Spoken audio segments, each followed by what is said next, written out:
You're listening to Make It Count, the SneakyG podcast on Northeast Streaming Sports. Hey guys, I appreciate you wanting to enjoy the show. First, I got to give a couple shout outs. First off, I want to give a shout out to dresscomfy.com. She has the latest and greatest for Sneaky G Man merch. So please check it out. Dresscomfy.com. Also want to give a shout out to 3 a.m. Water Hydration for the go-getters. Natural spring water. Go get it. Now let's go do the damn thing.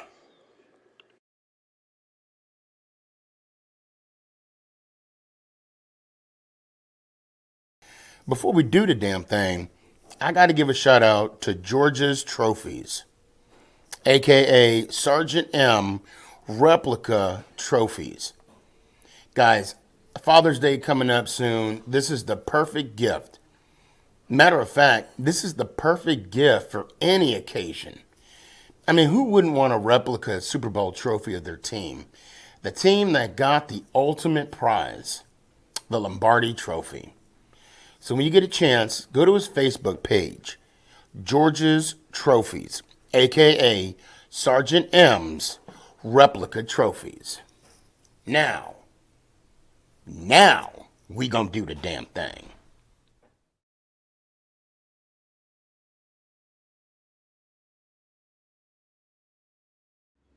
Is this thing on? It's your boy Stefan, aka SneakyG.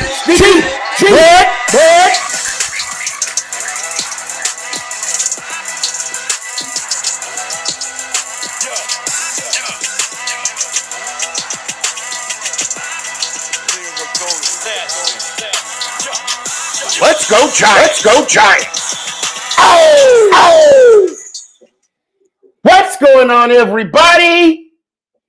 It's your boy Stefan, aka SneakyG. But what's going on? What is going on? Man, do we got some stuff to talk about tonight? God, dog, where do I start? Where do I start?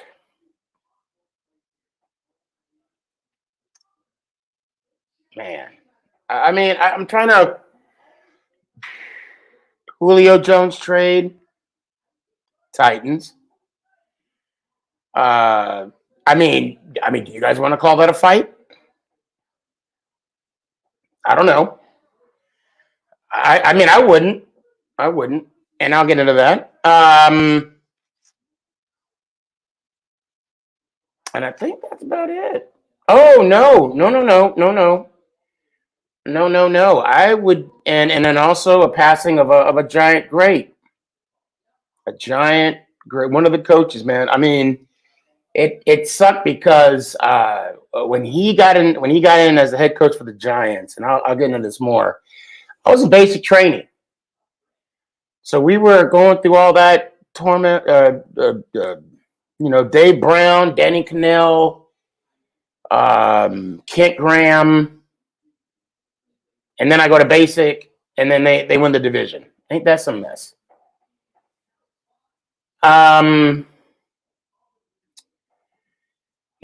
Actually, I think we should talk about Jim Fossil now.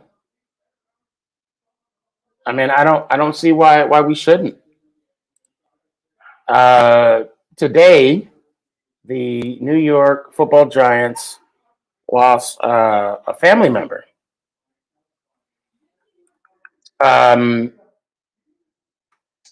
He was a good coach. He took us to the playoffs, took us to the Super Bowl. He did the damn thing. And bear with me, I'm trying to find a good. There we go. This is how I want to remember Coach Fossil. Oh, geez. All these ads. What the heck?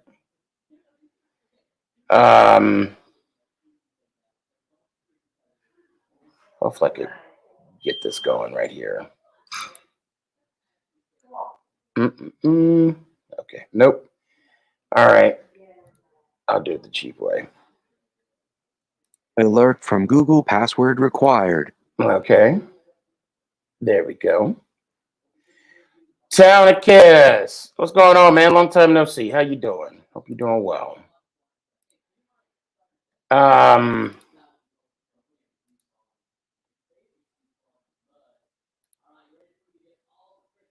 here we go. So I wanted to get this picture right here with him holding the oh, here we go. This one. This is how I'm gonna remember our coach. Oh, come on. Are they gonna show the picture? Hold on, bear with me, guys. Oh, you guys aren't seeing what I'm seeing. Oh, wow. Okay, well, never mind. Can I move it over here? Let's see what it does. All right.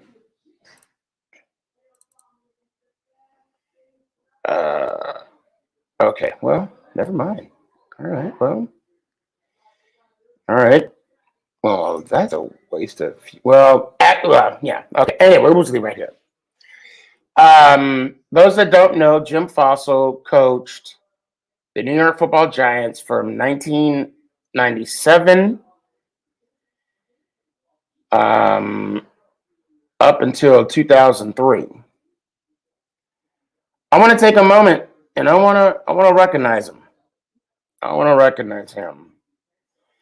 And I'm gonna read this straight off of Wikipedia, so bear with me.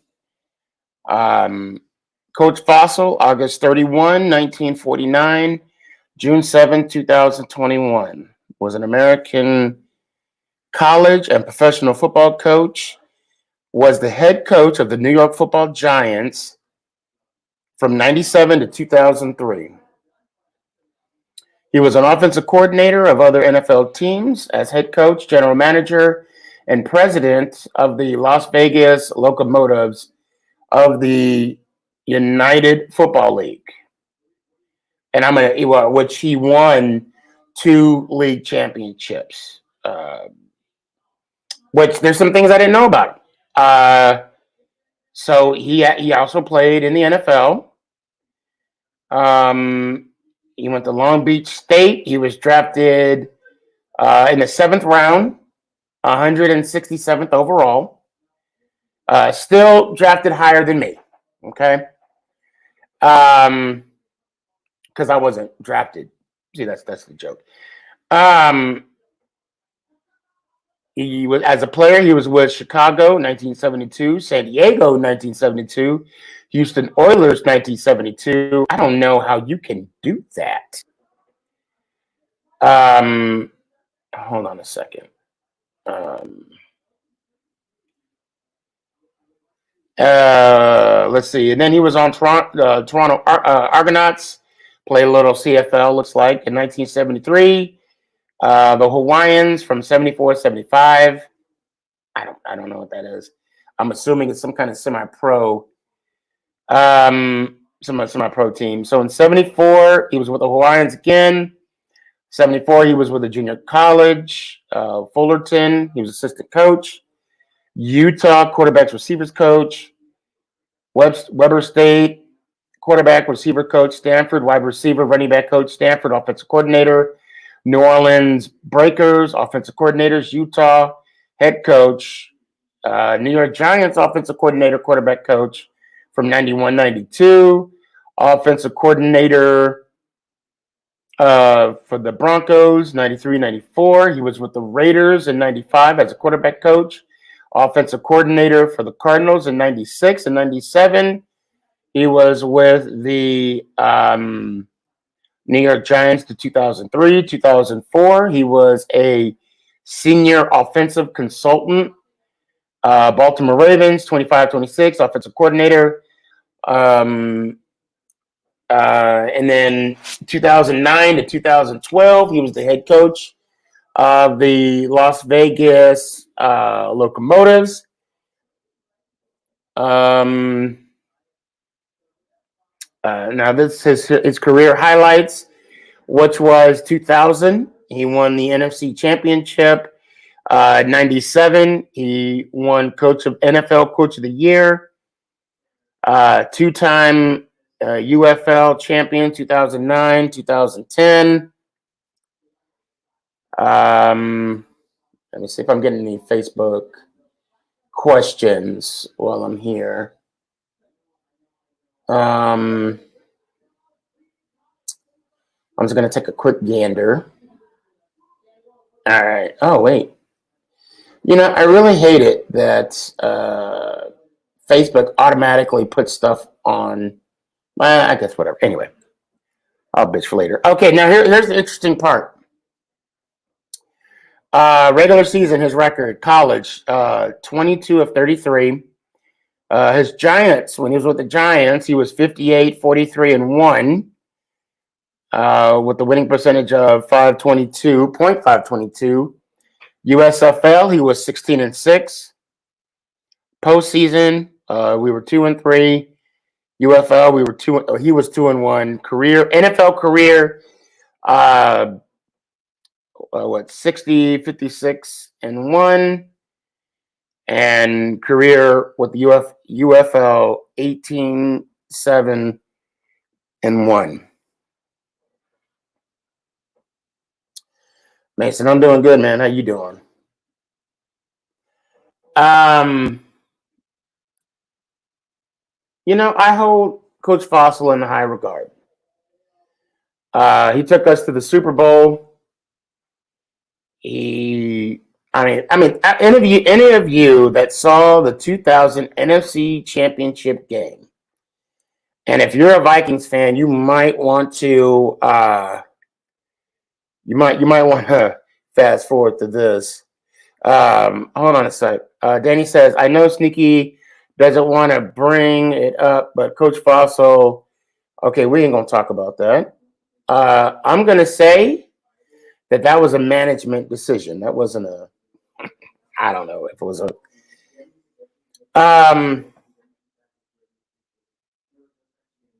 can you hold on one quick second? Hey guys, can you turn the TV down a little bit? I'm kind of having a live show here. Thank you. Never fails. Oh, and I did send that email, by the way, to Trojan. Hopefully. Anyway, moving on. True story. I was in basic training. And I'll tell you this. I remember going through the chow line. I was in Fort Jackson, Delta 134, always forward. And every week they would post like a sports page, right? So we got your little glimpse of the week. And I was like, oh, okay. We were, I think it was like, I think we went 10, 5, and 1 that year. And I'm like, okay, we were like 6 wins, 7 wins, 8 wins, 9. I'm like, oh, shit. And then I saw the little asterisk. We clinched the division. I had to be on basic training to clinch a division. But I made it home. I made it home in time to watch us in that playoff game against Minnesota, which we won't talk about. They came back to beat us. So I'll leave with this. Coach, I want to thank you for the fond memories that you gave us. I also want to he's the reason why I am so I believe in the guarantee. I believe in it. And that speech that he made, how could you not admire a coach that says that? How could you not be like, okay, you're all in, I'm all in. How can you not appreciate that with a guy? I hope this works. I really do hope this works. Let's see. Let's see what we could do here, guys. And if you can't hear it, let me know. You gotta like admire the coach to even. All right, here we go. So if you got the crosshairs, you got the laser, you put it right on my chest. I'll take full responsibility. I'm raising the stakes right now. If this is a poker game, I'm shoving my chips to the middle of the table. I'm raising the ante. Anybody wants in, get in. Anybody wants out, get out. Okay? This team is going to the playoffs. You damn right. And Coach, not only did we go to the playoffs, we won ourselves an NFC championship. We won ourselves a championship. And yes, sir. Ann brought up a good point. 41-0. A game that we weren't supposed to win. I still remember everybody picking against us. I still remember that. I was in Germany and just got to Germany, actually. And that weekend, man. Hey, Sneaky, why didn't I get a notification of your live tonight? I have no idea. I don't know. Did anybody else get a notification or did not? Austin, I would say check your settings, but you should have, because I have not done anything when it came to the, I wouldn't interfere with anything like that. Oh, okay. So where do you look? I would say check the settings. And that reminds me, guys, when you guys come on, or when you guys, those of you that are following me on or subscribing on YouTube, please click that notification. Please click the notification. Devin, I always get a notification every day you go live. Thank you so much for the quick response. And you know what? Let's see. This was the first time it happened. Oh, I'm sure. Something, some kind of glitch. I don't know. Maybe there's a glitch in the Matrix. Possibly. Yeah, let's do this. Hold on. I think I want to. Now, I also want to talk about the fight. And we're going to talk about that here in a little bit, too. But I want to bring you guys on. And let's have a little conversation. If anything, if you guys want to say some parting words for Coach Fossil, this goes without saying to the Fossil family, your pain is our pain. Definitely my heart goes out to you guys. From what I'm hearing, it was sudden, unexpected. A loss of a loved one is always, obviously painful. But we're here with you. You're not doing this by yourself. So I do want to say that.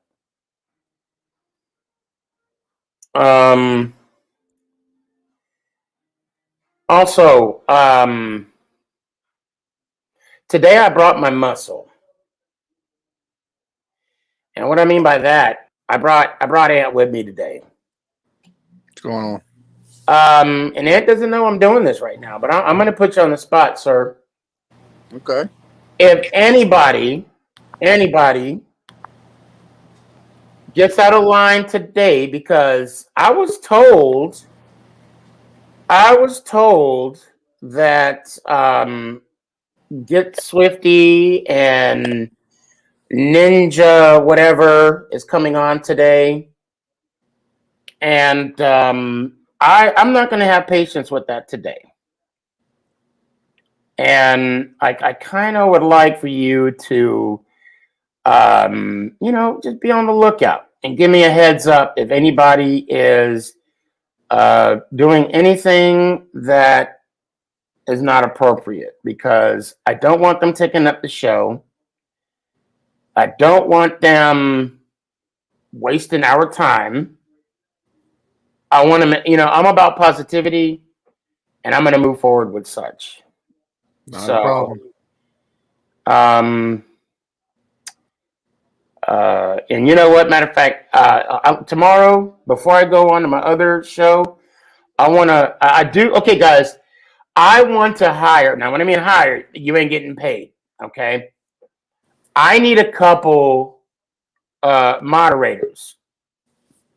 I'm going to say this right now. I need a couple moderators. And we got, if you want to be a moderator, because I know a lot of people hitting up on my DM saying, I want to be a moderator. Oh, okay, you want to be a moderator? I got to see your face. I got to hear your voice. Because I know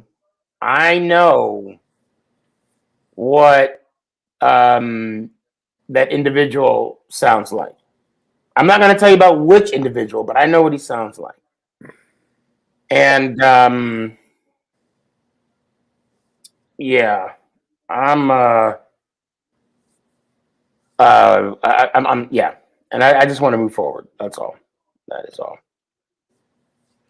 So that being said, And if Sneaky's on edge, you know I'm on edge. right, right. You were on edge like 4 weeks ago. Yes. You was already like, you was there already before I even brought this up. Oh my God, dude. Episode 59 too. Can you believe that? It's amazing. Episode 59. Oh my God. You know, that's kind of a bit of a milestone for both of us. So tomorrow night's show will be episode 10 for me. Okay. And then following that on Thursday will be episode 60 for you. So it's crazy, man.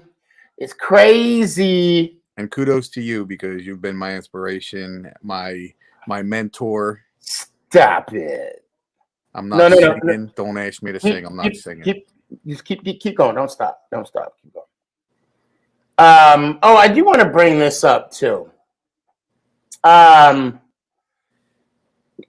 Get Swifty and myself had a conversation. He hit me up on my DMs, and Get Swifty, you're on a short leash. I'm gonna tell you tonight. You either show your face. Come on. Matter of fact, I'm gonna give the link again.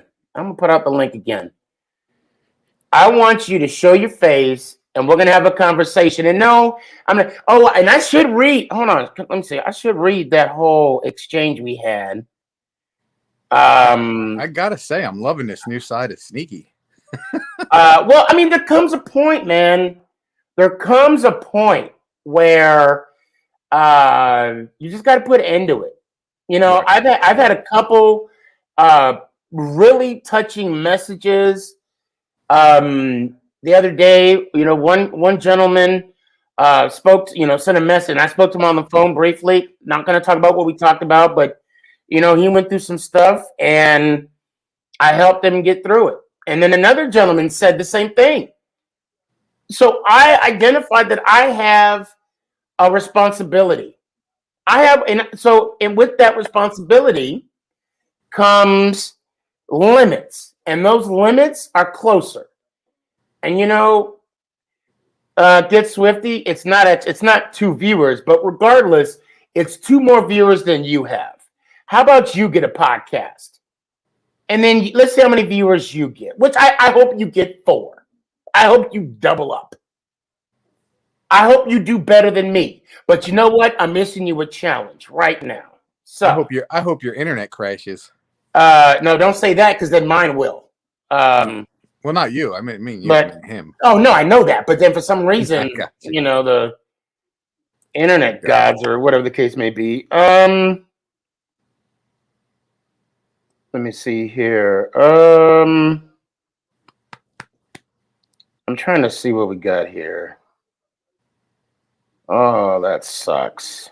That sucks.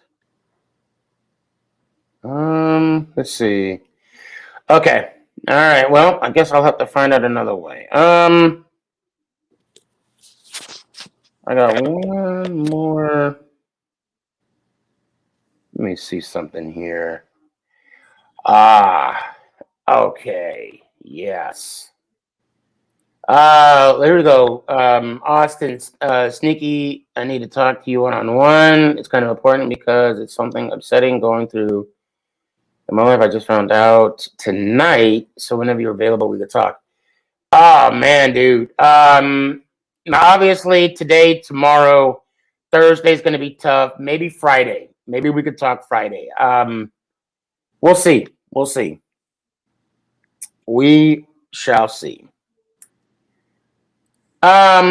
So okay, like I was saying, Get Swifty and I had a conversation yesterday.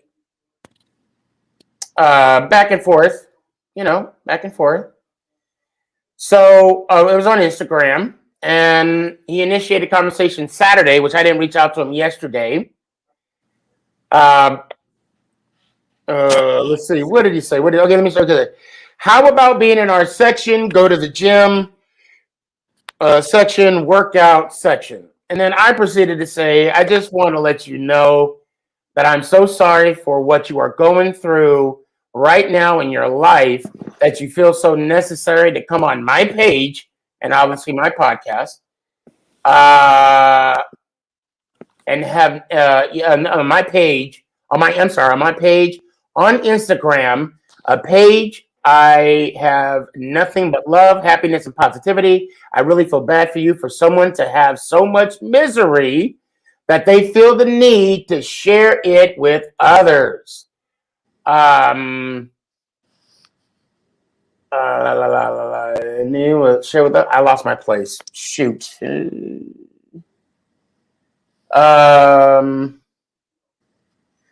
see. I'm going to pray for you. I'm going to pray that you find peace, love, joy. Apparently, the things that your parents are not giving to you. Let's make a deal. Why don't you start going to the gym, posting it, and work on your mental health? That will motivate me to go to the gym so we can both work on our faults together. I'm sorry you are in a sad place in your life right now. I hope soon we can find some help for you. I hope you have a good day. I really mean that. And then he said, nothing but love and positivity. Did you forget the video you posted? And I'm like, what video? And you're going to love this. And guys, please hang out. I got you. I know you're there. And then he says, I said, regarding, because I don't remember attacking anybody in my videos. Then he puts the Cowboys video that I put on when I walked by and I smelled shit. Right.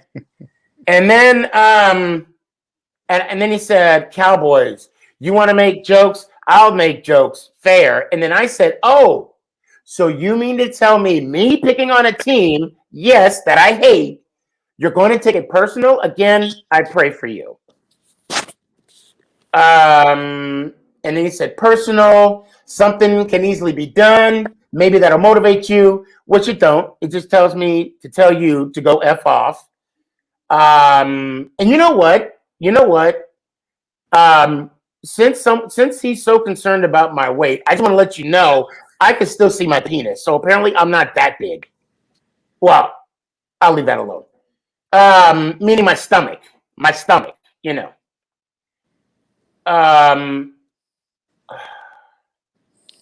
What now? All of a sudden, everybody's calling me now. Okay. Personal, something you need. Like you wanted, right? See, look, now he's like blah blah blah blah blah. And he said, okay, now he's talking right now. He said, stop complaining about it if you don't want to work out or help it. Well, I told you, show your face. Show your face. Let's talk about this man to man. I want to see if you know what. And until he shows his face, he's bigger than me. And I'm not talking about where he wants to be bigger than me. He's bigger, bro. You know what? You're lucky I can't change your name on here. I changed it to Richard Simmons. I mean, but you know what? From now on, guys, let's do a hashtag. Get Swifty. His name is now. No, you know what? No, I'm not going to stoop to his level because that's what he wants. I'm not going to stoop to his level, Ant. I'm good with that. I would. I'd call him. No, I'm good. I'm good. Hold on a sec. Showing my face will make you work out or help. You know what? How about you just show your face since you want to talk a good game? Oh, and I love it when they do this. I love it. You're playing the victim now. Look at this, guys. Oh, it's bad you want a 14-year-old show his face for you to work. Oh. You know what? You had your chance. You had your chance, Gifty. Matter of fact, there's room right now. There's room right now backstage. You got 15 seconds starting now to show your face or you're gone. 15 seconds. Ooh, sounds like someone touched a nerve. I like it. 3, 2, 1. You are the weakest link. Goodbye. I guess he was right. A 14-year-old had to go. All right. Well, you know what? You're gone, buddy. It's been real. On to bigger and better things. Okay. All right, guys. Back now. Raider Gift, a.k.a. Mason, you're next, buddy. You should already be gone. I don't know why you keep coming on. I don't know why. I'm in the private. And you're in the private chat, right? Yeah, I could see it. Okay. I just want one. Just give me a reason. Give me a reason. All right, Ant. I appreciate you, brother. Let me hear it one time. Let's go, Giants. Ow. Appreciate you, man. AKA Muscle.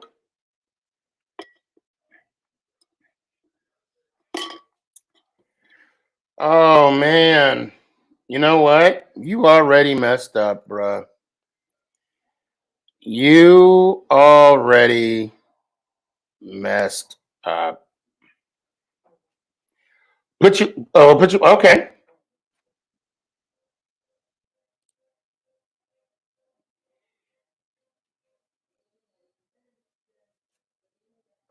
Hello.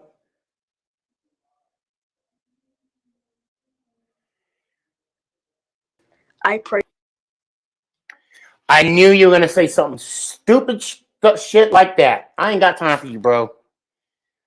I do not have time for you right now. And let me see here. And you know what? I ain't putting you on again until you show your face. I am not putting you on until you show your face. You're done. You're done.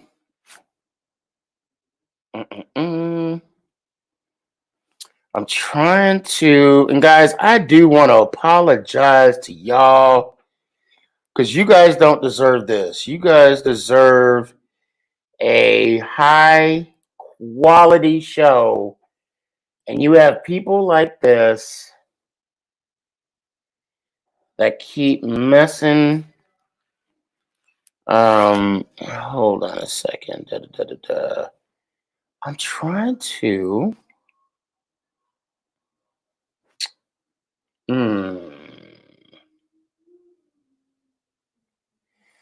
Bro, you ain't gonna show your face. I'm trying to find.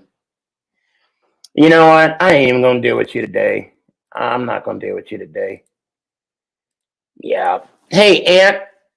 Hold on a second. Where you at, Ant? Yeah, I see you. Hey, Ant. Um, are you? Hold on a second. You are okay. You should be able because he normally comes on YouTube, Okay. so you should be able to delete him permanently. Let me You see. should be, and if not, I could take care of my end to a certain point. Now, let me hear it one time, and I'm going to, yeah, let me hear it one time, bro, and then I think I have to get into your feed to do mine. that. I think so with YouTube. I don't think it's set up where I can. But you're on one of the YouTubes, right? I'm on it now. Okay, yeah, but you're on. I don't know which one you're on. I know you're on one of them. I'm on the. Hold on, I'll tell you right now. Yeah, either it's the Make It Count or the. Oh my God! Look! It's Make It Count. Yeah. So, and I think he might have been on that one. This my son right here, bro. Whoever is talking wants the smoke. Say it to our face, bro. Word. Hey, and that's coming from Nick himself. Good job, Nick. See, and he tries to be slick and goes with a different picture. Oh, I shouldn't have deleted him. Shit. I kicked him out the studio. I kicked him out. All right, man. Let me hear it one time. I'm gonna start going with the show. Shit, we're already 40 minutes in. I'm wasting everybody's time. Yeah, let me hear it, bro. I'm sorry. Let's go Giants. Ow. Appreciate you, man. Appreciate you. And yes, I do remember that.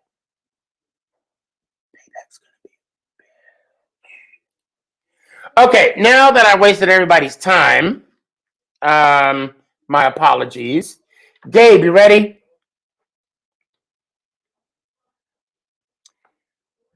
Oh, there we go. All right, Gabe, here we go. Yo, what's up, Sneaky? Yo, what's going on, man? Long time no see. Hope all is well with you. Yes, sir. How are you doing, Sneaky? Man, I'm doing good. I'm doing good. I can't complain. I'm you know what? I'm moving forward. I'm going on with my life, right? Yeah. Man. Okay, so let me get the clock ready. 3 minutes. You are officially on the clock. I have a question for you. I think that Atlanta got skunked with the Julio Jones trade because I think they could have got more value personally. How do you feel about the Julio Jones trade?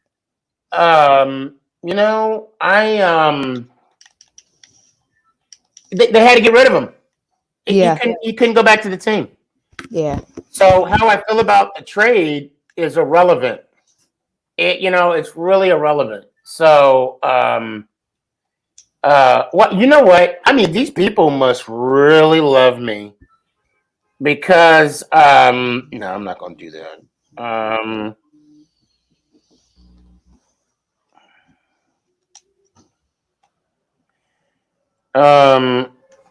No, I'll leave that one right there. They had to get rid of him. They had to move on.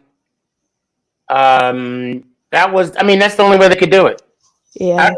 What they get, like a 2 and a 6 or something like that? They got 2 and a 6, and no, they got a 2 and a 4, and then Atlanta got a 6 in Julio. Oh, right. Yeah. I think they should have got a 1 in a first, not a 2 in a first. Yeah, I think there was no way anybody was going to give up a first rounder for Julio. Yeah, probably because of his age and his contract. Well, and plus he didn't stay healthy, throughout the season. So it was really it was really tough for him to get healthy and to put up numbers. And actually I looked up all his stats. He's not a top 20 wide receiver. That's not good. Well, actually, he's barely a top 20 wide receiver. Wow. And it's I mean, he makes some great plays. He had like 60 plus touchdown passes or touchdown. Yeah. I got hiccups now, and now, he won it out. He want to win. But Yeah. what about you? How you feel about Daniel Jones? My dad asked me the other day, why do you think Daniel Jones is going to be good?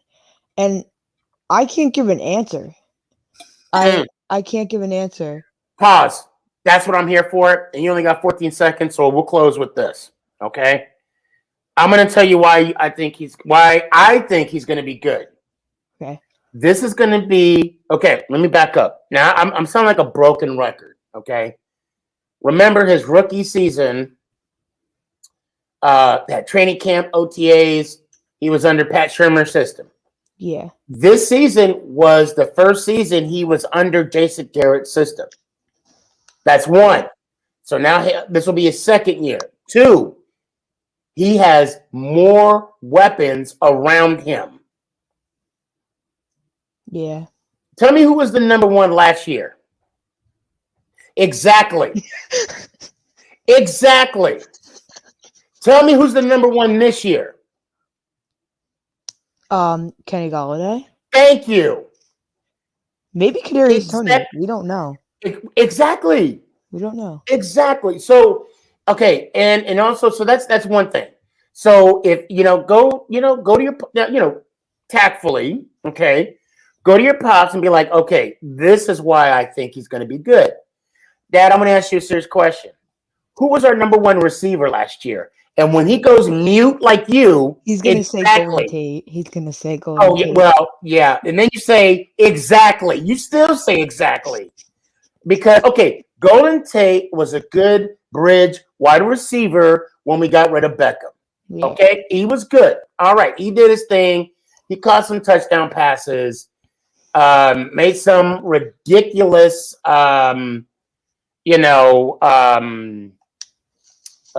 catches. But that was it. That's it. But now we got some players, and now we're going to do some good things this year. But we're gonna have to cut some wide receivers. Yeah, but nobody. Not the top names. Nobody that's a top name wide receiver. So let me ask you this: do you think Dante Pettis is gonna get cut? I think he might. You know what? Okay. To play that role, right? To guess who's going to get cut, who's not going to get cut. We don't know who or what their work ethic is going to be. I don't know what shape he's going to come in the offseason. I don't know how he's going to perform, in practice. Yeah. We have no idea. So is he going to get cut? He's going to be competing, and we'll find out. Yeah. We'll find out. So, Gabe, I appreciate you, man. Yes, sir. As of right now, you can stick around. Right. And Townicus, I don't know why I'm not seeing you on here. Matter of fact, I need to put the link out a little more. I'm sorry, guys. That's on me. Ziggy, can you believe you're almost at episode 60? I can't. I remember episode 5. That was my first episode I was ever on. And you didn't even have shows on a mandatory date. You had it on a Saturday. I did, didn't I? In the beginning, you didn't have it wasn't always the same date. You would just randomly kind of do it. Did I really? Yeah. What date was episode 5? Do you remember? It was the week of the Seattle game. It was the Saturday night before the Seattle game. Was it the Saturday night before? Yep. So that was week? That was towards the end of the season. So probably week 15, which would have been December area. Oh, really? Really? Hold on a second. Let me. And I didn't even use my camera back then. I know. It's crazy, man. It's crazy how everybody has kind of like grown in their own person on this show, and it's awesome. You know what? I'm definitely gonna go back and check it out. And I think the show is only like an hour or two. Yeah, I know I didn't have long shows back then. That I know. Because I had, what do you call it? I actually got sleep after I did a show. So, but Gabe, I gotta run. I'm gonna go. I'm not gonna bump you up yet because I'm waiting. I guess who's in the backstage? Who's in the backstage? But yeah, man, I appreciate you. Yeah, Thanks for man. I appreciate you sticking along with me. So you were episode 5. Yep. And now it's about to be 6, bro. That's crazy. Yeah. That's crazy. All right, man. Let me hear it one time. Let's go Giants. Ow. I appreciate you, man. See you, man. Later. X. What it do, man? Yo, what's up, Sneaky? Not much, man. How you doing? I didn't watch. I watched the Mayweather fight, but I didn't pay for it, and I will still want my money back. I know. I know, right? Oh my god, I want my money back. I know. I didn't. Hey, I saw it for free, but I still want my money back. Yeah, I want my money. Oh my god. Me and my family had a cookout. Like we had crabs, shrimp, crawfish. We had burgers. You made a day out of it, right? Yeah, and my family. I still want my money back. You know what? X, this is a perfect segue. I haven't started the clock yet. Guys, check this out, right?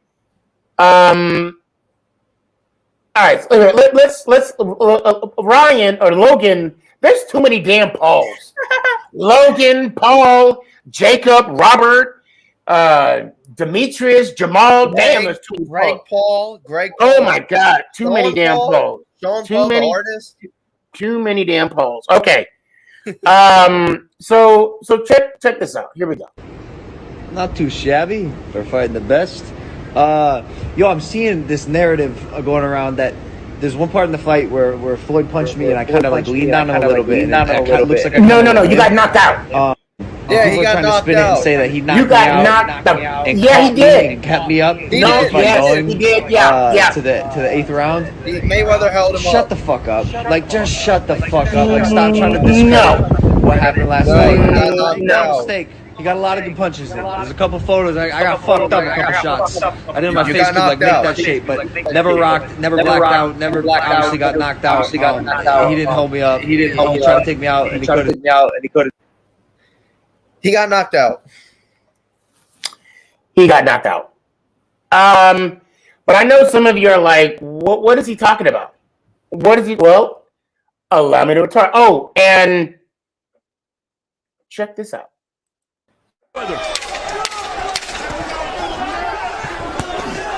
Obviously at 44, Mayweather. Obviously at 44, Mayweather. Okay. So, he was sleeping. We're gonna X. Keep your mic on mute. I want to do something real quick. Here we go. Watch this. Okay, get ready. Here we go. Get ready for this one. No. Stay up. I got you. Hold up. Wait. No. Oh, no. Don't do that. I got you. Don't go nowhere. Don't. Here we go. You ready? All right, here we go. This is what we talked about. Oh, nope.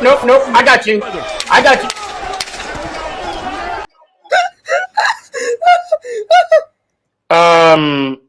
Yeah, that's what happened. When I saw that, I was like, he got knocked out, but Floyd Mayweather, he should have just backed up and the fight would have been over, and we would have got our money worth. I'm glad you mentioned that, because now the question lies. I'm gonna show one more time. Check this out.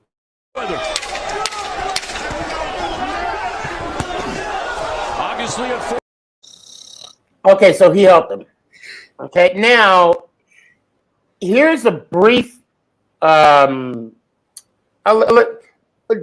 question is, does Mayweather normally do this?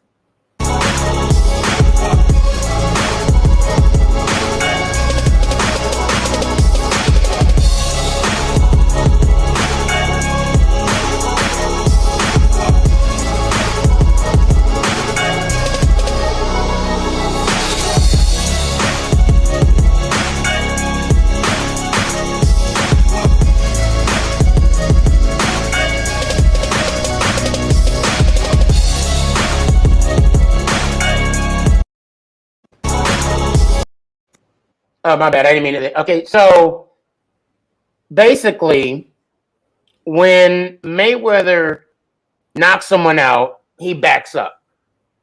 Yes. He did. I mean, I don't know. I mean, the fights I can recall, he runs. Okay, now you are now officially. Hold on. On the clock. Now you're on the clock. So talking about the Floyd Mayweather fight, after the fight, he was interviewed and he said, "I'm not coming back to the professional boxing sport because of the fight that happened with Logan Paul. There was no winner that was going to be announced. There was no referee that can call the fight.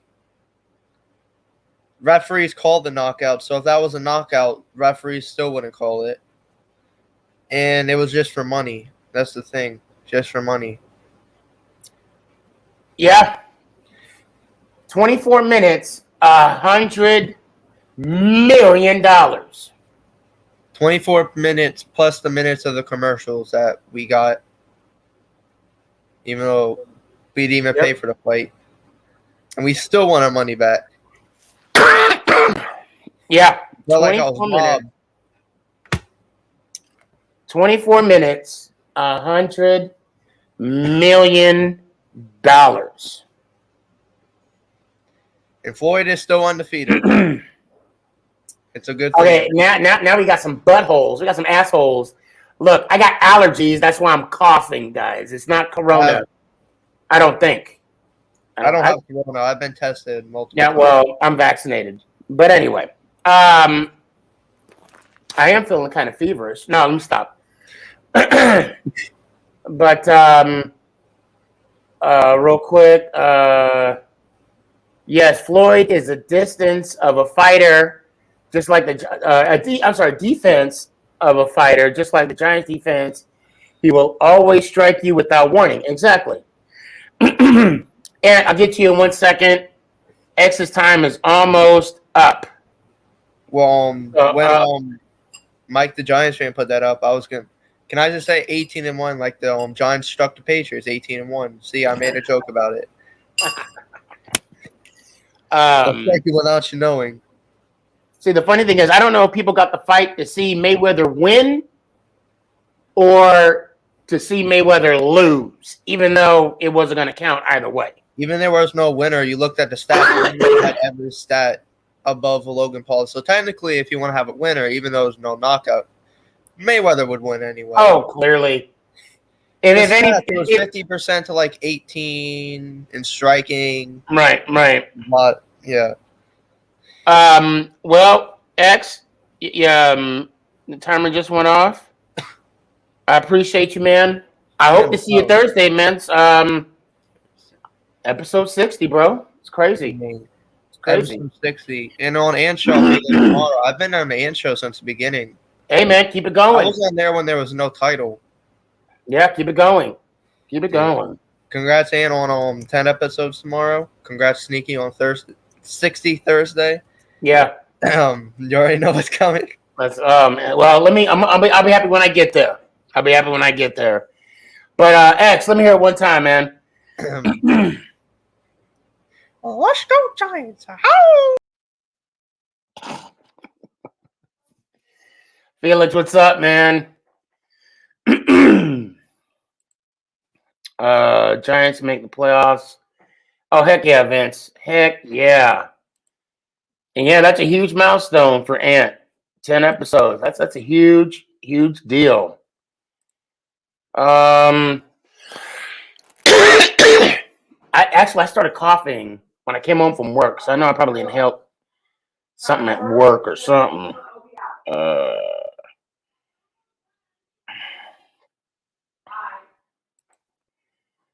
Okay. Justin, what's up, man? I pray that you lose weight. He's smart. He's smart. And guys, you know what? That's a Raider fan right there, too. That's a Raider fan. God, I feel bad for those kids. You know what I'm saying? Like, I really do. I really feel bad. And you know what? He's still commenting. I don't know. It must be on the other YouTube page because I'm not seeing it in the private chat, but I'm seeing it on the open comments where I can see Facebook and Right. Twitch and all. He's still in there under the same name, Mason Jarvie. No. That's a different guy. Oh, okay. Well, hold on. I don't. Yeah. Apparently, it's a different guy because he said to the asshole that used my name. But you know what's going to happen? He's going to make it to where your camera is going to have to be on. That's what's going to happen, and it's going to be because of him. You know. That's what's going to. I mean, I could. It's really. It's really getting that close. But yeah, man, I'm excited for you. 10 episodes. That's good shit, man. Yeah. I'm excited. Let me hear one time. Let's go Giants. Ow. I appreciate you, brother. Okay. Hold up. Well, the dude's gone. All right. So, I mean, he's not. He's like. Are you sure he's not watching stuff? I don't know. He's probably watching. All right, listen. If you're the person that's talking mess, bro, if you're gonna talk, get on his live. Don't talk in chat, my guy. Talk on the live. Show your face. But guess what? Got micro balls. Did you say micro balls? Micro balls. Ask Sierra for. I need an inhaler. Sierra, no, it's probably in the drawer somewhere. It's in the drawer somewhere. Giants fan. I love that hat. I appreciate it. I love that hat. I'm a Portugal fan. Oh, okay. Yeah, international soccer, so I gotta represent that. And I don't have a Yankees fat like Ant because he likes to flex it a lot. I'm just, but I do got New York right here. What's that? It's a New York camo hat. Oh, okay. I thought it was like a baseball team or something. No, I wish, but okay. Yeah. So, hold on before I get you on the clock. Hold on a sec.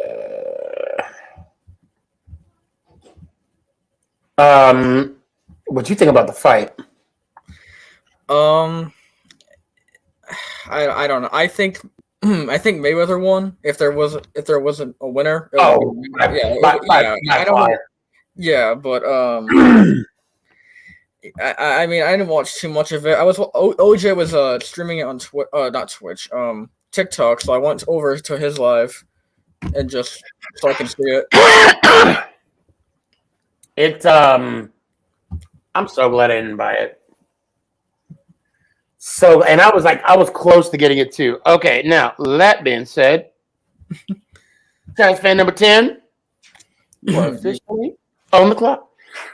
So I got kind of a small story. Brandon in the private chat asked me, like, kind of, because I said, or he asked me how did I become a Giants fan. So I figured I should tell this story because I never told you, or I did make a TikTok about it, but not many people saw it.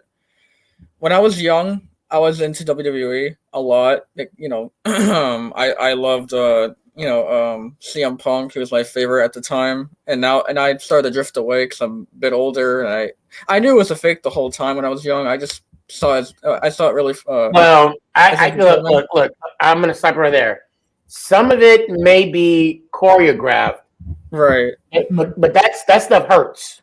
It does, yeah, I know. Yeah, I think like the softest part of the ring is like in the middle or something, if I remember. Yeah, but at the time, my dad got me into football, and my dad is a Cowboys fan, so I didn't know who to cheer for. So I went along with him. I never got any like merchandise or anything. I just kind of liked them, and then as I got a bit older. I started to become a Giants fan, and that's my team for life. Okay. And what year was this? When I was partially like a Cowboys fan, I guess. What, like when I was little, or are you talking about like? Well, when you became a full-time Giants fan, when you started hating the Dallas Cowboys. Probably. I would say it's definitely after. It was definitely when Eli Manning won the Super Bowl against the Pats. Okay, gotcha.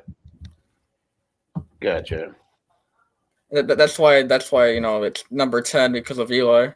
That's why I started to watch the Giants. Was around when he was around. Okay. Yeah, for me it was simple. I remember watching the '86 Super Bowl, and then I like the way Phil Simms threw the football. Simple as that. Yeah, that was it. And then I'll never forget when I was sitting on. I was laying on the couch. My dad was sitting in his chair. He was asking me which was going to win the football game in 1990 when they were playing Monday Night Football. I said the Giants. He's like, you can't name 5 players, man. I named 15. This is empty. And the timer. Hold on. And I think this is expired. My game. 2016. Oh wow. Yeah. I don't think you want to use that. It might get me high. Well, Elle has one that's like crazy. Okay, I'll use that. Mine said it's for her, so. Yeah, well, let me I just need a couple puffs. I need it. Oh, you gotta get. The what do you call it? Timing went off, Jaden. I'm sorry, man. For some reason, I'm like coughing for some reason, but I'll talk to you later. Until then, let me hear it one time, brother. Let's go Giants. Oh! Where'd you get the hat?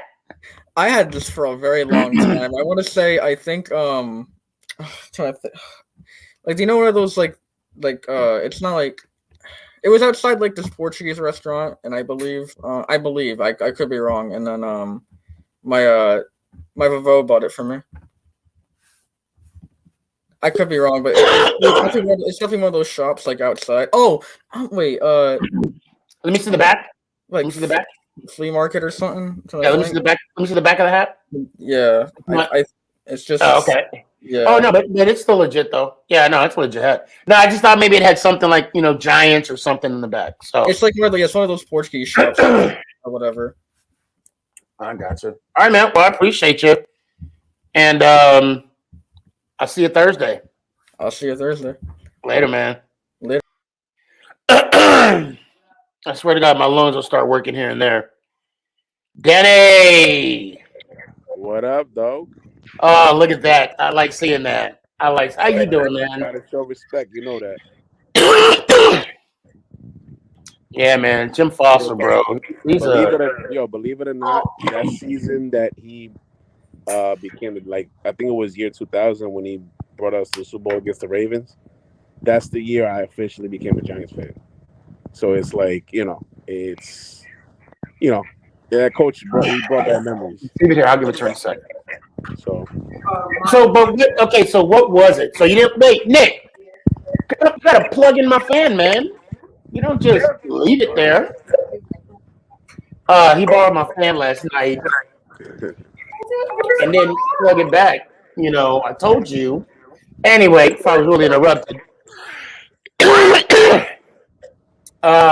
What was it?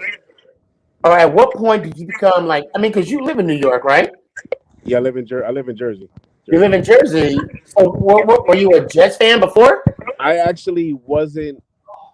I didn't have a team at all. I wasn't into football at all. Oh, wow. I wasn't Okay. into football at all. I had no team. I had nothing. I was scratch. So I just started watching, heavily watching watching the Giants, since they were the local team, and I just, stuck with them. What did it though? Like, was it a play? Was it a game? What was it that you were like? I'm hooked.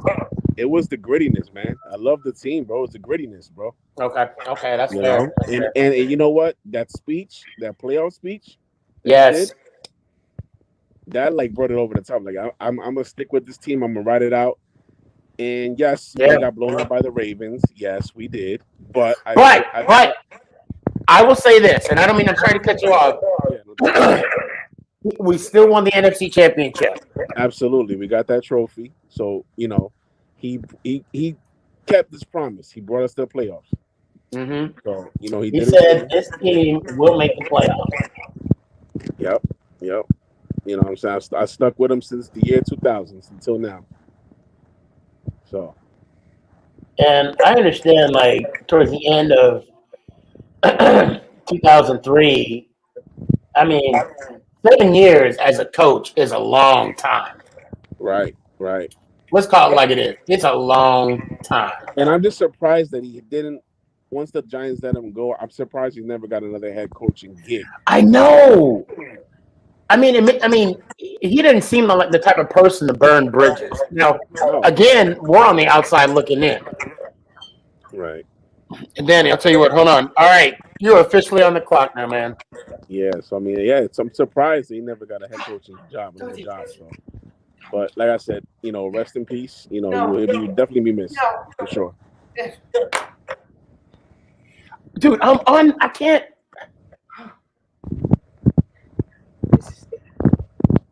Okay. All right.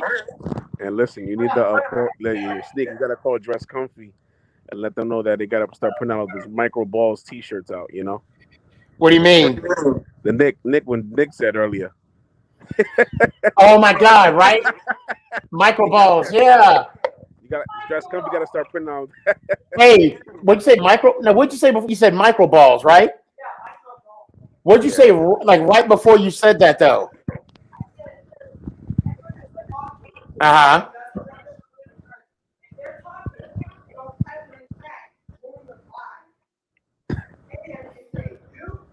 He's going on forever. Yeah. Micro balls. I like that. Definitely. Man, that fight was a snooze fest, bro. That fight was a snooze fest. Bro, hold on, man. It was a disgrace to boxing. That's what I was telling you before. When you had I know it was entertaining and everything, but it's just like a joke, bro. I wouldn't even say it was entertaining. You know, I'm like, I was like, you gonna knock him out? It's like they were two. It was like they were freaking two. They were like dancing at the prom date. Two, you know. The first round. The first round. The first round. What's called Paul was aggressive, cool, right? Yeah. But that's all he had. After that, he was tired. After the first round, he was done. Yeah, he did knock him out. He just helped him up. That's what it was. Yo, check this out.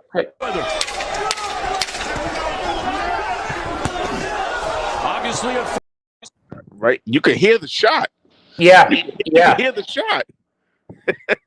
That was on contact, my boy. Oh, wait, hold on. What's it doing? Obviously, at 40. He looked like he was like a drunk night getting drunk. Drunk person getting drugged out the club. That's what he looked like. It was sad. Yeah, it was sad. It was real bad. But hey, man, I appreciate you, Danny. Always, bro. I appreciate you, man. Do you have a good weekend? Oh, for sure. Yeah, man. Of course you did. Who I'm talking? I forgot who I was talking to. I did my 9 to 5, but after my 9 to 5, I did a little, adult. Wait, did you have to work Saturday and Sunday? Oh, I work weekends, brother. Yeah, I work weekends. Oh man, what days you get off? I'm off yesterday, Monday and Tuesdays only. So. Oh, you get 3 days off? No, I only have Monday and Tuesdays. That's it. Oh, Monday. Okay. And that's it. So Sunday is your Fridays, basically. Yeah, you're basically yes. Yeah. Okay. How long you been with the company? It's going on 6 years at the airport, man. Wow. Yeah. What airport do you work at?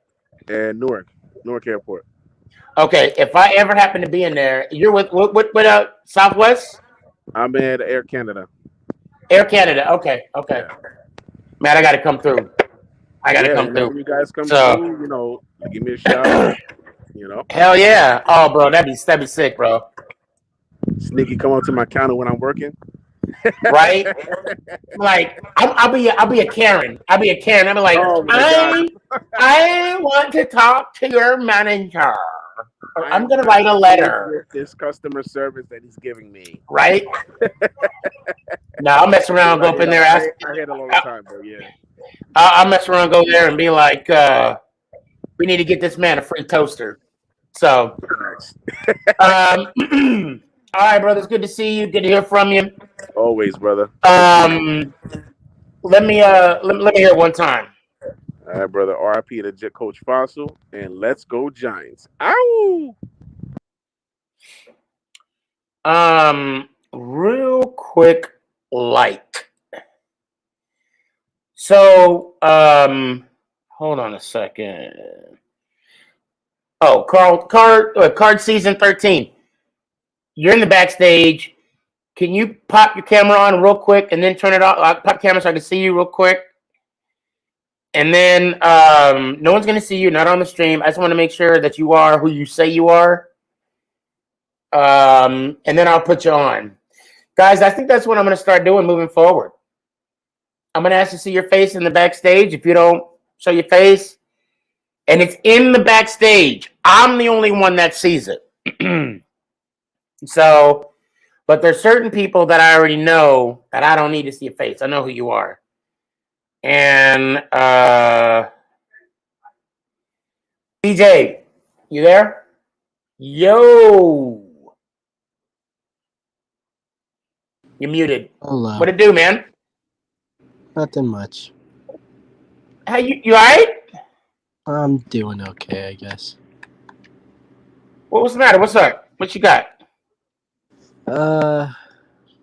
Nothing really. Wait, I know. I know. What's up? You paid for that Logan Mayweather fight, No. didn't you? It's okay. You can admit it. Nobody. No, it's okay. Nobody's saying DJ, it's okay. Damn, $50, bro. Oh my. But I can't even. Yeah. So I am a little disappointed in you, sir. Why?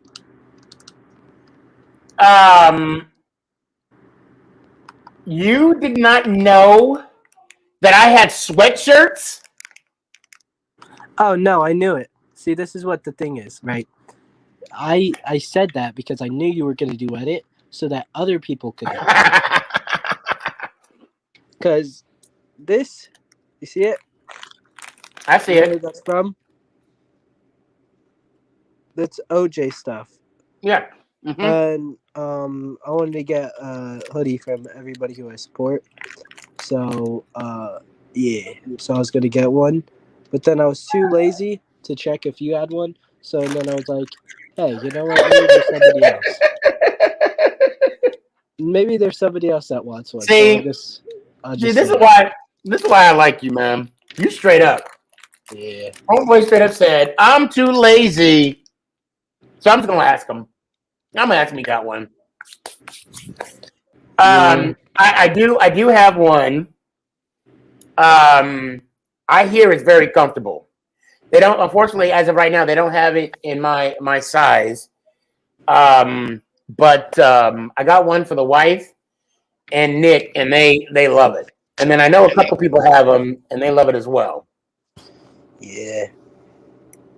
And so, oh wow, that's kind of funny. I asked them to show their face on the backstage, and then they went off. Go figure. But shoot, hold on. Here we go. Hold on. You are now officially on the clock. What you got? Oh no, Julio's scared of us.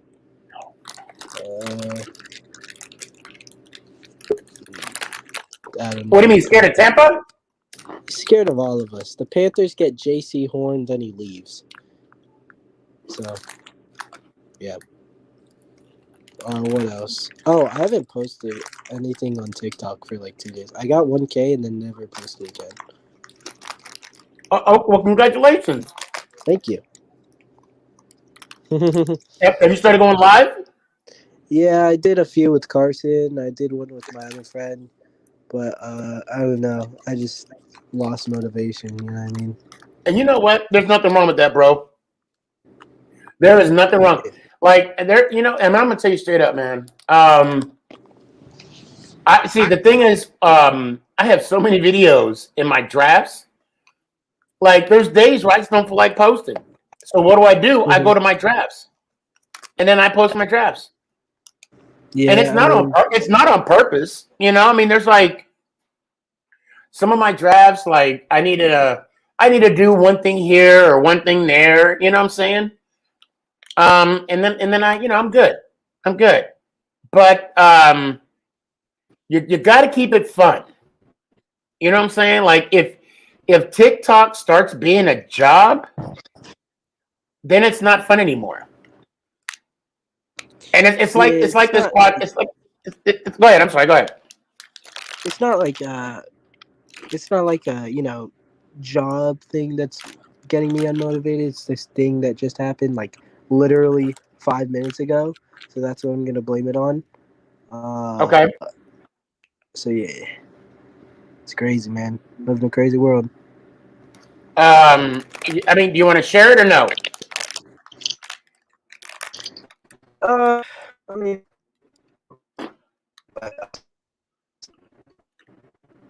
You're breaking up a little bit. it's life. They're not really, but you know, it's life. It happens. I'll get over it. Yeah. But yeah, and I'm sick, so. Oh yeah, that never helps anything.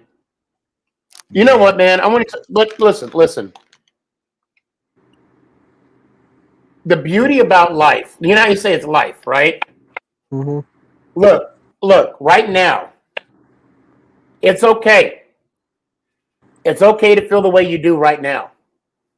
Okay? I was there a couple days ago.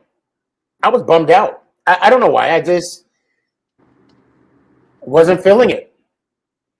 Yeah. But you got to keep in mind, the time I just hit. You got to keep in mind, tomorrow the sun comes up, and you don't want time or life to pass you by. So, okay, you're down tonight. Be down. Feel the way you need to feel right now. Tomorrow, dust yourself off, and then just be active. Play basketball, play football, play baseball, whatever you need to do. You know, have your moment. Nothing wrong with being down, but you got to get back up. All right, man? Yeah, man. You know, it's just. Yeah, you're breaking up really. You're breaking up really bad. Hit me up in the private chat. Let me know if you got my number. And if you all right, well, if you want to talk one-on-one, hit me up. You know what I'm saying? Not now, of course, but hit me up and we'll talk it out, bro. Hey, but until then, let me hear it one time, man. Let's go, Giants. Ow. I appreciate you, bro. And yo, I'm here. I'm here if you need me, for real. Yeah, man. You know, things like that happens, guys.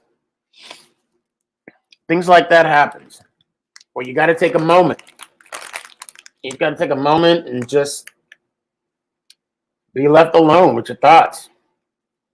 Some people say it's not good, but sometimes you need to just kind of embrace your funk and then get out of it. You know what I'm saying? But the beauty of it is, you see, CJ, the beauty of it is, you're not by yourself, bro. You are not by yourself.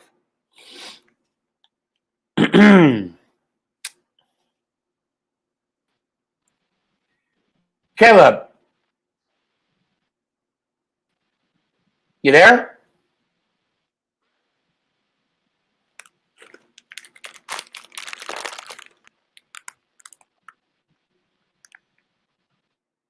Caleb?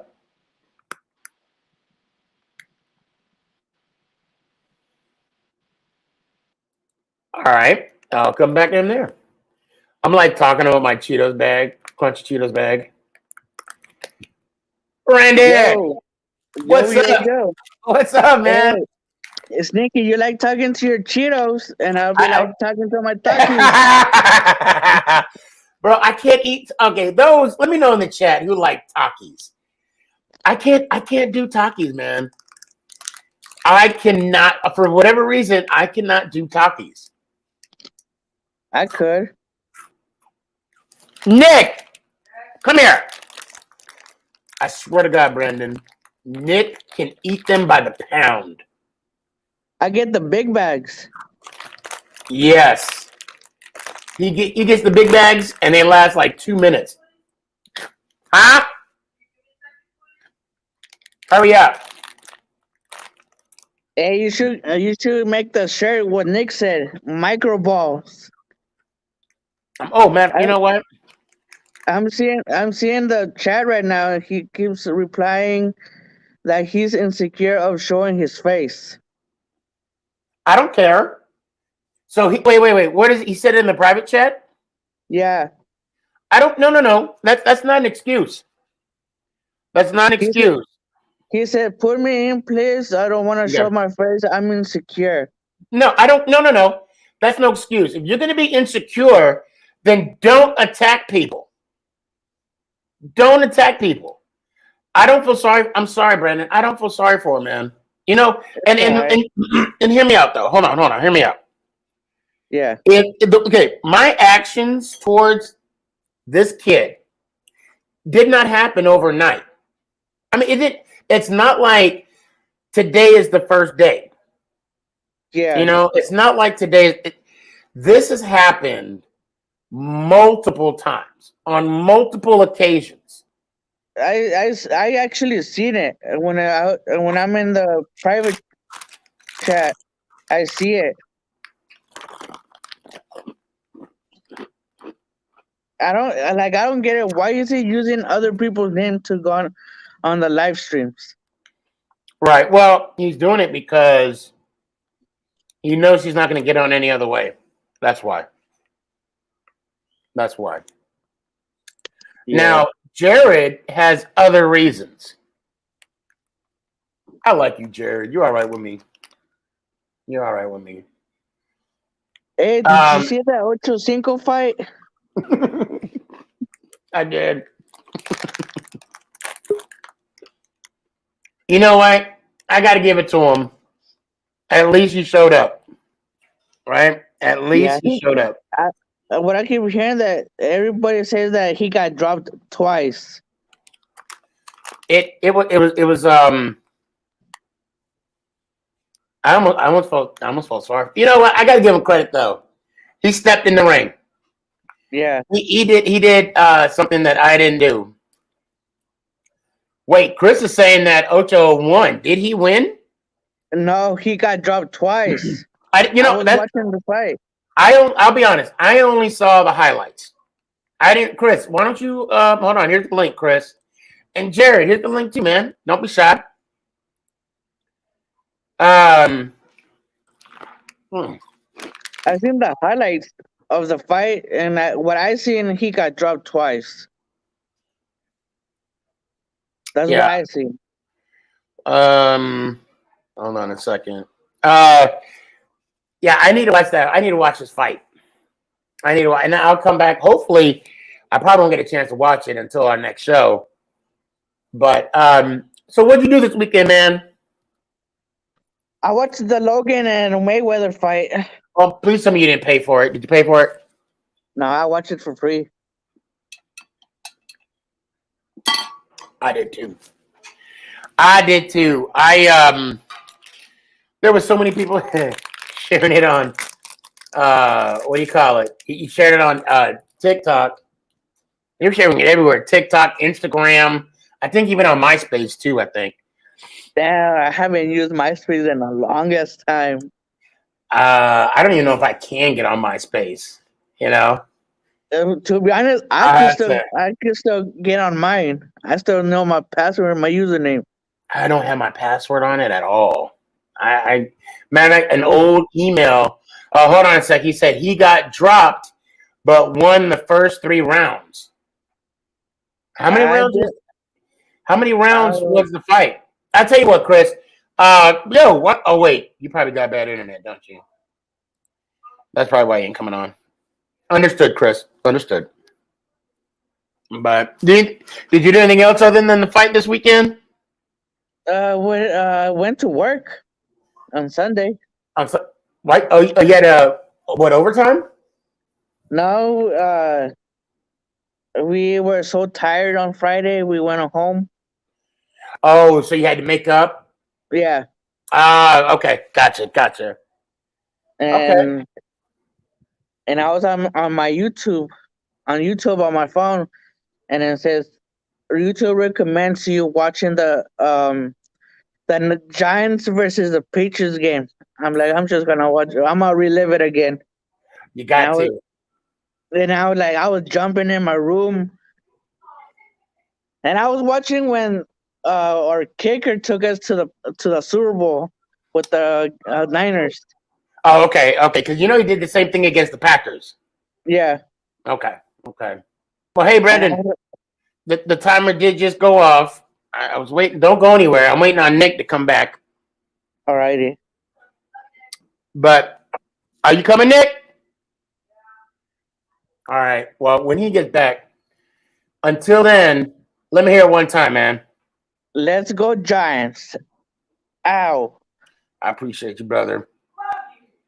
Oh, man. What's up? Okay. Baydoun, right? Yes. You're Right. Okay, Baydoun. Okay, good. Oh, God. What did I say before? What did I say before? Baydoun. What the heck? I don't even know. I have no excuse. What's going on, man? I'm going to school next week. I'm graduating elementary school.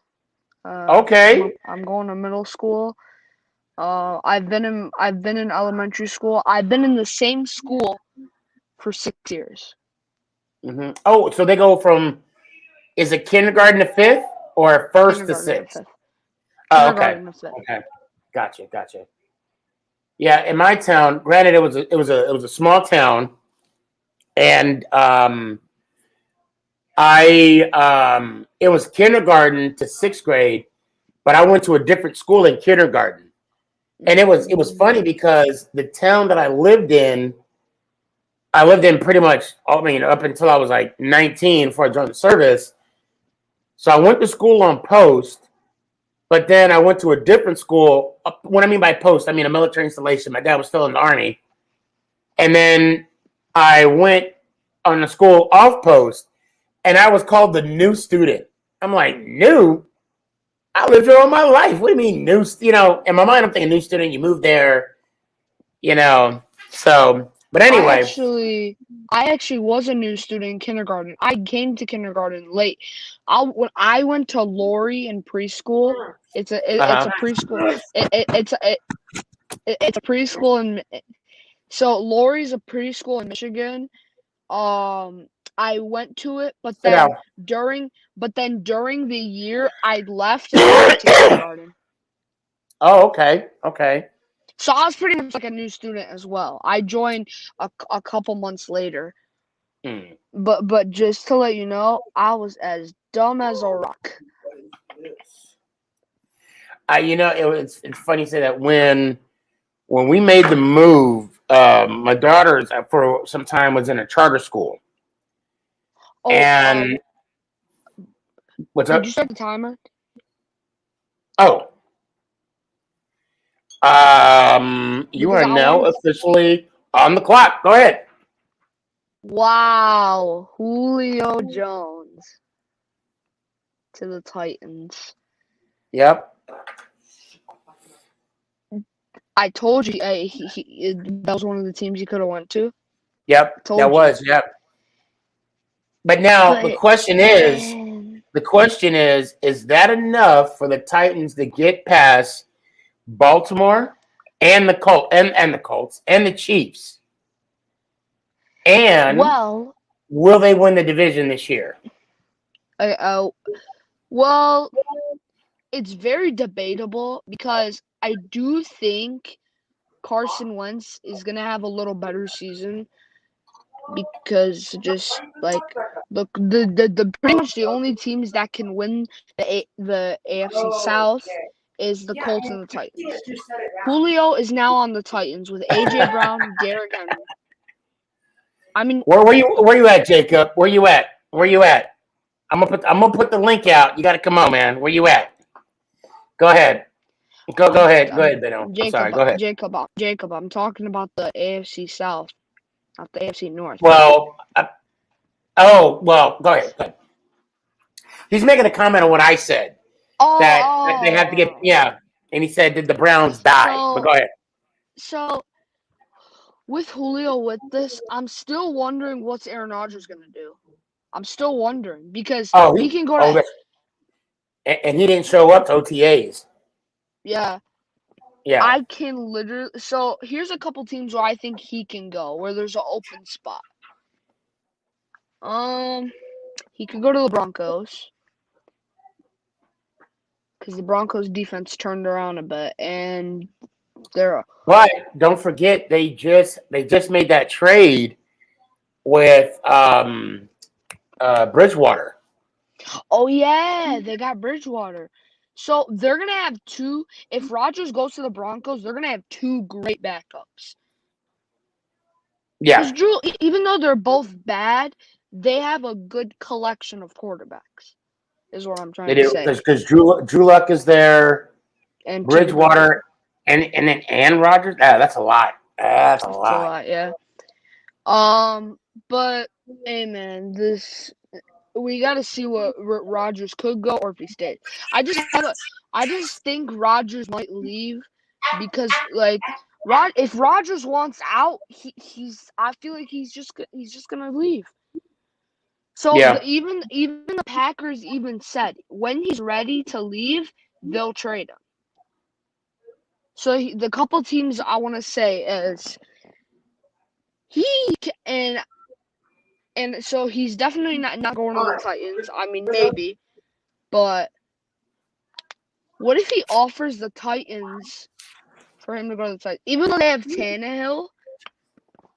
No, they got Tannehill. Too much money. Too much money invested in Tannehill. That's true. So forget that one. And here's Danny. If the Niners traded away Jimmy G, yeah, that's true. But wait, did they have Trey Lance? They want. Well, I mean, they could but they could sit him though. They could sit him. Yeah. So wait, what? Hold on. Okay. Nope. Just checking something out. But the timer did go off. Baby, and I appreciate you, man. All right. And I appreciate I appreciate the name that you got up there, man. I appreciate it. You're welcome. Check this out. I hope to see you on Thursday. Hold on a sec. Can you stop? I appreciate it. Okay, then okay. All right. Oh my God. I appreciate you letting me get on. Don't have kids. Don't have kids, baby. Whatever you do, don't.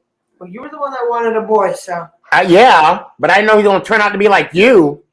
Oh my God, you hit my TV, Nick. I swear for God. I'm sorry. I'll tell you what, man. Let me hear it one time. I'll try to get on right before the show ends. You know, like you have your little group and stuff. Yeah. We might do a little quick one today, if anything. Okay. I'll try and get on by about 2 hours. I'll try and get back on the show. I'm probably not right now because I'm a little tired. Right. But thank you for letting me get on. I appreciate it. I'm doing.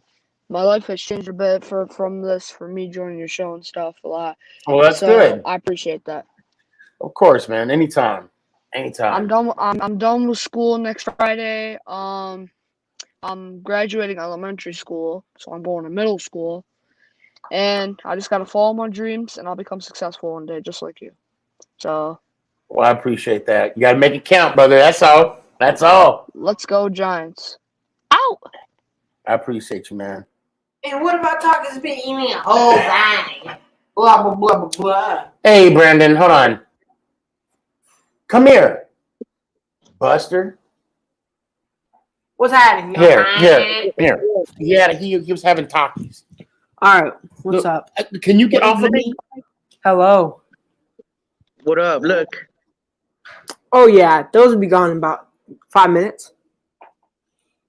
Look. When I buy them, they're gone in like 3 minutes. Yeah, I'll eat them. I will destroy them. Yeah, they get destroyed. Hey, like how people be saying they'll be bussing. Oh yeah, they'll be bussing. They be bussing.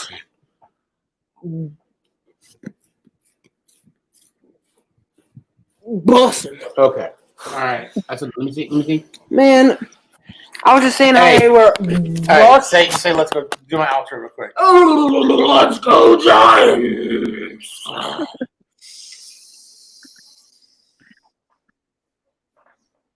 Ow! You have to do all that shit? Damn, dude. Hey, Sneaky, I will tattoo right here. Right here. Yeah. I like get micro balls t-shirt. That'd be funny. That'd be busting. No, I'm kidding. I'm kidding, man. Hey, Brandon, it's good to see you again. Let me hear it one time, man. Let's go, Giants. Ow. Oh my goodness, this dude. Hold on. Oh, I'm sorry. I went out of order. I do apologize for that. Yo. I can't hear. How you doing, Chris? Huh? Wait, can you hear me? Chris, can you hear me? Hello? Yeah. Yeah, I can't hear him. So. Hold on. You can't hear me at all. Wait. Nope, I'm not muted. Wait. Hold on. Put me on the backstage right quick if you can hear me. Okay. All right. Jacob. What's up, bro? Not much, man. How you doing? I'm alright. How are you? You know what? I can't complain. I can't complain at all, man. I'm doing good. I got real cool dad just checking in. That's what I'm talking about, real cool dad. Yeah. I'm talking to you. I'm getting rid of people that know nothing but hate. Life is good, man. Life is good. Yeah, man. I'm not gonna deal with that anymore, man. I'm not gonna do it. I mean, yeah, I'm not gonna do it. You know. But I'll tell you what, you got a whole 3 minutes. Because now you are officially on the clock. What you got, man? Okay, wait. I joined the show like maybe 20 minutes ago. I just haven't really talked in chat. Anyway, I was gonna say, if Rodgers ever gets traded, to be honest, I would want him to go to the Broncos because they need a quarterback that they can rely on that doesn't throw 30,000 interceptions a season. Mm-hmm. But before he would get traded, I would think the Broncos would want some protection for him if he ever does get traded. Well, they picked up this beast from like Wisconsin State Tech University, some weird This dude is a beast. Actually, I don't know if I still have that highlight of his. Oh no, I think I deleted it. Damn it. No, wait. Hold on. Hold on.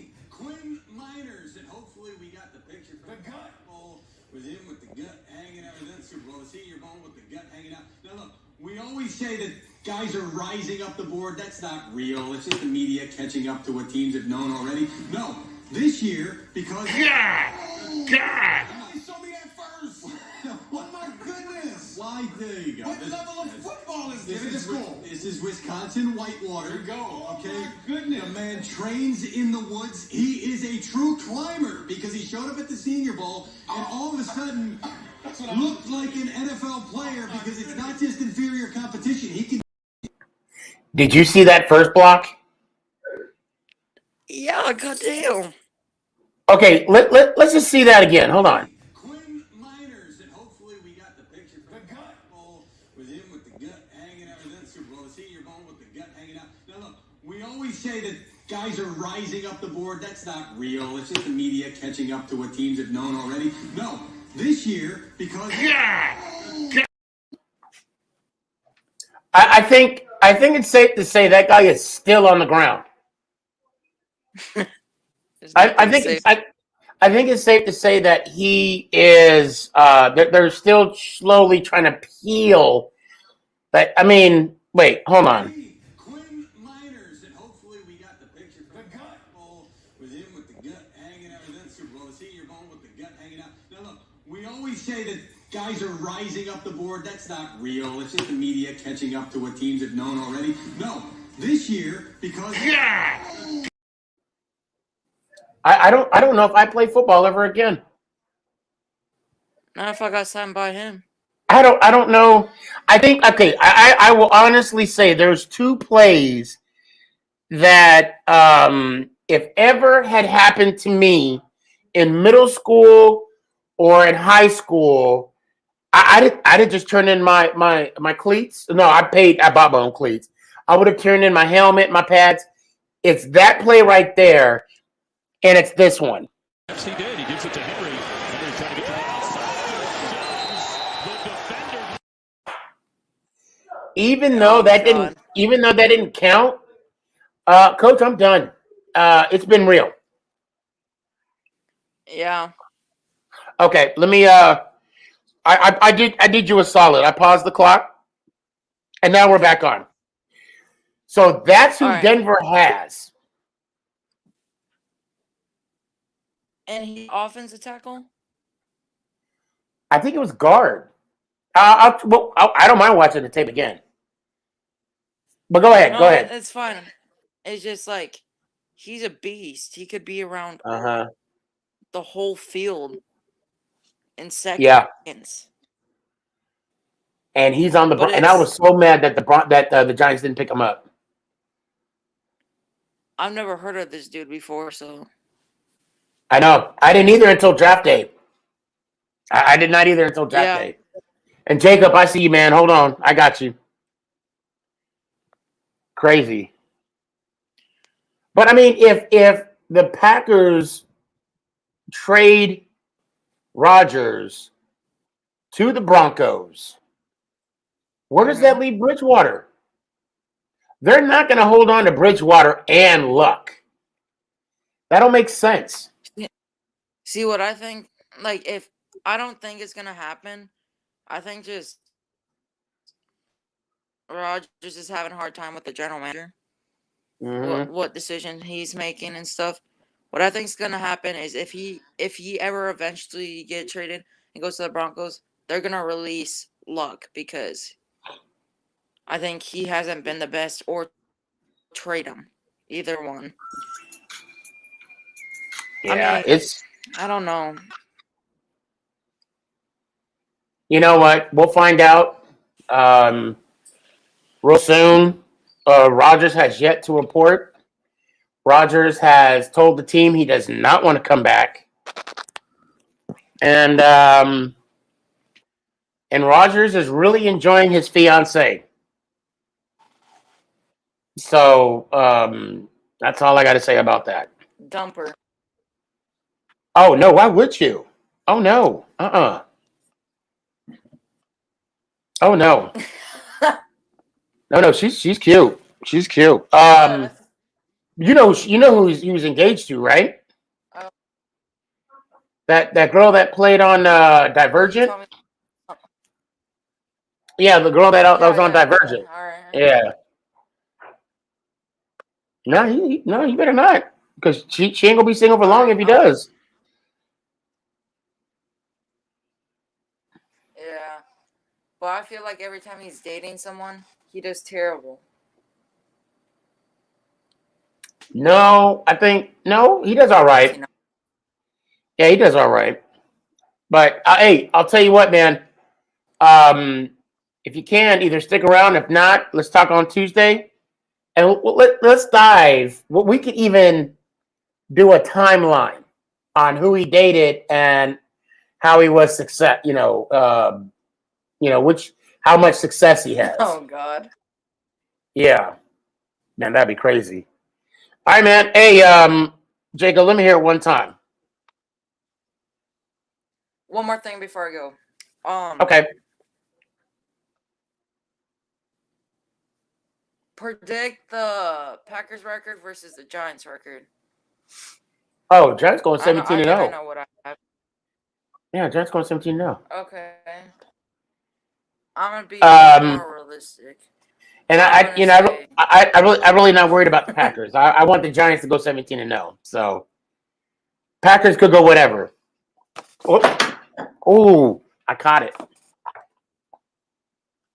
I say 12-3, and then I say Giants.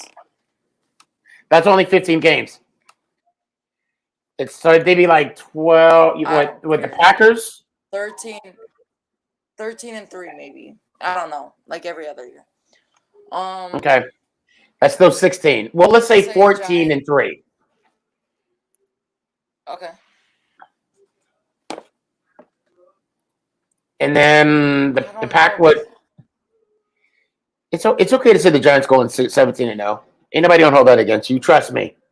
They do. They will. Me. You? No, not so much. But you guys are gonna be like the Patriots if you guys go undefeated, go to the Super Bowl and then choke. No, I don't think so. Because I think Judge will be ready for him. Judge will revisit that, and then he'll be like, "That ain't gonna happen." But I appreciate you, man. I hope to see you Thursday, and let me hear it one time. Oh no! Let's go Giants out. Appreciate you, man. Hope to see you. That was so effortless that Let's Go Giants out. I'm a little disappointed to share this. Well, I think he's a Cowboys fan, and that would make a lot of sense. Yes, and Jacob's a good dude. He's a good dude. So far, a lot of Jacobs that came on the show have been really good dudes. Now, watch that Get Swifty dude is going to be Jacob next week. I might have to watch out for that. I don't know if you came on earlier or if you saw earlier. No, I actually just got home from my uncle's. I was there for a couple of days, so pretty much just got home, hopped in the shower, then I turned on your show while I was in there. Cool. How's your uncle doing? He's doing good. You know, we play a lot of zombies, so. That's what's up. What is that? The Call of Duty version of it? We played the original Black Ops, the first one. So, so when you play the zombies, you're in the like the movie, not the movie, the movie theater, right? Yeah. Oh, okay. Yeah. Harvey said. Yeah, Nicholas and I, we would. Have you beat that stage yet? I don't think there's a way you can beat. I know, right? It's hard. You just kind of go as long as you can. I know there's like the film, like when you go in a teleporter, like, and when you're coming out, you can get that and put that into the like movie theater thing, and after you get all of them, it'll start playing something. But that's like the only Easter egg I really know of. Have you guys been able to do that? Yeah, it's pretty easy. I mean, our strategy is to go into the teleporter every round because they like hurt up in the middle, and then we throw some nades, come back down, and they all funnel through kind of like the spawning point right Right. to the other teleporter pad. So it's nice and easy.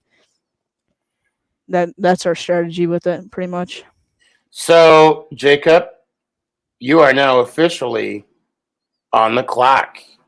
Well, before we talk a little bit of football, I want to get this beef off. No negativity. I'm all about positivity. But I think I heard you say his name a little bit earlier. Don't know if he's still in here, but Faded LT. I need that debate, bro. No, I haven't seen him tonight. Was he on Okay. tonight? No, I thought you said his name, but it was probably someone else. But yeah, I was in his live stream the other day. We were just talking football, talking about Derek Carr, and then he brings up Baker Mayfield, and I'm gonna defend my quarterback, of course. And then he got all angry and thought I was like disrespecting him and all that stuff, and I really wasn't. Because he used this logic: you disrespect the Raiders, like I don't disrespect anybody, but you disrespect my team. You're getting muted, even though I was actually praising Derek Carr. I was calling him a good passer. But I made pocket passer. I can't Yeah. speak. I'm sorry. No worries. But I made a video right after it. He saw that and then he blocked me. So I'm kind of.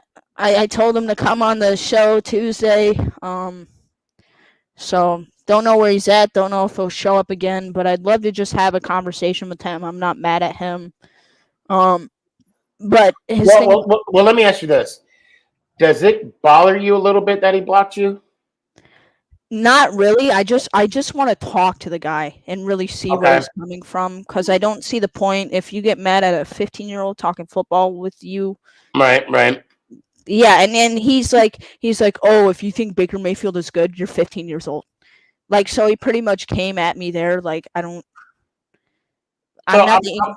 So I'm going to play devil's advocate, and I'm going to try and pretend I know his angle, which I don't, but I'm going to try and pretend. So he's a Raiders fan. Okay, that's one. Two, he does have a quite bit of a following. So I can understand where the wall comes up.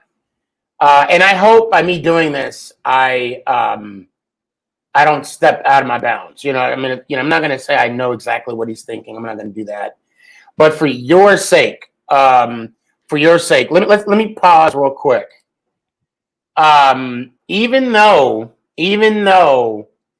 I can't stand Loops 915, okay? Even though I can't stand him, I'm joking. That's one of my dogs. I wish you a speedy recovery, homie. For real.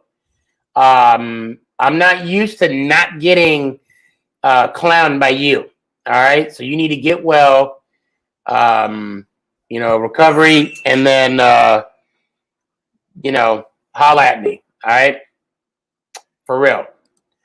Guys, pray for Loops, man. He just got out of a medical procedure done. And let's throw him some positive juju and all that good stuff his way. Okay, now back to me trying to be Faded LT. God, I can't think like him. You know what I'm saying? And I'm trying to. I mean, I can understand why he would be defensive. Yeah. And I can understand where he would be. He would be. I don't know, but I mean, but although at the same time, I do agree with you. I mean, we could talk. I mean, you could come at me hard. I mean, and I'll say this: the one thing I don't like, and I'll say this, right? The one thing I don't like is when people say "F the Giants," and I'm going to say this. Yes, I talk about the Cowboys 24/7. Yes, I don't know. I say I smell shit when I walk by their jerseys in that last video, which I had an employee actually. That was the employee. I don't know if you heard that. As you Yeah, I say, was kind of thinking that. he was like, "Well, you smell shit." I'm like, "Yeah, man, it smells like poop." That was an actual employee. OJ, I see you. Don't be sneaky. No pun intended. See what I did there? You see what I did there? Jake, Yeah. okay, because if I have to explain it, it's not fun. Anyway, but I would never say, which I don't. If I have said it, I know I probably said it on one hand. F the Cowboys. I don't really remember saying that too much. Yeah, I don't, and I don't know why. I don't know why. So what I mean by that is, we could dish it out, right? You could come at me and say, we beat y'all. What was the score? 27. Oh, what was the final score in that Browns game? 27-13-ish. I don't remember exactly. Something like that. Yeah. Poor play calling. Oh my God. I mean, you could come at me like that, right? But once you cross that line and make it personal, then I understand. Then I'd be like, all right, when you start saying, oh, you need to go to the gym, you need to, because the only thing anybody could say against me is that I'm fat. Like, I already don't know that. Like, I don't look in the mirror and I don't see that on an hourly, if not a minutely basis, right? That's the only thing you got on me. So, and with me in that way, I mean, a lot of people come at me because I'm what they call a late bloomer, I guess you could say, because I'm 15, gonna turn 16 here in August. I mean, I know I look like I'm 12, like that's no news to me, but that's usually the first attack. Like when I'm arguing with people in the comments, they'll come at me and say, "Oh, you're like 7." Like, you know what though? I'm gonna say this about you though, Jacob, which I admire about you. Your knowledge and the way you present your knowledge, it's facts, bro. I mean, you don't make up anything. Yeah, that's saying? the way I look at football. Like, bottom line, you can be a biased and lie about a fan, but I'm a Cleveland Browns fan. I'm not a Dallas Cowboys fan. I'm gonna be honest, okay? Right. I have been at the bottom, and we're just reaching that high. Hopefully, we get to the highest point on Mount Everest. That's what we're hoping next February. Right. But I've kind of experienced everything. I mean, only Lions fans have experienced what going winless is like. But I think the Browns fans have truly been just like if you were chained up to a back of a truck and it was the Browns front office for years, just dragging us. And Art Modell's driving it. Let's move to Baltimore. Yeah, right. I have been through everything. So I don't like to make up. Look. I'm gonna tell you right now, and I mean this from the bottom of my heart. You are what a definition of a bandwagoner is. Okay, you need to jump off the bandwagon, and you need to get your facts straight. Can you believe they called me a bandwagon? Yeah, like. Can you believe that that's even a word that comes out of someone's mouth? The only way you are coming at someone and without knowing them and you're calling them a bandwagon is if they're a fan of like a very, very good team right now. And for example, Buccaneers. Every time I see a Buccaneers fan, I'm not immediately thinking, oh, they're diehard. I'm putting it in a thought and I'm trying to read them. Right. With us, we're kind of reaching that boundary where there might be some people that hop on. But I know I've been a Browns fan for pretty much my whole life. And with you're still a Giants fan right here. Now, when you guys were Super Bowl champions, you could be put into question of a bandwagon. But if you're sitting there with a wall full of Giant stuff, you've got all your stuff is Giants themes, there's no question of if you're a bandwagon or not. So I don't get why people bring that into question. It's about people being loyal because my dad's a 49ers fan. He was born in 1980. He's a 49ers fan, if that makes a lot of sense. And now back then you could call him a bandwagon, but he still sits here and cheers for the 49ers. So, by the way, not throwing any shots about the Buccaneers, CJ. I'm just saying. Oh, I hope he's still on. So I was about to click on him too. I was about to bring him on. I love Buccaneer fans. So let me ask you a question. So you're a diehard. There's only one way of being a fan of the Cleveland Browns. You got to be a diehard Cleveland Brown, and you got to be a All or diehard nothing. Detroit Lions fan. Because let's face it, you and the Lions. Actually, the Chargers could at least say they've been to a Super Bowl. The Cardinals could at least say they've been to a Super Bowl. But unfortunately, and I'm not trying to push or step on or throw salt and lemon juice on a wound. But let me ask you a serious question. I'm a diehard fan. I bleed. When I bleed blue, I bleed blue. Okay. Now, I don't consider myself just a fan. All right. I consider myself a part of the Giants, even though I'm still waiting on my 1-day contract for $1. The compensation, Mr. Mora, is non-negotiable.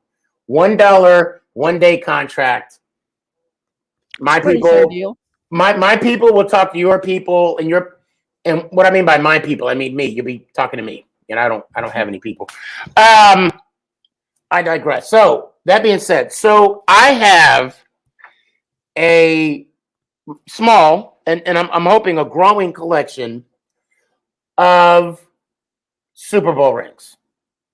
Okay, I have all 4, and I'm not flexing. There's a reason to this. Are they real, or are they replicas? Yes. So now, So I have all 4. Okay, I wear the 4th one proudly. Now, this is where my question comes in. When? Notice I didn't say if, because I'm a positive person. My glass is always half full. When the Browns win a Super Bowl, would you want the opportunity to get a ring? I mean, if it was a real ring, I'm sure those. Yes or no? Yes or no? Absolutely yes. Absolutely. Okay. Yes. Okay. Now, my question for you, because you're a diehard Browns fan. What now? And that's the definition. Now, what's the definition? What defines a person that would want or deserve, like a fan, deserve a championship ring? I think you would fit that definition. Because right now, you're earning your stripes. Okay? So, the point I'm trying to make is that we bleed our team. You bleed orange and brown, right? Yep. This arm's orange. See a little skinning in his arm? Right. This arm's browns. Same thing with the legs. Not sure about the brain. There's not much of it up there anyways, so I'm sure it's just mostly. Townicus, you better not go anywhere. I see you. So, because I'm sitting here. I actually had a conversation with a gentleman not too long ago, and it's kind of funny, kind of comical. He called me lame because I wear the replica 2011 Super Bowl championship ring, and it has my name on it. It has my name. It has my name. This is my ring. This is not for resale. I don't know if you checked out my my post that I put on YouTube about this ring, about how I got it, how I obtained it. When you get a chance, please check it out. Throw in a comment if you wouldn't mind. All right, this is marketing here. Yeah, I mean, I'll definitely look at it. Let's see. Well, and I guess that's the point I'm trying to make here is that, and that's the difference between fans and a bandwagon. It's a bandwagon. Yeah, and I'll have to wait about 8 months to order mine. But when the time comes, I'll definitely figure that stuff out. I You know. know, Jacob, I'm gonna make a deal with you.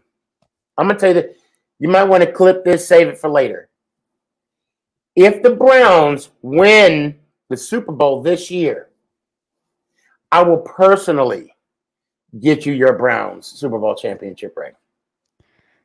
All right, I will, and you, and there, and if they don't, you don't owe me nothing.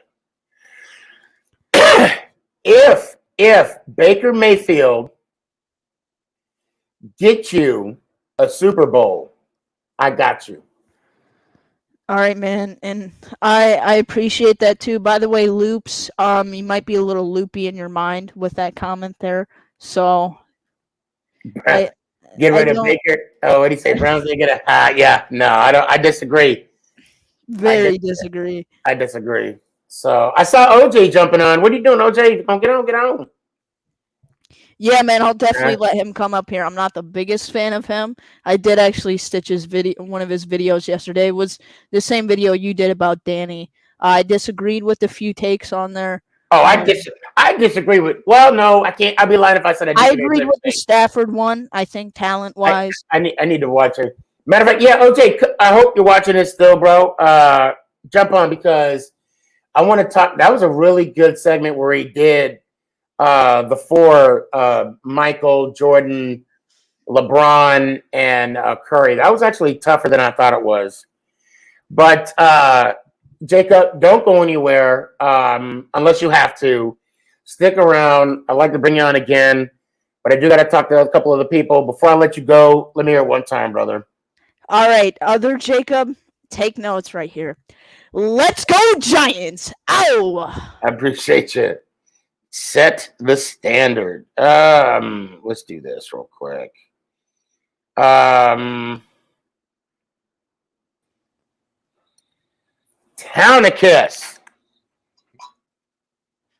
What are you doing, man? What is happening with this show tonight?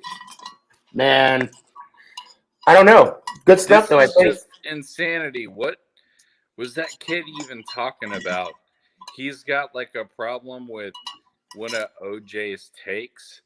Okay. Like what?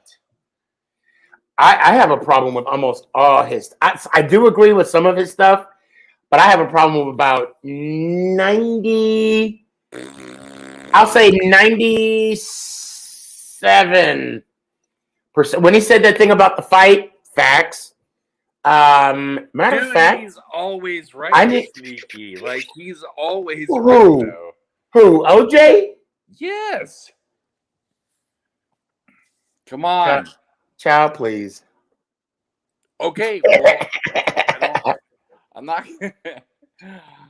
But you know what though? To give me examples, I don't have any right now. Me at the last minute, I had other things, and now they were flushed from my mind. Yeah, I don't, and you know, sadly, I don't. Well, obviously, anything he says about the Giants, I'm like, hold on, OJ, I missed it. What specific did he disagree with? He said something about. He said Stafford. I know he talked about that one. And hold on. Here we go. Jacob, which one did you disagree with on OJ? The only one I agreed with was the Stafford take because I think Stafford talent-wise is better than Kyler Murray. But I'm glad I brought Kyler you on. I'm end glad I up brought you on. surpassing him. I'm glad I do love you, yeah. OJ. I still love your content though. But well, but wait, be honest. You said he ain't your favorite though. Say that. He ain't my favorite. I don't want to put words in your mouth. I don't know what you said a few minutes ago, but just own. OJ. He knows he's my dude, but he ain't my favorite because we go at it a couple times. But OJ, why? Well, I know you're probably in bed right now. But bro, I do want to talk to you about. You know what? I want to talk to you about basketball, and I know just enough. I know just enough to be somewhat dangerous. But yeah, I want to talk to you about. So whenever, I hope to see you Thursday. Don't be scared. Or I mean, if you don't want the smoke, a little antagonized. Don't hurt anybody. Come But and get it, Jacob, I'm gonna talk to Town of Kiss for a few minutes. Let me hear it again, brother. Set the bar. Set the bar. Let's go, Giants! Ow! Appreciate you. Man, that got me hyped. Hey man, how you doing? I'm good. How are you? Yeah, I'm liking the beard. It's coming in nice. It hasn't changed. Yeah, I guess it's. Well, it's getting fuller now because before it wasn't as full. It is. I think I'm gonna let it keep going. Yeah, I think you should. I'm gonna do. I mean, why the hell not? So, are you glad Julio is gone? Not glad. I'm, somewhat sad and somewhat just pragmatic about the fact that we have to do this. Cap-wise, it's a rebuilding team, whether they want to say it or not. It's true. It's what they are. And so, let him go somewhere else and flourish and win like he deserves. Hopefully, that'll be in Tennessee for him. But, yeah, I mean, it reminded me of something. I had this debate in my mind. Is Julio the best Atlanta Falcon in the history of the Falcons organization? Oh, wow. And I went, yes, I think he is. And I had another person in mind.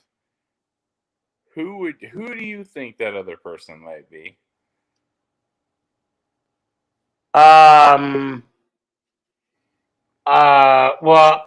Shoot. Well, I mean, see, when you say best person, well, he did. I mean, I could easily say Michael Vick. Oh, Dan even said it too, Michael Vick. But God, and he was just starting to climb. He was just starting to hit his peak. I mean, you could throw Dion in there. I'd be okay with saying Dion. That's what I want to hear you say. Yeah. Because I was having a conversation with someone recently, and they told me that they didn't think that you consider Deion Sanders to be a top 5 overall cornerback. Oh God, no. No, no. I'll say that with no. Deion Sanders is not, in my opinion, in Stephen, aka SneakyG, opinion, Deion is not a top 5 cornerback. And I will, and wow, I wouldn't even, I wouldn't even put him in my top 10. I wouldn't even, I would, yeah. Screenshot this. You know what? It's my, I mean, and see, the problem is, if I had to squeeze him in top 10, I'd probably put him at like 8, 9, 10, maybe 11. 40, No, I wouldn't do that. 60,000. He would definitely be in my top 20. Definitely. But top 10, no. Wow. No. I'm almost afraid to ask you about who would be your top 5, because I feel like it might spawn an argument. I legitimately do. Well, hopefully we'll still be friends. Hopefully we'll still be. Yes, of course. Stop worrying about that. You're always delicate man. No, I'm a what I say on what a beautiful chocolate man. Hold on. I'm like some South. Oh no! What happened? I had my spreadsheet. Wait, maybe I could find it again here. Oh no! I gotta pull. Hold on. I do have a spreadsheet of who I have of my top 5. Oh, hold on. Let me answer this real quick. No, Jason Sehorn is not in my top 5. I was wait. You know, I knew. No. No, not at all. Not. Do I have I don't think I have a Giant on my top 5. Nice, OJ. Very, I don't very know. nice, sir. Hey, Gabby, how you doing? I think she's here for OJ and OJ only. I hope. Or are you saying Oy vey? I don't know who, but it's good to see you. Thank you for joining. Hold on. Let me. What did I have? I do have. Well, let me see. Lord, you're taking forever. What are Well, you no, missing? no, Are I you have. these, like antiques? No, actually, no. I must have deleted them by accident or something. But I actually have the what do you call it? I have numbers of who I don't even have them ranked. But see, the thing is, too, I'll say this: it was really hard. It was really hard to find information regarding DBs because Yeah. they don't. I mean, and the reason why I classify Dion as a defensive back because that's what a lot of statisticians have him classified as. And What's wrong with that, though? Like, I mean, I don't well, no. understand where there's a problem. No. Well, for me, there's not a problem. Hold on. Hold on. Somebody wants to join in. Oh, hell yes. All right. Hold on. Oh, yeah. We could barely hear you. You're mumbling a little bit. What you got, man? Can you hear me better now? Yeah, we hear you better now. I figured you was in bed. Yeah, I couldn't hear him. Yeah. Good So morning. Good morning, by the I, way. I had my headphones on. So I just have one question. The Okay. Dion Sanders thing, is it because he played for the Cowboys? That is one of them. No, that is not. Is that just one of those contrarian takes? The what? Is that a take just to be a contrarian? No, not at all. Not at all. Well, it's hold on. So okay. So check this out. So I will say this. When I read an article, okay, because when I felt this way for a long time, even when he was with the 49ers in 94. I thought he was good. I felt he'll make an impact on a team. Obviously, he helped Steve Young get his Super Bowl, helped them beat the Dallas Cowboys. But when in my mind, when I finally made my opinion known, okay, I started doing some digging. So when I read about the top 5 DB, okay, actually, I'm sorry, let me back up. It was the top 5 cornerbacks, okay. Like you, OJ, I'm a numbers guy, okay? Because you got to quantify things. There are no true measures on how to quantify a DB. Okay, now hear me out. Back to that article. I'm all over this. Please do. They listed Champ Bailey. They said Champ Bailey had X amount of pass defended. What other cornerback stats they had? They had a list. They had a list, basically a list of stuff quantifying Champ Bailey. They had a list quantifying Night Train Lane. When they brought up Sanders, the only thing they said was basically he has the most yards in interception returns. He's a special team player, and he plays on offense. Okay. So your entire No. That's not my entire. I'm just giving an example that the players that were listed, they had quantifiable measures for them, but when it came to Deion Sanders, they didn't have much. I'll say that. But that's not the only thing. The only thing. I fell asleep during that whole synopsis of. Well, I mean, you've had a couple to drink. Yeah, I'm like kind of coming to, and I'm like, oh, I missed the lecture. So OJ, I want what you're having, Tonicus. I really do. So can I rebuttal that or not even? Go ahead. I'll tell you what. I'm gonna sit back and I'll let you go ahead. Go ahead. Yeah. So this is not really a rebuttal because it's your opinion, and obviously you're entitled to one. I can't really say you're a wrong person. Actually, I can, but I don't know, man. To me, it's one of those things. It seems like your entire premise is based on one article and the opinion. No. I told you it wasn't. Well, you offered that. You didn't offer anything else, so that's what I'm going by. Well, I can't find my numbers right now. I have everything. But go ahead. Here's the thing. Let's talk about numbers for a second. Would you consider yourself a student of the game of football?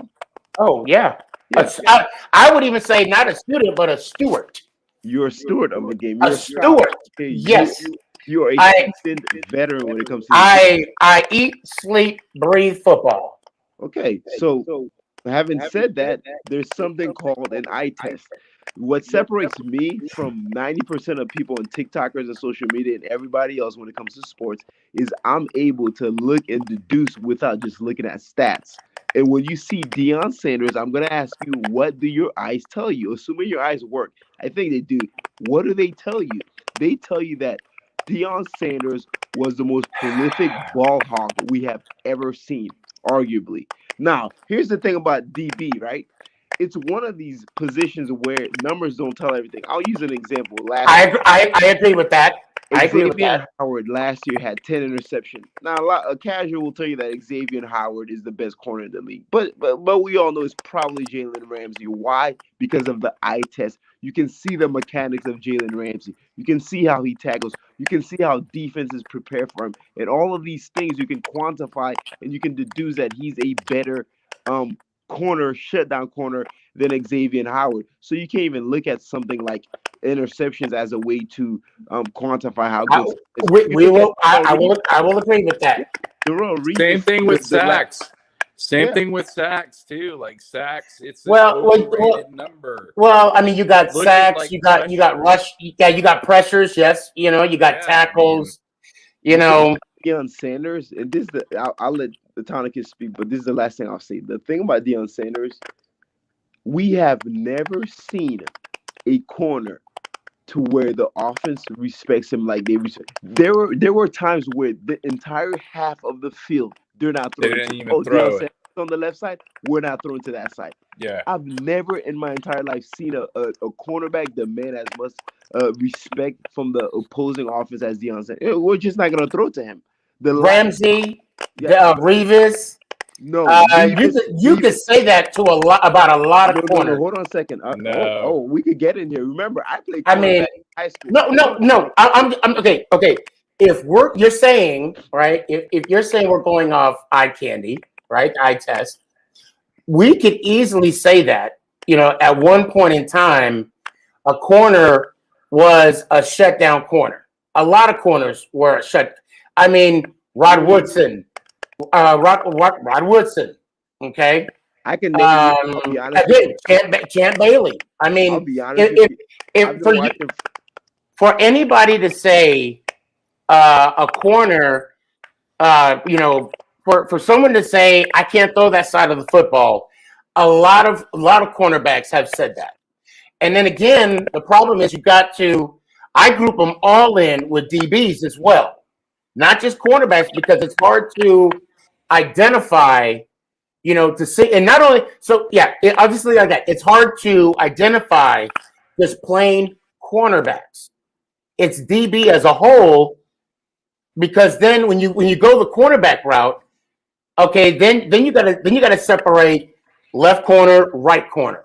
If they're the number one corner, do they cover the number one receiver? I mean, there's a lot of variables that we can't identify with stats. What we can identify is what happens when he's lined up against Jerry Rice. What happens when he's lined up against Jerry Rice. They had some battles. But he was somewhat successful.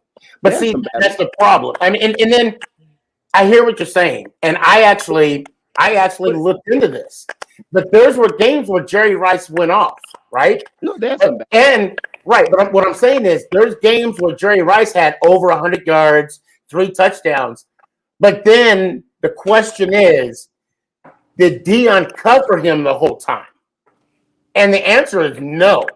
So even though those numbers are high or low or whatever the case may be, it still doesn't give a single indicator on how he was against a number one receiver.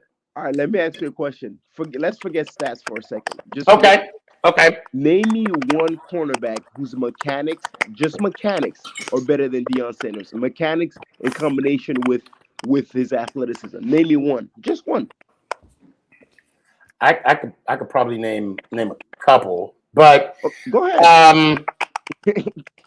So right off the bat, I mean Champ Bailey. I mean for me, Champ Bailey. I mean seriously, Revis. I mean I need to find my list. I know I have the email here. I don't know. Hold on. Keep going. Bailey and Revis, Champ Bailey and Revis, they could not move their hips as good as Deion Sanders. I think from a physical, mechanical standpoint, the number one trait in a cornerback is their ability to turn their hips and move their hips, hands down. And any coach will tell you that. Like, and that's the thing. I played corner in high school. I'm not saying this to brag or anything. I follow that position. I love that position because after quarterback is probably the second hardest position. And I've been watching football for probably around 20 years. And let me tell you, there's probably 5 true shutdown corners I've ever seen in my entire life. Besides Deion Sanders, you have Revis, you have Champ, you have Rod Woodson, Charles Wilson, Nnamdi Asomugha, and possibly Richard Sherman. Besides those guys I just named, and even Nnamdi Asomugha, that was for a couple years. That was like 2-3 years with the Raiders, man. Like there's but when you also look at it as a whole, as far as D-backs, I mean, then you have your Ed Reeds, you have your Ronnie Lotts. But I would not. But comparing a corner to a safety is like comparing a fullback to a running back or a tight end to a receiver. It's just not the same. Yeah, he's talking about very completely different. Right. But see, that's the thing. Okay, the only reason why I group him as a whole is because that's what they have him listed as.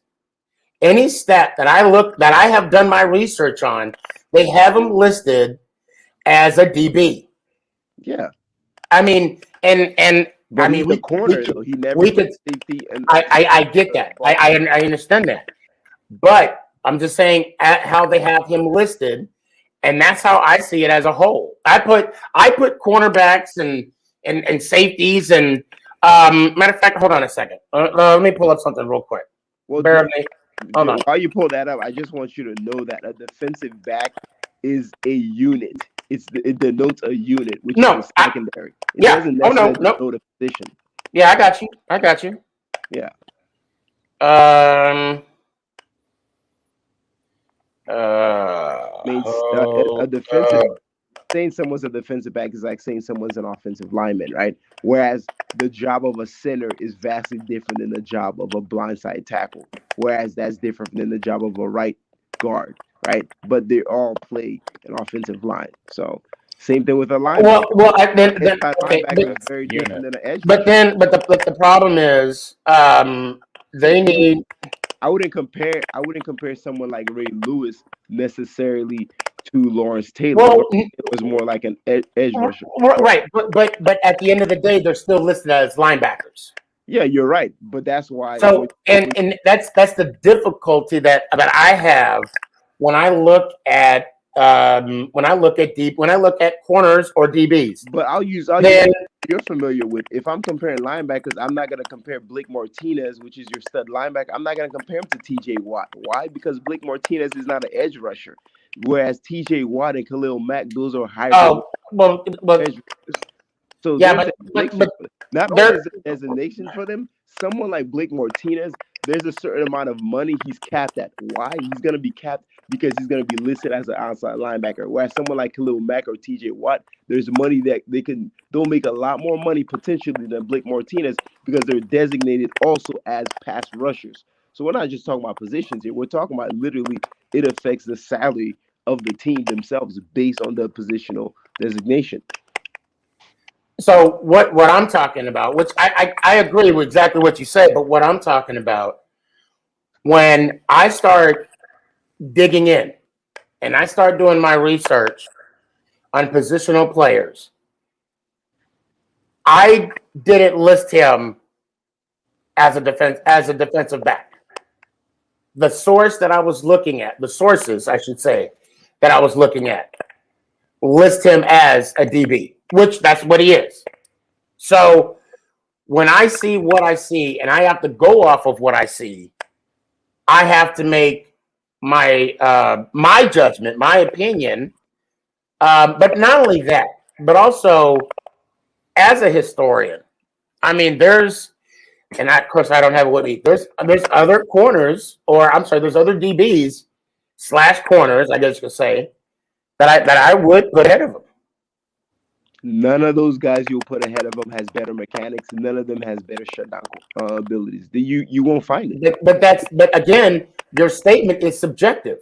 I mean, I can wait, Tonicus. I can sit here and say Daryl Green has the best mechanics. I can sit here and say Jason Sehorn has the best. That is. No, I'm just saying it. I'm just saying. Wait, OJ. On that note, you gotta admit that pick that he got from McNabb with the little flip and got in the end zone. Tell me that wouldn't fire. Yeah. Okay. All right. I'm glad. Oh hell! Now it's gonna snow. Now it's gonna. Thank you, OJ. Now it's gonna snow in Dallas. Hold on. This is probably the last thing I'll say. Okay. Just to let you know how absurd the notion that Dion is not top 10 is. Just to let you know, I'm just gonna tie it all together. It is more debatable that Tom Brady is not the greatest quarterback of all time. That's more debatable than Dion is not the best corner. No, I doubt it. There's three things that are a staple when it comes typically to the NFL, right? Tom Brady's the GOAT. Jerry Rice is the best receiver all time, and then Dion is the greatest corner. You could even throw in Lawrence Taylor as the best linebacker. You could throw that in too. That's not debatable. I mean, that's not debatable. So if a Bucks fan, if someone sits there and says, you know what, OJ, I think Peyton Manning or Aaron Rodgers is better than Tom Brady, I'm more open to having that debate than I am Dion, because the Dion thing that borders on the line of it's ridiculous. Like that borders on the line of I can't even debate this. But anyways, I feel like I've monopolized the conversation. Go ahead, Tonicus. Yeah, go ahead. You've been quiet the whole time. Go ahead. Yeah, say what you got to say. Yeah. It is. I just again with positions like DBs and even offensive linemen, it's so subjective. I mean, but see, the thing about Jerry Rice, undoubtedly, he was a bad man. It's the not thing about subjective, though. It is. It's not subjective because if you were to say to me, OJ, who's the best guard right now? I'm gonna say Quentin Nelson. If you're gonna say who's one of the best tackles, I'm gonna say David Bakhtiari for the Packers. Like I watch film. I know I can literally look up film and tell you why these guys are the best. Like I could tell you position for position, man. Who's the best defensive player? I'm probably gonna say Aaron Donald. Now, there is some level of subjectivity to right. There are some plays that because you said Phil, right? Now I don't know the game, I don't know the date, but I mean, I am like you. There are a lot. I don't know. Let me not say that. Let me not say that. There are plays that Dion has taken off, like taken off. Okay. Why are people calling me? So What? they're probably calling me, telling me to get off because I'm talking about Dion. Look, I understand. He takes plays off. You're trying to say Dion used to take plays off. Yeah. So I will. Everyone takes plays off. I don't. You know what? And I didn't want to say that because I don't want him. I don't want. How can I say? I have my own. I have my opinions for my reasoning, and I don't want him. I don't want him to look bad because is he a good player? Yeah. Oh, he's outstanding. Oh yeah. You know, was he Great, yeah. when he? Yeah. I don't want to. I'm not a Dion hater. I'm definitely not a Dion hater. I'll be honest with you. I guess the trouble I'm having, Sneaky, is that you're not really able to effectively articulate why he's on your Because team. I don't want to put him down. That's why. That's the bottom line. But here's Because, the thing, though. but look, because it doesn't. Manning's overrated. Eli Manning's overrated. Why is he overrated? But he's not. He's not. Has a 500 record. Boom. I can stop. He does not have a 500 record though. What's his win-loss record again? Remind me. Was it 125 to 120? No, it's 117, 117. Career. If we're doing career, it's career, right? Yeah, I'm doing career. Yeah. Okay. And remember when we had our discussion. Remember when we had our discussion. You know, you had made the comment. You know, if you can't tell the story about the NFL without a player, he doesn't need to be in the Hall of Fame. But you can tell the story about Eli and the helmet catch and the Mario Manningham. So because of that, I mean, we've already talked about that. Well, that's fine. But my point is, if I were to sit here and say Eli is overrated, the next question would be, well, OJ, that's a pretty bold statement. What's your reasoning? My answer would be, oh, he's an average quarterback. Well, how is he average? Oh, 500 record. That's what I'm trying to say. Now, you might not like that line of reasoning. Well, no, but then it's justified. I can substantiate that claim, but you're not able to substantiate the claim to any level of reason why Dion is on your top 5. That's all I'm asking for. Here's the thing: I don't have to agree with why you don't believe so, but as long as it's reasonable to me, I just want it to be reasonable. That's all. Now you might not agree with the Eli thing, can I but you have to interject for 1 second and bring us all back together when I slide in and I say 2 Super Bowls and 18 years of mediocrity. Right back to you, kids. That's still 2 more Super Bowls than the Atlanta Falcons. But I digress. I mean, I digress. Astro has 4, but you know.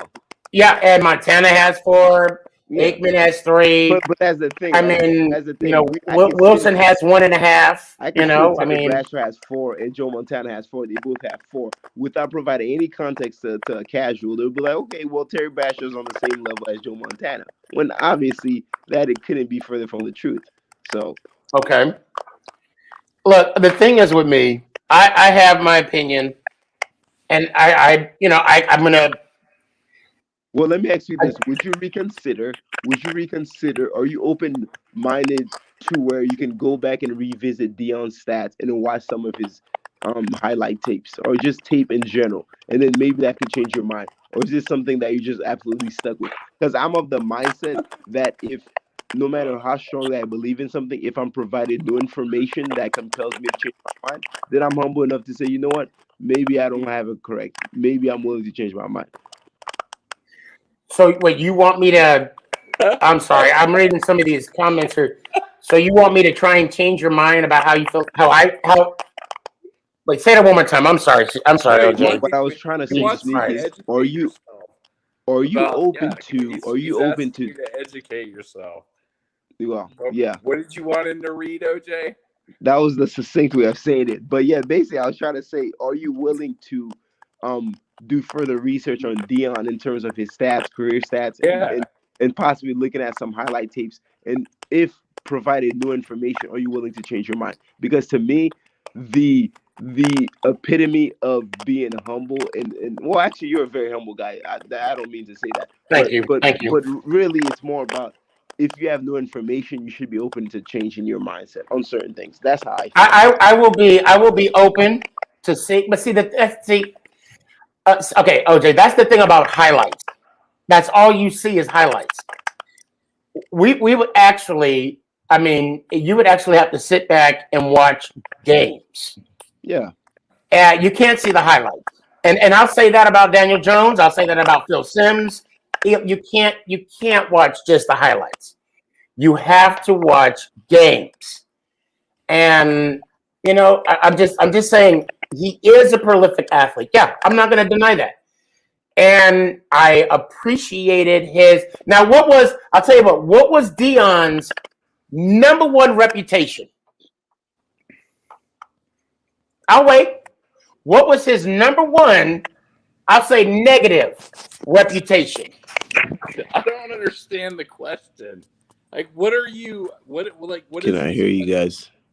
Yeah, can you hear me? OJ, can you hear me? Did we Can lose hear you? you guys? Oh no, did we lose you? I can hear you. I can hear you. Did we lose you? Oh, this was getting good too. Damn it! Okay. Is he good? Hopefully he can come back. Hopefully he can come back. Hold on, let me see. Okay, now I don't know if we got some trolls or we got actual people that want to have a conversation. Oh, here we go. OJ's back. Okay. Cool. Okay, now you're muted. Unmute yourself. Yeah, I don't know what happened. I just Okay. stopped being able to Okay. hear you all. But Yeah, but we can hear you. I at least could hear you. What was the number one reputation Deion Sanders had? What was his reputation? kind of a vague question, but to me, just I guess glamour, showy, prime time. Well, I mean, no, okay, yeah. Well, damn. Okay, number two, then I'll answer. He didn't tackle. He didn't tackle. He missed tackle. Whoa. Let's reframe the question. What did you say? What his greatest strengths are? No. What was his most negative? I had to rephrase it. His most negative reputation. Being a diva. And well, right, but then Yeah. also, he missed tackle. And then you went with not being a tackler. All right. Yeah, which is I'm caught up. okay. Carry on. Gotcha. Carry on. Okay. And I mean, no, that's basically it. That's basically it. I do like a corner to be physical. And that's fine, but let's be clear about something though, Sneaky. That's not to say that Deion was a poor tackler or he never tackled. What that is? No, I'm not saying that. The whole tackling narrative, you know what that is? It's nitpicky off of a GOAT. It's the same thing we talk about, and I've been harsh to LeBron lately. Oh, LeBron doesn't play defense, so there's that narrative. But all it is it's nitpicking, splitting hairs. When players are so great, you're always gonna find something about them. Every single one. People could have stuff to say about Brady. Like there's something to say about everybody. So to me, that's just more of a nit. But it wasn't something that was like a glaring flaw. And and why do you hold on. this guy, why would you want him to be doing that? That's not his role. His role is not to be, a safety style tackler, especially I will say after the 90s and the 2000s where you had those guys. Like you don't want this dude doing that. He's an elite coverage DB. Like that's what you want him doing. You don't want him running up and trying to sledgehammer guys in the legs, coming up the middle. So I mean, sure, I guess you could say he avoided that type of thing, but I mean, if he played If And he you know played what's for your funny? team, would you not want him doing that too? Exactly, Tonicus. And the funny thing is, you look at Jamal Adams, one of the best safeties in the league. Now he's getting slandered, and people call him Blitz Boy because he blitzes all the time. They're like, well, you should be more in coverage. But the type of player he is in the type of system, it's very effective. And as a safety, like to have a safety that can blitz very well, it's a very valuable thing. But then again, Yeah. that's mostly casuals that say that. But that's a prime example of So someone slandering I, a very I elite player. will say this. I will say this, and I did appreciate his Hall of Fame speech. And when he made the comment, it was such it was so poignant how he brought this up. I don't know if you guys seen it or can recall it. He said he came up and he said I'm gonna misquote him about nice do-rag about tackling. He was like he was talking about tackling. He said that is not true about me missing tackles. Because then he came back and said, I tackled every bill my mama gave me. And for that, I mean, I do love the guy. However, I just don't. And I don't know. I must have deleted off my iPad. I don't know. But I had it broken down as to. I mean, for something you have such a strong conviction on, you are sure lacking a decent amount of evidence, man. I mean, if I like, Well, because I could wasn't. answer Eli. The thing is, I could answer Eli Manning's underrated conversation like easily, and I have all the evidence. I could easily just I mean, evoke that evidence because it's a strong conviction. You know what I mean? But then I have an easy rebuttal for that too, as well. You know what I'm saying? I mean, I could say why he's not an above average quarterback. But, I mean, we've been talking about it for 20 minutes. I've heard so far. Oh, I read an article and this guy said he's. Yeah, well, that was the one instance. Yeah, and I like I said, I had an actual spreadsheet with numbers and all that good But stuff. here's the thing, I can't find it right now. If I were to ask you, do you love your kids and why? The answer would be yes. It will be quick, and your reasoning for why you love them, you wouldn't think twice. It's already there. Like you don't even think about it, right? Because it's something you're passionate about. And exactly. Yeah, exactly. But in the same way, exactly. If I were to like everyone that I think is overrated or who the best or the worst is, and I'm passionate about it, I could easily know at least 7 different reasons. It's just sitting there. So I don't know, man. It kind of sounds like you're a hater of Dion, but you're not a hater in general. I'm not a hater of Dion. I just don't believe he sure as hell not my top 5. And I mean, no, I can't put him in my top 10. So the athleticism and the mechanics check out. His numbers check out. His accolades here we check go. out. All right. Here we go. Hold on a second. Hold on. So, well, hold it. Okay. So, one guy you think is better than Dion. Just one. Just give me one guy. One dude. One.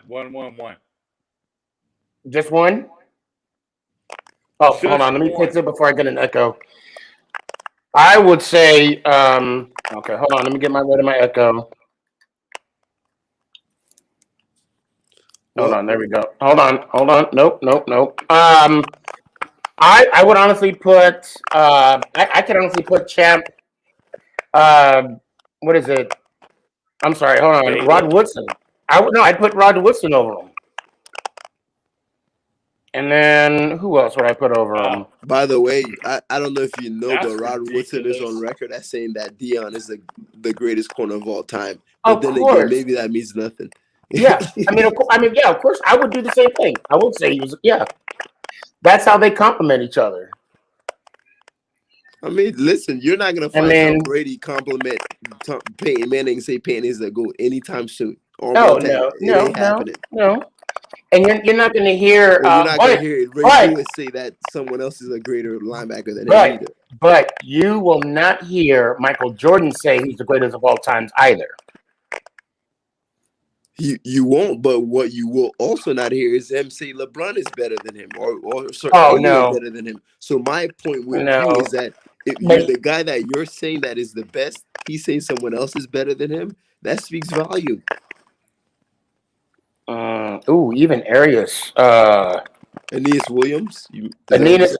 Well, I would say. I mean, Anita Williams, Daryl Green, Charles Woodson. Stop feeding him. Hold on, let me Let him go on his see. own. I'm just looking at DBs that I have. That I'm looking at a list because I actually found my list right now. Aeneas Williams was fantastic. As good as Dion. Let's see. No. Whoops. I mean, you're saying and all so these guys, but Revis so was better than Aeneas, and Revis was better than Rod Woodson either. I mean, Rod let Woodson me was also see. primarily a safety. Was he not? Yeah, I think he played a lot of safety in the second, pretty much the second he half of did. his career. He moved back. So Let me see. So, and I mean, I'm looking at right now. Let's see. One, But okay, 2, so 3, you said 4, Rod Woodson. Let's 5, stick with 6. Rod Woodson. What did Rod Woodson do better than Dion again? Because he wasn't a better cover corner than Dion. Tackler. That's it. He could tackle better. It's the only thing you could possibly say. That's the only thing you could possibly say. He got more interceptions than him. I mean, I don't care. But Hold he on a has second. more. He has more Pro Bowls. people weren't throwing in He Dion's does have more. I direction. mean, and the only thing he has equal to, I mean, equal all pros. I mean, if we're looking at numbers here, You do realize though that as a corner, Deion Sanders was not. There were a couple of years where they just straight up were not throwing to your side. Like I've literally seen that happen. but twice. again, I mean, I've that seen could it be happen said. with Dion and Revis. I did not see it with Sherman. I did not see it with I Rod know. Woodson. I did see with Sherman. No, I didn't. The 1 year they won the Super Bowl, they were saying how people do not want to throw on Sherman's side. The year they won the Super Bowl, that's the 1 year they did say that about Sherman. But I've heard people say that about Champ Bailey. But I've heard people say he that still about threw on his side. Devarius Revis or Daryl Revis. Matter of fact, now I'm not saying that he's all time, but they even said the same thing about Asante Samuel. So I don't think the state. He was good, but what I'm saying is to say that you didn't throw to Dion's side. I mean, you could say that about a lot of corners. That's all I'm saying. No, that's all I'm saying. You don't. No, you I don't think so. I don't think you can say it, but did it They've actually even, happen? they've even said that about Ramsey. They've even said that about Ramsey. They've even said that. I believe, and again, we're all talking about my opinion here. Hold on, we're not talking about just what people said. We're talking about what actually happened. But guess what? They still threw on Ramsey's side. They still threw on Sherman's side. I'm talking about what actually happened, not what people said. Now, again, out of all those people you listed, the only one that I actually observed to where they did not throw his side for 1 year was Daryl Revis. He's the only one that actually saw that they actually did not throw. The rest was all talk. Ramsey gets targeted, man. Every now and then Ramsey gets done up. But come on, Champ Bailey though. Yeah, even Champ. The only thing I'll say about Champ Bailey that now remember when Baltimore threw those 2 bomb passes to go in the AFC Championship game? Remember that? Yeah. When that happened, I mean, I was shocked. I'll be honest, I was shocked when that happened. Now the next day, a lot of people said to me, "Why weren't they in cover 2?" I said, because that's Champ Bailey. Because that's Champ Bailey, right? But yeah, I mean, he still got burnt. But yeah, you don't need cover. You don't need safety help. Like this but dude. That's either here nor there. This dude Dion was so dominant that he would purposely allow receivers to get past him just to bait throw him the ball so he could pick it off. Like that's how bored and dominant he was. He literally let him get past him. Like he's the best ever. He killed it.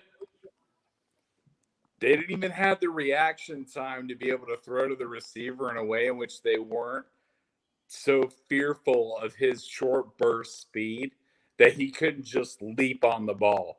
So they just didn't throw near him ever for a long period of time. Deion was just a cheat code. He's the one corner I've never seen a corner with a combination of his athleticism and mechanics. I haven't. Darrell Revis had superb mechanics, but he wasn't the fastest guy. And whenever he went up against like someone like Randy Moss, yeah, it was a problem for him, right? But and I remember one of the most profound quotes I've ever heard about Deion Sanders.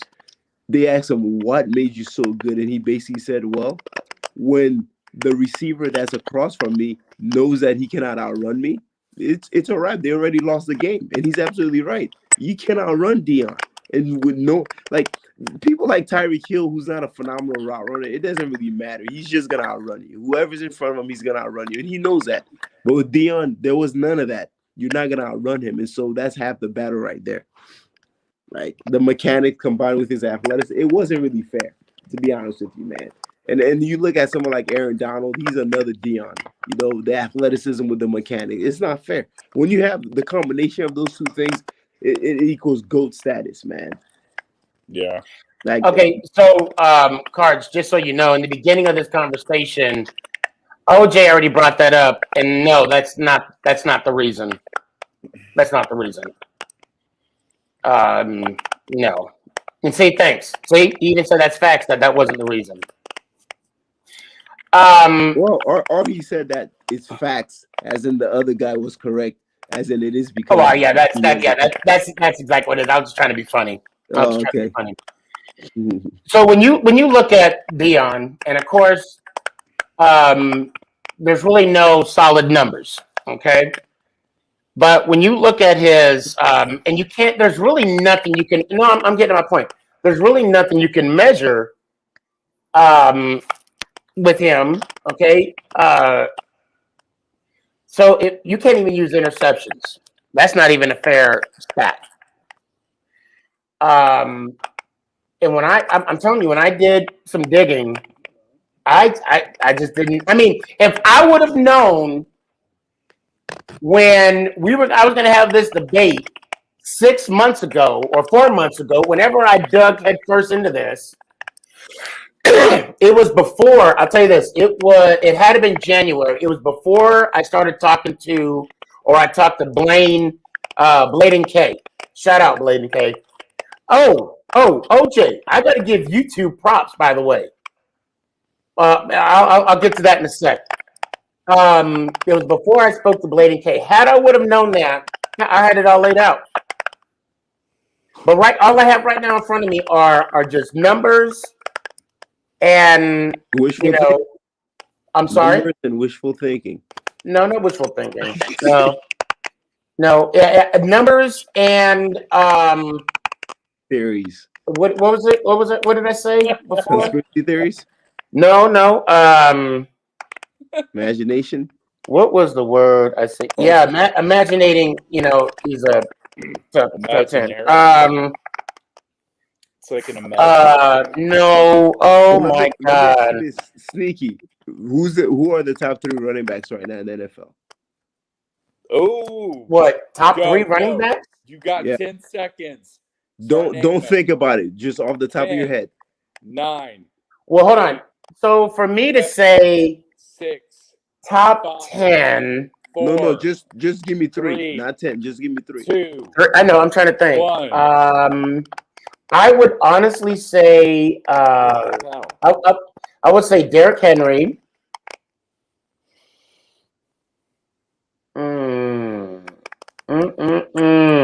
Remember, this is not your final 3. This is just off the top of your head. Right. Derrick Henry. Do you know Derrick Henry's numbers right now? What they are? No. I don't know their numbers from the top of my head. I mean, I'm trying. No, there's. Well, I mean, the way he runs. Exactly. So with your eyes, he's the best. Okay. Well, no, I mean it's more than that. I mean you have numbers. Right. Good. Oh man. Derrick Henry. I mean, I want to say.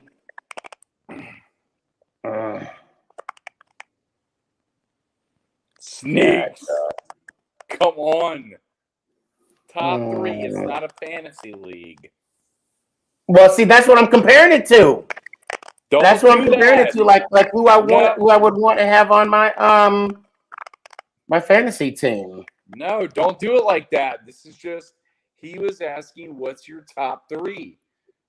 Not in the fantasy realm. Just The like problem with fantasy top is someone like Alvin Kamara. He gets so many touchdowns because he gets a lot of red zone looks, but he's not going to produce as many. I mean, okay. So I know I put Dalvin Cook up there. Okay, that's a good one. I like that one. Yeah, I like that. I like that. But you know, see, but I like Nate Chubb though because I do pick him a lot. I'm saying Kamara. 3 very solid. Kamara would be, you know. Those are sneaky. Those are 3 very solid picks. And again, it's not like now if you were to just think about it for like an hour, you could probably have a different 3. But those 3 that you picked, those are very solid. To be honest with you, my 3 would probably be very similar to that. I might sneak in CMC in there maybe, but it'd be very similar. But he was hurt though. I mean, would you still? Saquon because is still a top running back in my mind. Well, but then I would have put Barkley in there. I mean, Axton is one of my top 3. But here's the thing: I got to see how healthy he's going to be next year, though. That's the only problem. But for me, though, my criteria whenever I do a top list, I think about the recent production. I think about past, because to me, it's not fair to it. Like for instance, people are putting Josh Allen as a top 3 quarterback. Come on, bro. Okay, he had a phenomenal year last year, but let's pump the brakes, right? So what I'm gonna do if I look at Josh Allen, I'm gonna put him in the 7 through 9 range. I'm gonna give him credit for the phenomenal year he had, and also think about the years he had prior to that. And that's the way. Because if I'm just going off of the stats of the recent year, then there's no point of a top 10. I'll just tell you the top. At this point, it's a most productive list. It's not a top list. Well, let me ask you this: if we're going to have a conversation about top 3 quarterbacks as of today, would you go off of touchdown passes or yardage or completions or completion percentage? Which one of those would you use? I think completion percentage and QB are 2 very, very good metrics, because a lot of times touchdowns and yards, they are more indicative of the weapons you have around you more than they are indicative of the quarterback in itself. I mean, but now when you mean QBR, do you mean quarterback rating? Yes. But that's an imperfect system. I can't. Yeah, and see that's the. I mean, I'll agree with you on the completion percentage. I'll agree with you on that. But here's the thing: the QBR is similar to the NBA's player efficiency rating, right? It's very similar. Now, it's not perfect, but it's something. I mean, to me, it's a very holistic site. It's a very holistic stat, right? It looks at a lot of things. Whereas if I'm talking about touchdowns, that's just looking at one thing, touchdowns, right? So you're right. It's not perfect, but to me, I would consider of touchdowns and some of the other things. The word I couldn't think of 2 minutes ago was subjective. Mm-hmm. That's the word. Now, I do want to bring in. How much longer you want to stick around? I'll stick around for 5 more minutes. Okay. Well, there's 2 people I want to drag in here. Sure, drag them in. I want to bring in now. I'll bring in Jacob and what's up, man? And Kurtz. Sticky, you missed a lot. Say what? Said you missed a lot. About what? You didn't hear about the TikTok drama? Me and We Sporting. He's claiming that I copied his video. Oh, yes. And then he blocked me right after I exposed them. You know what? I wanted to talk. Let's talk about that offline. I got you. I can wait after the show if you want. Yeah. Oh no, after the show, I'm going to bed, bro. I'm old. I'll call you tomorrow. I'm about as old as OJ. Although y'all don't know this, OJ is like in his 70s. No, He not. looks No way. good. I'm 53. See? Gray hairs. Really? Yeah. Wow. I thought you were like 30, How- 31. How did I forget about this, OJ? I'm Sac old. passe. Sac passe. Not boule. Yeah. So I want to make it quick because I do want to bring in. I see Young K. Young K, hang in there. All right. Can I address the Browns fan? Is your name Jake? What's your name? It's pronounced Jacob, just spelled different. Okay, Jacob. Actually, I like that pronunciation. So let's talk about I guess I made that list, the would you rather, and you had some. We got to talk about that. Yeah, go ahead. So Tom Brady over Josh Allen, you had an issue with that? What? Okay. I don't want to. Okay, listen. I'm from a talent standpoint, I think Tom Brady's better right now. I think he's a better quarterback. I mean, has a fantastic arm. But if I was starting a franchise, Tom Brady's got 2-3 more years, I think 3 years max left in the tank, and Allen's got a great future ahead of him. If you look at this big leap he took this year with Buffalo, he played MVP caliber. Now, I don't know if he'll be up to that next year, but he's got all the weapons. He's got Emmanuel Sanders coming in, Cole Beasley. Washed though. Kurt, let him finish. Kurt, my bad. Go ahead. You only got a minute. Go ahead. Hurry up. Yeah. Hurry up. But I think I would rather start a franchise with Josh Allen. But I think Tom Brady is better talent wise. I mean, Tom Brady's. Would you say it's debatable? Because so the points that you're making, those are very fair points. Those are not unfair points. The only thing I would say is that it speaks to more so of who's more valuable. Yeah, right now, 100% Josh Allen is more valuable. But I guess I didn't add enough context. In that video, it's more of like a right now. Yeah. Right now, if you want talent wise, you want the most, you're taking Tom Brady. But it is debatable. Like in my top 10 quarterback, Brady at 6, and I have Josh Allen at 7. So if people say Josh Allen is over Brady, I'm not really. That's not something. I'm not gonna down. Yeah. So, all right, Jacob, man, I appreciate you. Hold on. Before Jacob leaves, I have one more question for him. Okay. Jacob, who are you taking? Are you taking Frosted Flake cereal or Daniel Jones? Listen, Frosted. Careful. I already banned somebody tonight. Listen. Frosted Flakes cost $3 at the store. Daniel Jones is at least a few $1 million. I'll take Daniel Jones because Frosted Flakes ain't my favorite. My man. In Monopoly dollars. See, that's why Jacob is an up and comer. Let me hear one time, Jacob. Let's. Oh shit! Whoa, he just lied. Say it one more time. I got trigger happy. I'm sorry, man. That was on me. You're good, man. But anyways, let's go Giants. Ow! Appreciate you. Kurtz, you got 1 minute. And I thought it was 3 minutes. Oh, never mind. Well, no, because he's not going to be on much longer. And I do have a question to ask him. And I want to bring Young K on as well. Go. About your question, I take Frosted Flakes over Daniel Jones. That's more consistent. Cowboy fan. Bro, Frosted Flakes is very consistent, and you know what you're gonna get. You're gonna know what you're gonna get. With Daniel Jones, you could throw 3 interceptions and 1 touchdown. Look, Daniel Jones is going to be this year versions of Big Point. You sound like Chris right now. It's going to go up. You sound like Chris It's going to go up. No. I sound like Sneaky G. That's what I sound like. Chris no, not at all. I think you've been watching his videos too much, Sneaky. No, I've been. Sneaky, I have a very big surprise for you. After the Bucs play the Giants, you're going to see. You're going to like it. Put it this way. You're going to absolutely love it, but you're going to hate it at the same time. And OJ, what's your team? What the heck could make me hate something and love it? I cannot wait for you. Oh man, you'll see. After the Giants play the Bucs, though. Kurtz. He's a Bucs fan. Yeah, he's a Bucs fan. Kurtz. Hey man, hey. You know what? I really do appreciate you, bro. I really do. I've been on this show since like, episode 20, I think. Yeah.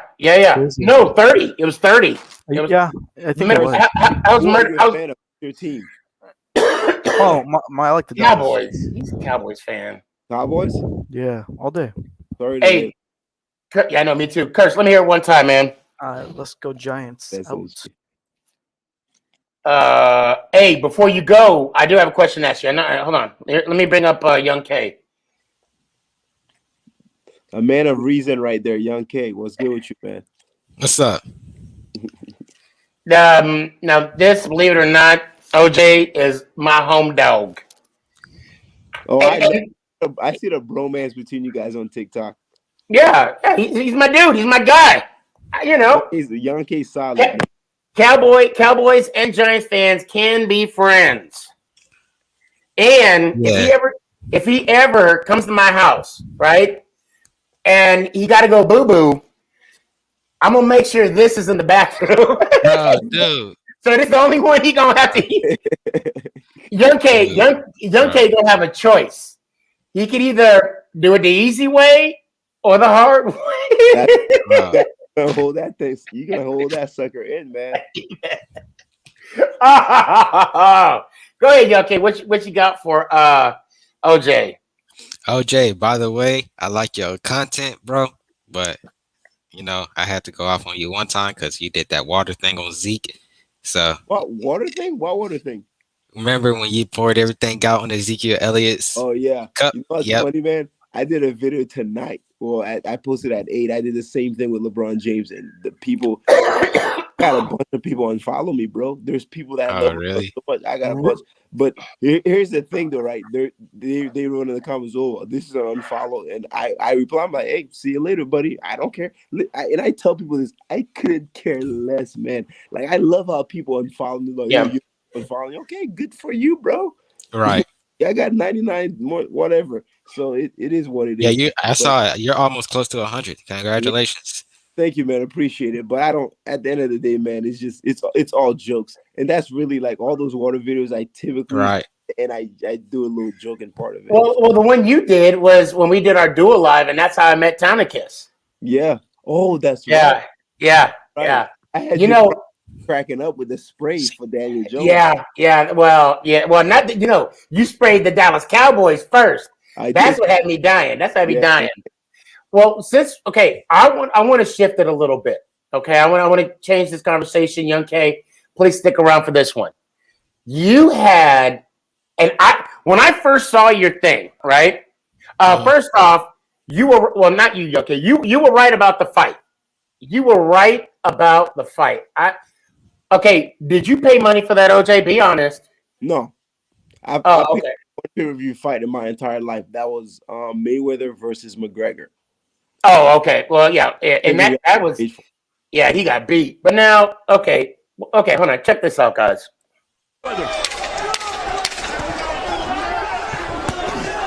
Obviously, at 44, a joke. That's a joke. He should have let him fall. To be honest, bro, I really wanted to see him fall. But here's the thing: if he lets him fall, I don't remember what round that was in. If he lets him fall, people are not buying the pay-per-view as much. And you guys have to remember the pay-per-view is probably still gonna go on for another week. So people are still buying it up to watch the replay. So at this point, that's just purely a money move. So I don't want to ask you your personal business, but I am going to ask you a personal question. I think I know the answer to this. Do you make $100 million in $100 million an hour? Slightly less than that. Just a little. Yeah, me too. Me too. He made $100 million in 24 minutes. That's crazy, man. Mayweather, $100 million. Okay, now that's the residuals. The more money he's gonna get. Oh, that's crazy, man. And 50 just all over him too. 50 straight up said, "I'd write you a letter, but you can't read." Oh man, when he said that, I was okay. Basketball. You had a meme, right? That one of the four had to go. And it was LeBron, MJ, Kobe and Curry.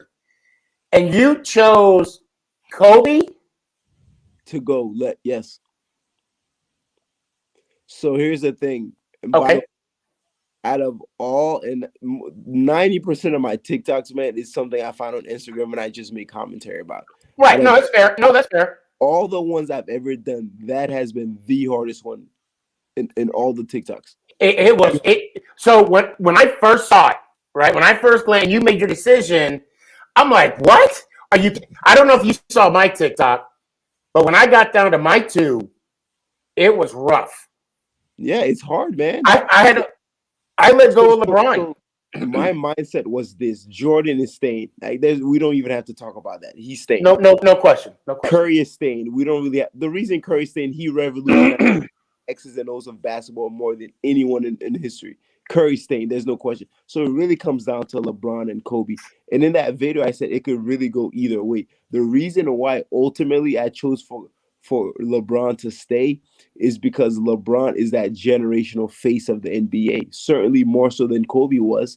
And so if you're looking at it from a career perspective, it's LeBron, man. Like, after Jordan left, really it was like kind of like Duncan, then like Kobe, then kind of like LeBron, but really LeBron was the real true face of the next generation of basketball.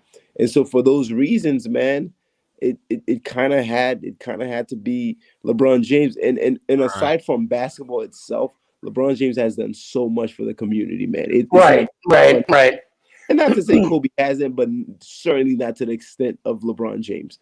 But again, I could see it either way, man, because Kobe with the Mamba mentality, and Kobe has been so influential. Like, people like Devin Booker and Jason Tatum, their whole play style is predicated off of Kobe Bryant. So, but then also Kobe Bryant's play style is off of Michael Jordan. Correct. Yeah. So it all comes back to number 23. Especially that mid-range fadeaway. Yeah. Oh yeah. So I mean, when I looked at the four, right off the bat, Jordan, I stuck with Kobe because growing up watching Jordan, I took him for granted. I took him for granted, as every young fan does. Okay, because those type of players are, like you said, generational. But then when and the funny thing is, I wasn't really a Kobe fan. That should trip you out because I chose Kobe. I was because remember, after the dominance of the Lakers in the early 2000s, you was either Team Kobe or you were Team Shaq. Yep. Right. So I chose to be Team Shaq, and the only reason why I chose Team Shaq was because of his rap album Diesel. I'm Outstanding. That's my shit. That's all I'm gonna say about that. I listen to that before every football game. But I mean, it was his mentality that I chose Kobe, and I stuck with Curry because you're right. He changed the game. Instead of taking the ball to the post, now you got to guard outside. With LeBron, the LeBron of late, I'm not a LeBron hater. I'm rooting on LeBron. I wish, because I felt sorry for him when he came in the league. I actually felt sorry for LeBron because he was already dubbed, King James. He was already dubbed the next great thing. So when he came in the league, in my mind, he had to outdo Jordan without even getting his first 2 points. We've never seen a player the likes of LeBron that had such a tremendous amount of pressure put on top of him before he even actually stepped on NBA court. And the beautiful thing about LeBron James, people think I'm a LeBron hater. I'm not, bro. The beautiful thing about LeBron James is he exceeded expectations. He didn't just meet them, he exceeded them, man. And this guy ought to be praised as a result, man. So let me ask you this. In what way do you believe he exceeded those expectations? Well, for starters, 2007, he took a bunch of scrubs to the NBA Finals. So that was the first step in exceeding those expectations to actually get to the promised land, right? And and there's no way in hell Jordan takes that same roster to the NBA Finals, right? And so you're talking about the first time when they went against the Spurs. The Spurs, yeah. I said it might have been. I don't know if I'll have to double check as well. Now, and if I'm not, and I'm not saying this to demean the accomplishment that you addressed, but that was the series that he got swept, right? Yeah, correct. Okay, and I'm just kind of Again, not to demean him. Yeah, but I just want to. Yes, content. Yeah. Yeah. So with that being said, and then he's been to NBA record 11 finals, something like that. So, and I'll be honest with you, out of all the finals that he lost, there's really only one that I blame him for. That was 2011 against the Mavs. He should have won that. All the other ones, the Spurs those Spurs teams were disgusting, and a lot of the ones that he lost, he was favored to lose by Vegas, and even in 2016 when he beat the Warriors, they were favored. The Warriors were favored to win that one, and that's that was the one that they were 3-1 up. Yeah, should have won that one. They were down 3-1, and they came back and won. So he's destroyed every single playoff record, and although Jordan's my GOAT, my hoodie says that it's debatable. I'll never sit here and say it's not debatable. It's absolutely debatable. It's 100% debatable. But I just think for me right now.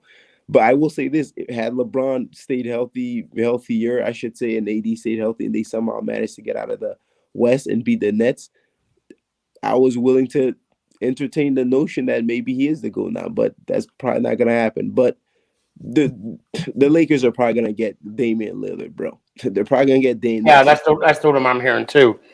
So okay. All right, let me give you a little content about me, and unfortunately. Hold on. Who's downstairs?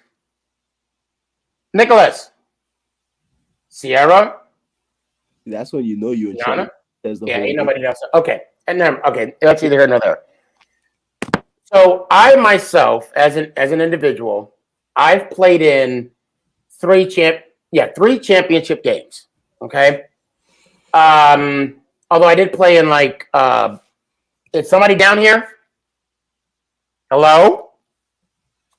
Anyway, but I was fortunate enough to play in. We won 5 bowl games. Okay, I could get into that later. And this is all flag football. I'll admit. Okay, the point I'm trying to make here is we won 5 straight bowl games. It was a traveling trophy. We lost it. Had to get the trophy back. I was a part of 3 championship teams. I won 1, lost 2. One of them we got destroyed. I mean, it was like 52-7. Yeah, I'll admit that. For me, and there. Okay, have you played in it? No. And also basketball. I won a basketball championship. I scored 2 points. Garbage time. I'll admit it. OJ, you play sports, right? Yeah, in my undergrad, I played flag football. I was cornerback and I was quarterback, and we went to a couple championship games. We didn't win any, but I'm proud to say, at corner, I locked up everybody. Listen, I'd line up against cats that played Division I college. I don't care. I'm not impressed. OJ, I'm gonna tell you right now, you're easy one of my top 5. You're my top 5. All right. Thank you. But okay, so you played the championship game. But you said you didn't win any, right? No, we did not. You did? Okay. That's fair. Young K, same question. Have you played in any championship game? I have. Have you won it? Nope. Okay, good. Perfect. This is my lead to the question. So for me, be it that I won the trophy at the end, rather it be the bowl game or be winning the championship trophy, championship. Got the rings for them, great. But I've also been in games where we lost the championship. For me, and I'm coming to it right now.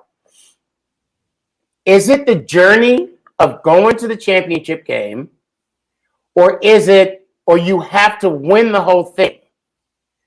I mean, it's like, basically saying, we made it to the championship game, I got my cake. Do you have to eat it too by winning it? That's my question. I think that's actually a very deep philosophical question, and that hits home to a lot of people in the type of life that they want to have. There are a lot of people out there that have dreams and ambition, but the problem is they're not willing to be in love with the process. You have to be in love with the process. And Gary Vee talks a lot about that. But people, they don't care about the process. They don't care about the sleepless nights. And excuse me. Bless it. that Bless they- it. Thank you, appreciate it. All they care about is the prize at the end of the tunnel. But guess what, man? Life doesn't work that way. You're gonna have to take L's, man. I remember when I was doing my master's degree, I was in a terrible relationship or whatever. It was very stressful. I was working at 8 to 5, very stressful. As soon as I got home, I had to do all this. Those 2 years were brutal, man. But guess what, man? It had to be done. Now that I look back at it, that thing flew right back. So that's what it comes down to. It's all about the process, man. If you do not enjoy the process and appreciate the process, then once you get to the championship, it's not going to mean as much to you. It's really not. And that's why a lot you see athletes in their rookie season, they make it to like the Super Bowl, the NBA Finals, and they'll never truly appreciate how hard it was to even get there. Right. You know what I mean? And you see that all the Right. time. Whereas someone like Dame Lillard, he's been busting his behind his whole, life in his NBA career. He hasn't tasted that yet. So there's something about defeat. There's something about the process that just makes the end goal that much sweeter. So yeah, you definitely have to appreciate it, I would say. So, but that's the question though. So Yeah. by getting there, you enjoyed the process. Absolutely.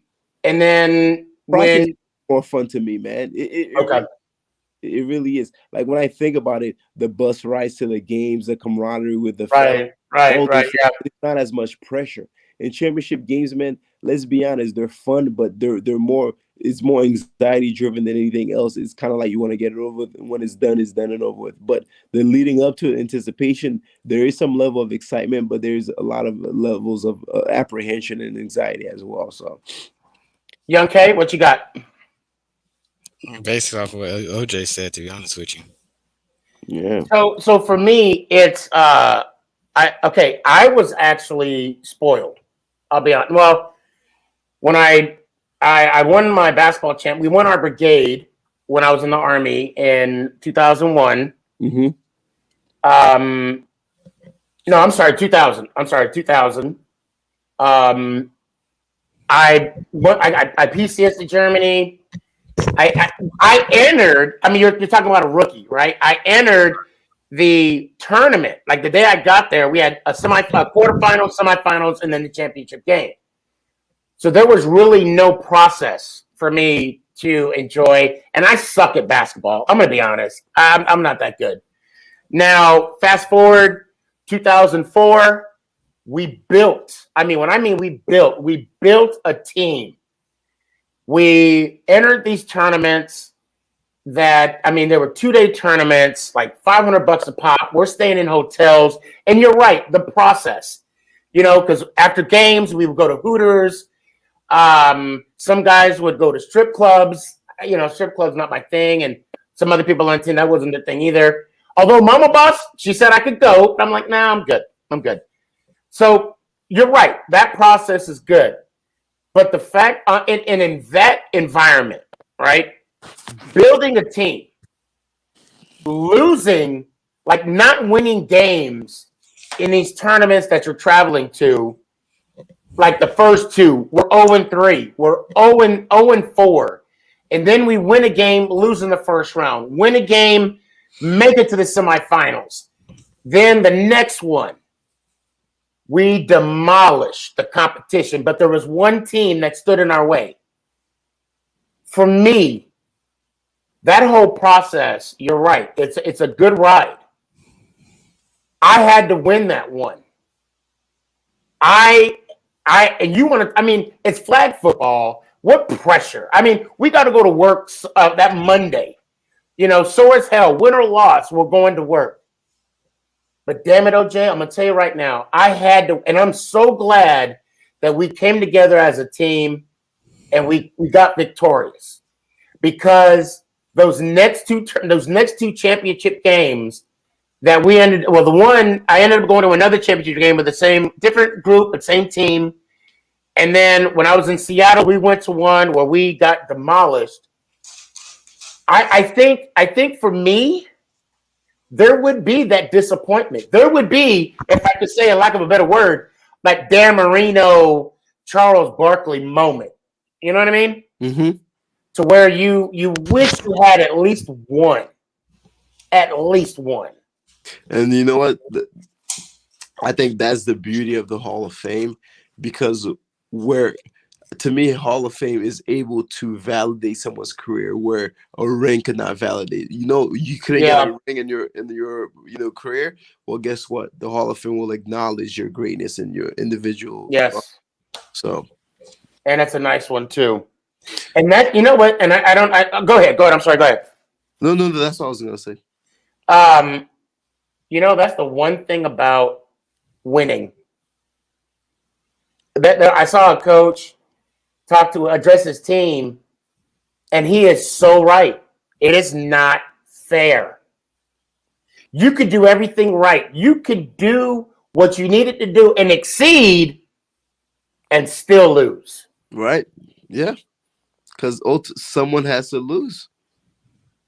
And someone can just sit back and chill and win everything. Mm-hmm. You know? So, OJ, I'm going to say this right now, brother. You are definitely winning. Young K, you too. I mean, if you can stick around a little bit, OJ, that's great. If not, I appreciate the Lord you has coming been on. good to me. I have to say that much. But you know what?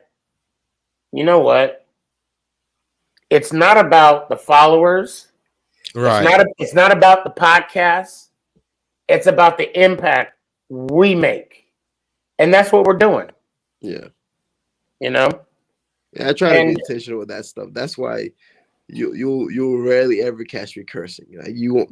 Matter of fact, there's some videos, man, like that I want to post and stuff, but because of the language, I don't do it. And a lot of that is because of some of the messages I get. I constantly get messaging people, and I didn't come on TikTok or anything to try to be a role model, but by default, I'm in that position. So it's not something I take lightly, in something to where I'm going to be tripping about. Bro, neither did I. And then yesterday, I'm talking to a cat that his dad, passed away a couple months ago, and he's telling me that, I'm a distraction. Oh, yeah, I saw that. Yeah, I saw that. That was nice. You don't know how you impact people, man. Like just in general, like yeah. And I just then came on TikTok talking about sports. I didn't know I was. Right. I didn't know. And then you have people that come on and want to tear you down because their life is miserable. Mm-hmm. You know, OJ, did we have a bet on that Tampa Bay game? We did. Oh, speaking about bets, I have a bet with King Gilvey Raider. Oh, do you really? Yes, it's about if Zeke has more rushing yards than Josh Jacobs, he's gonna buy me a jersey next year. And if Josh Jacobs have more yards than Zeke, then I have to buy a Raiders jersey and put it on. That's a good bet. You're gonna win that bet. You're gonna win that bet easily. And part of the reason is because the offensive line. Yeah, that and what's his name? The receiver for the Raiders. Oh my gosh, I'm having a brain fart. Henry Ruggs. I think Henry Ruggs is gonna have a very good bounce back here. And I think their passing offense is gonna be epic. I don't know if Josh Jacobs will get the ball as much either. So, but yeah, that's a good bet. Zeke should get more passing here. I'm gonna pick Jacobs up on my fantasy. I hear he's gonna be there's like word that he's gonna have a breakout season this year. Fantasy sleeper. Well, it's not gonna be a sleeper if you guys do it, man. Calvin Ridley, Russell Gage. Yeah, Calvin Ridley, dude. Yeah, Calvin Ridley. Yeah, there's not. Yeah, that's not on my mind first. Yeah, that's not. I don't think that's much of a sleeper. Yeah. That's something that I've already been hearing about. Russell Gage. So let me ask you a question, OJ, and I asked this question to Jacob not too long ago. You're a diehard Tampa Bay fan, right? Correct. Okay, 20 years, yeah. Okay, so when you start, like, were you there the first Super Bowl? Yep, 2002. Yep. Okay. So you've earned your stripes, right? Mm-hmm. I already know the answer to this, but I'm gonna ask you anyway. I've been a Bucs fan since Sean King was their quarterback. Most people well, let me ask you. Hey, okay. Let me ask you this: was it a catch? You know what I'm talking about. 100%. I mean, I'm biased, though. I'm biased, but yeah. No, it was a catch. You guys were robbed. That was a catch. I'm sorry. Yeah. Well, it's just like with his face, the receiver of the Cowboys. That was a catch. That was Bryant. That was a catch too. So, all right, hold on. See, now you got to bring up some mess. Hold on. Now, was it though? Hold on.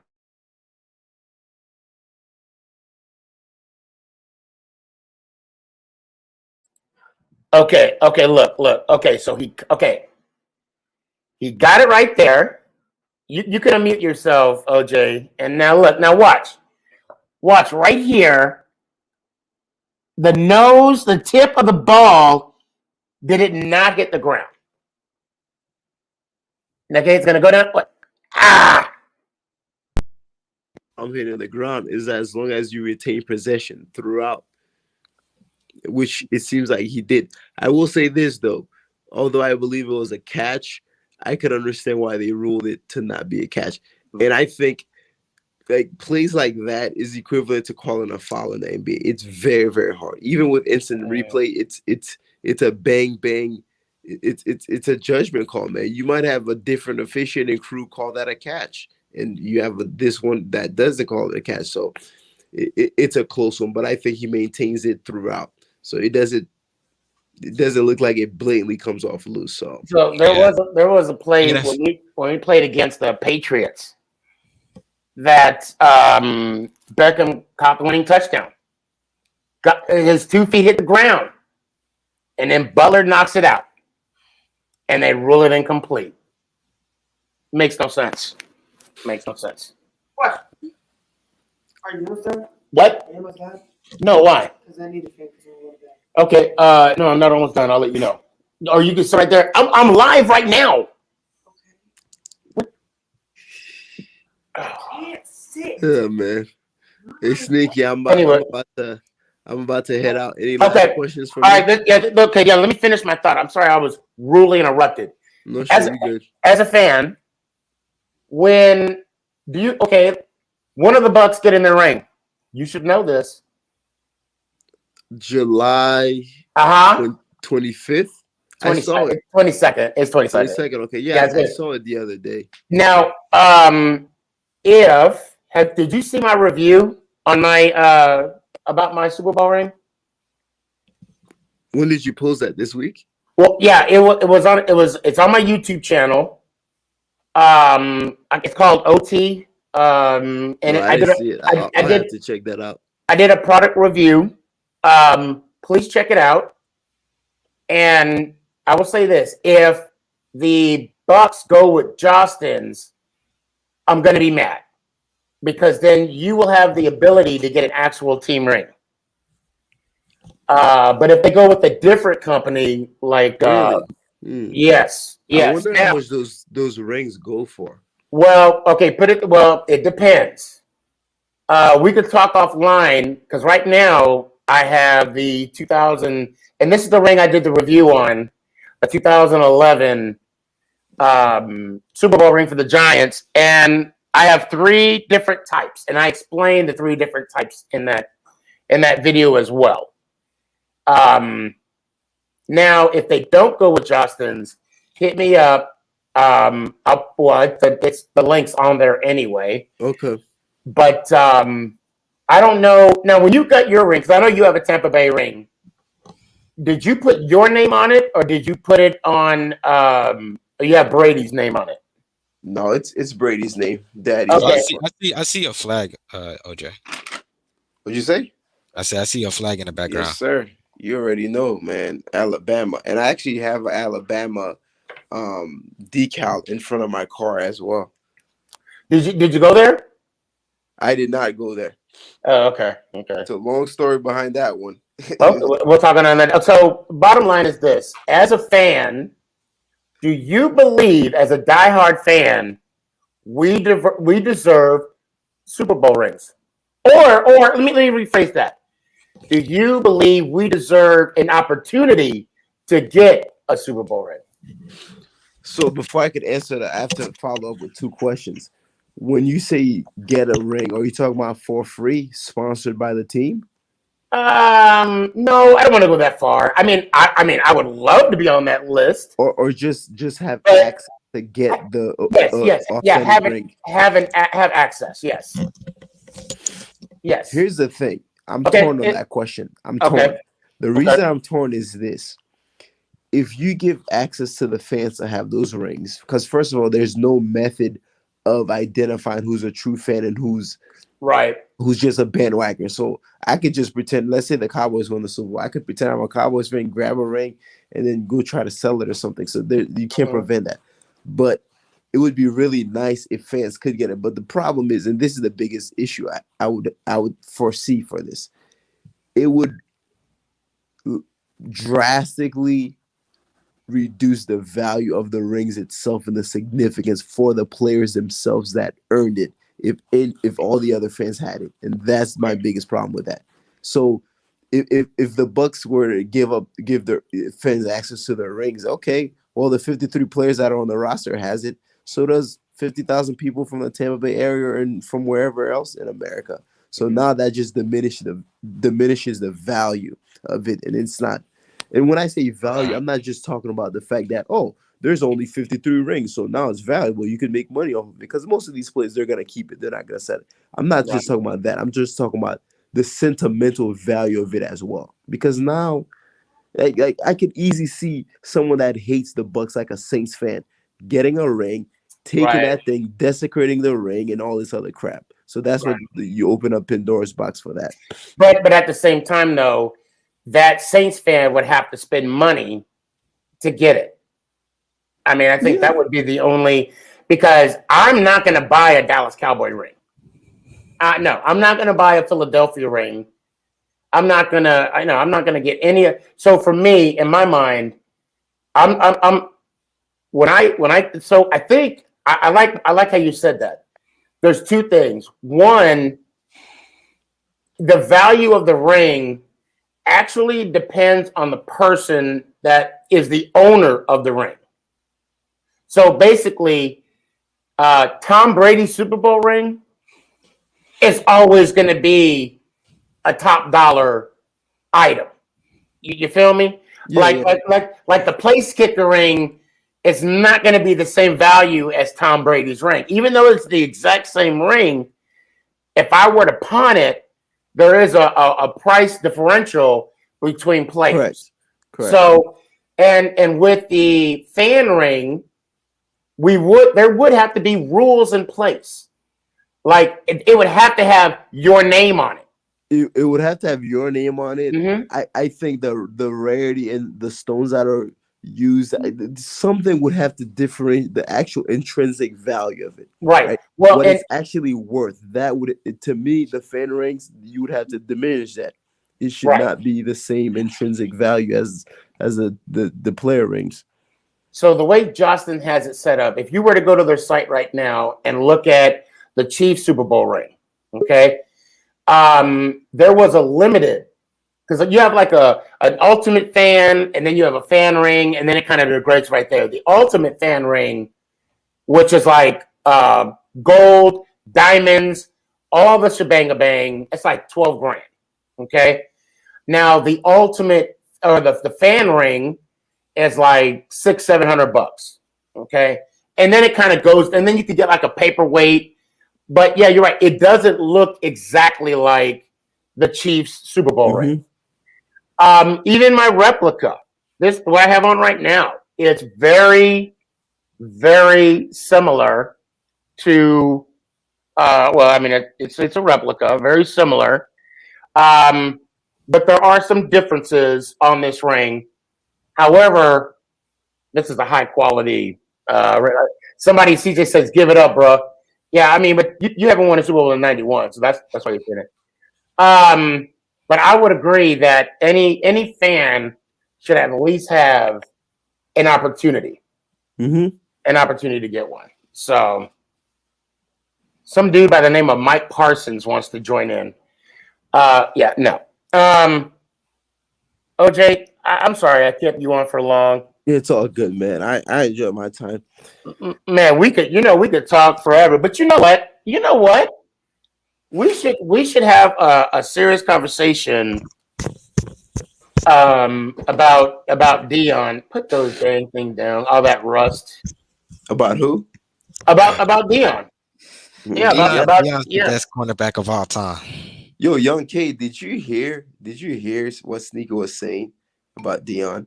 Yeah, he said he wasn't in his top 10. In his That top was 10. one of the worst He's not. attempts to justify an argument that I I've will heard in a while. stand on that wall with bravery.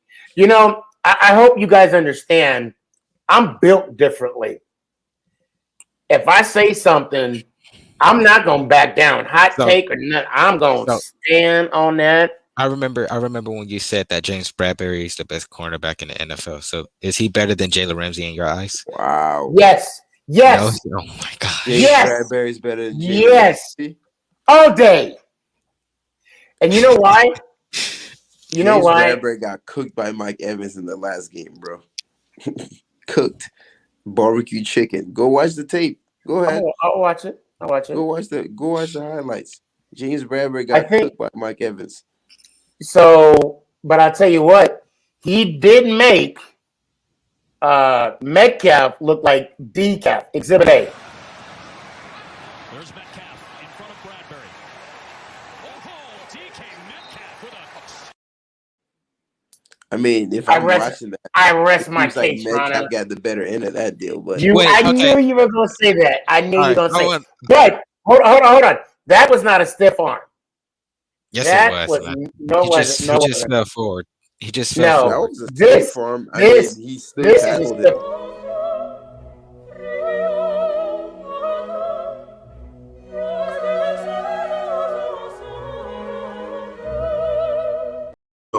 Young man. All right, that's different. I missed that. Oh, I missed that. But this right here, hold on, Young K. This is the cream of the crop. Yes, he did. He gives it to Henry. Henry trying to get to the outside. That was gross. Disgusting. Absolutely filthy. Go ahead, Young K. Go ahead. Okay, but but DK still put his force on James Bradbury's chest and drove him to the dirt. That's a stiff arm to me,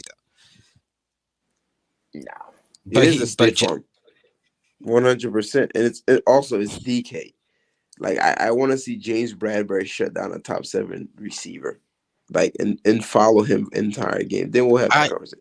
James Bradbury is not even top 3 to me, to be honest with you. I like Jair over him, and I like Xavier over him, if we're being honest.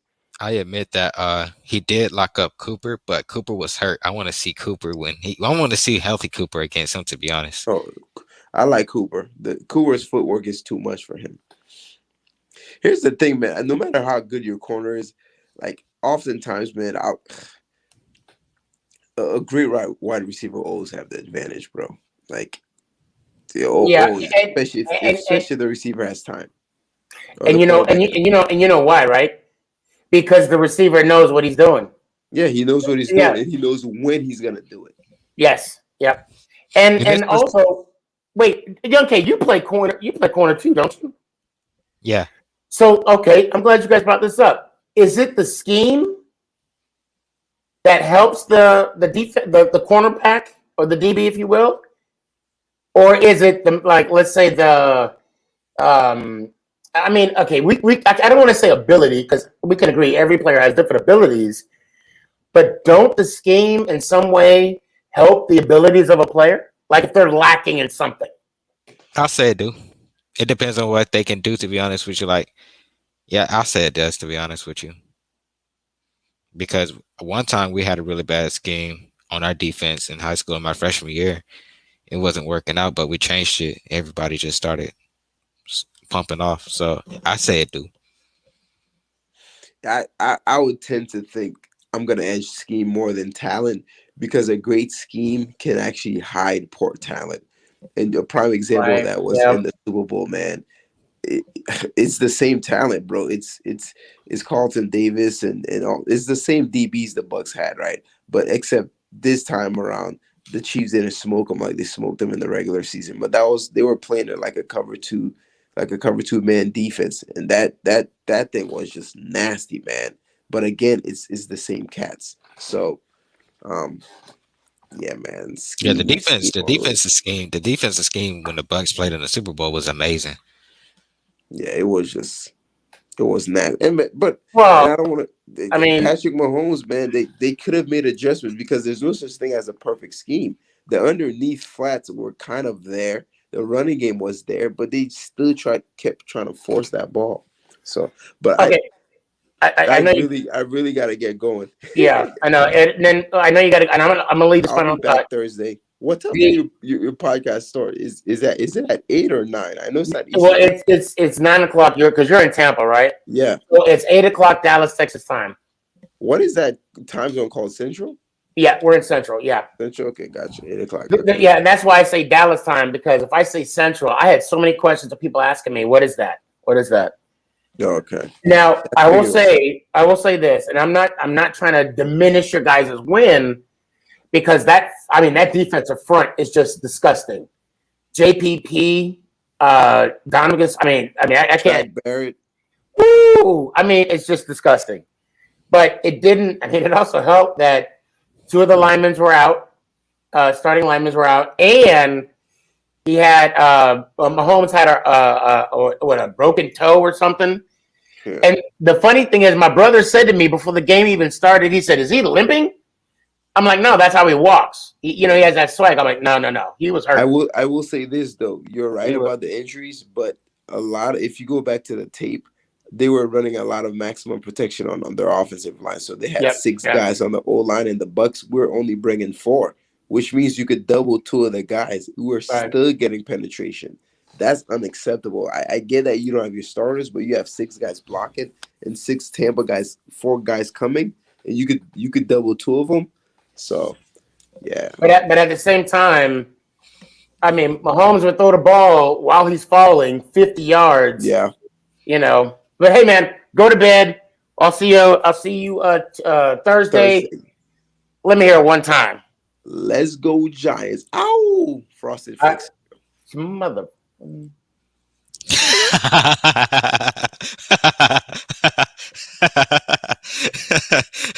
I had to. Now I have to ask you. You got the rule. You got to say it again, because I have other people here that's going to hold me accountable, and I know young kid's going to be one of them. Let me hear it one more time. All right, let's go Giants. Ow!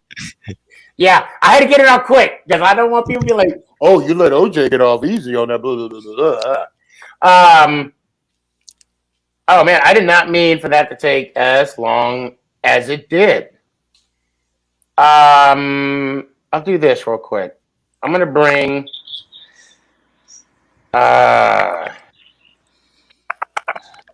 few people on. What's up? Y'all already know. Yep. So I missed most of the podcast, but You don't even know me. Who? Aiden and CJ. All right, guys. Aiden, good to see you, man. Long time no see. Brendan, always good to see you. McNugget, how'd you guys do in the tournament? We went 2-3.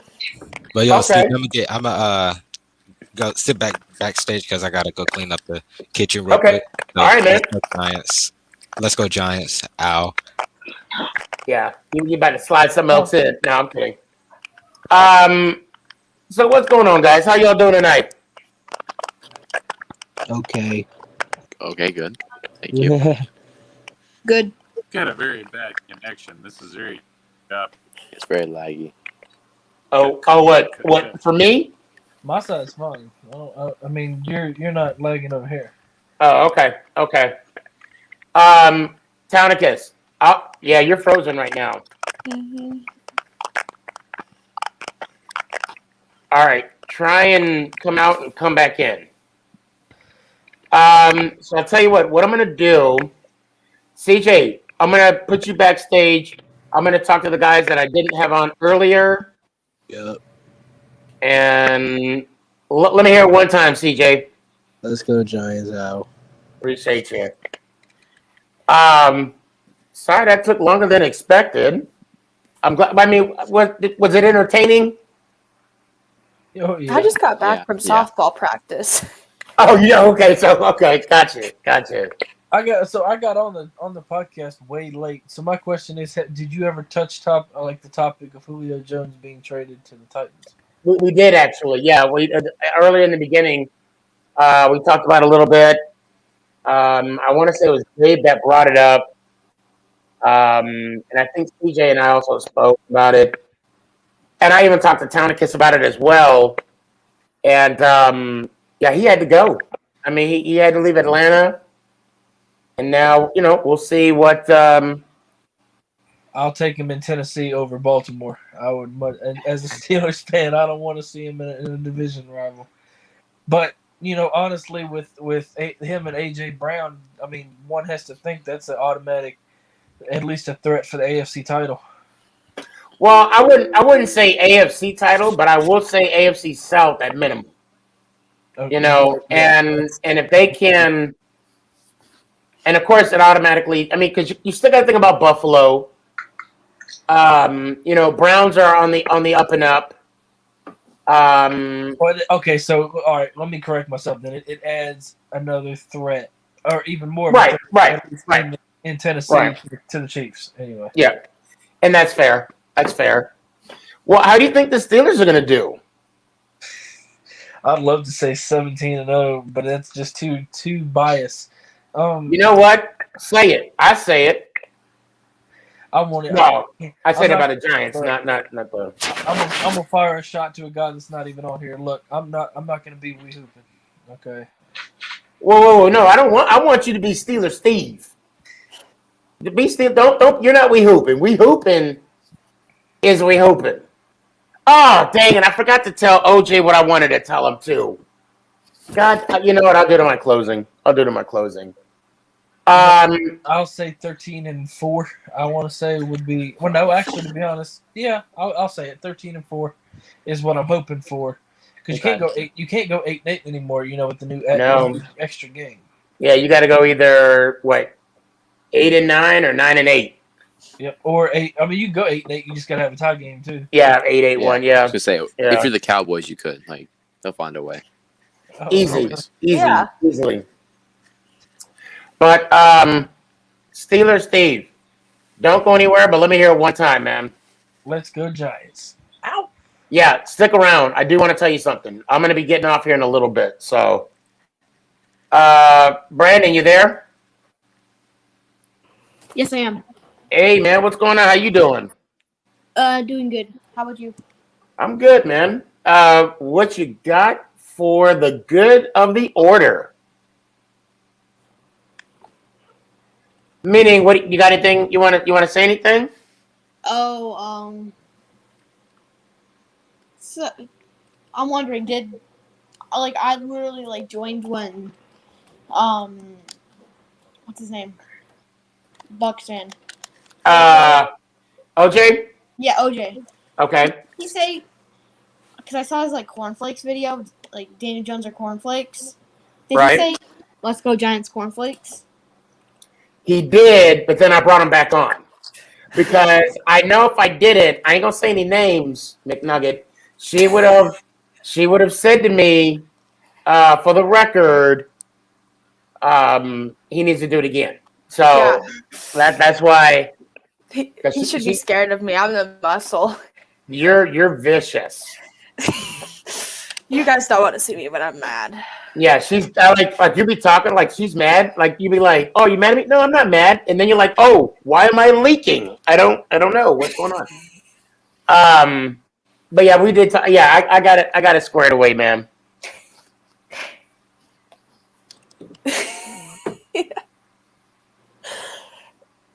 But are you doing good, Brandon? Yeah.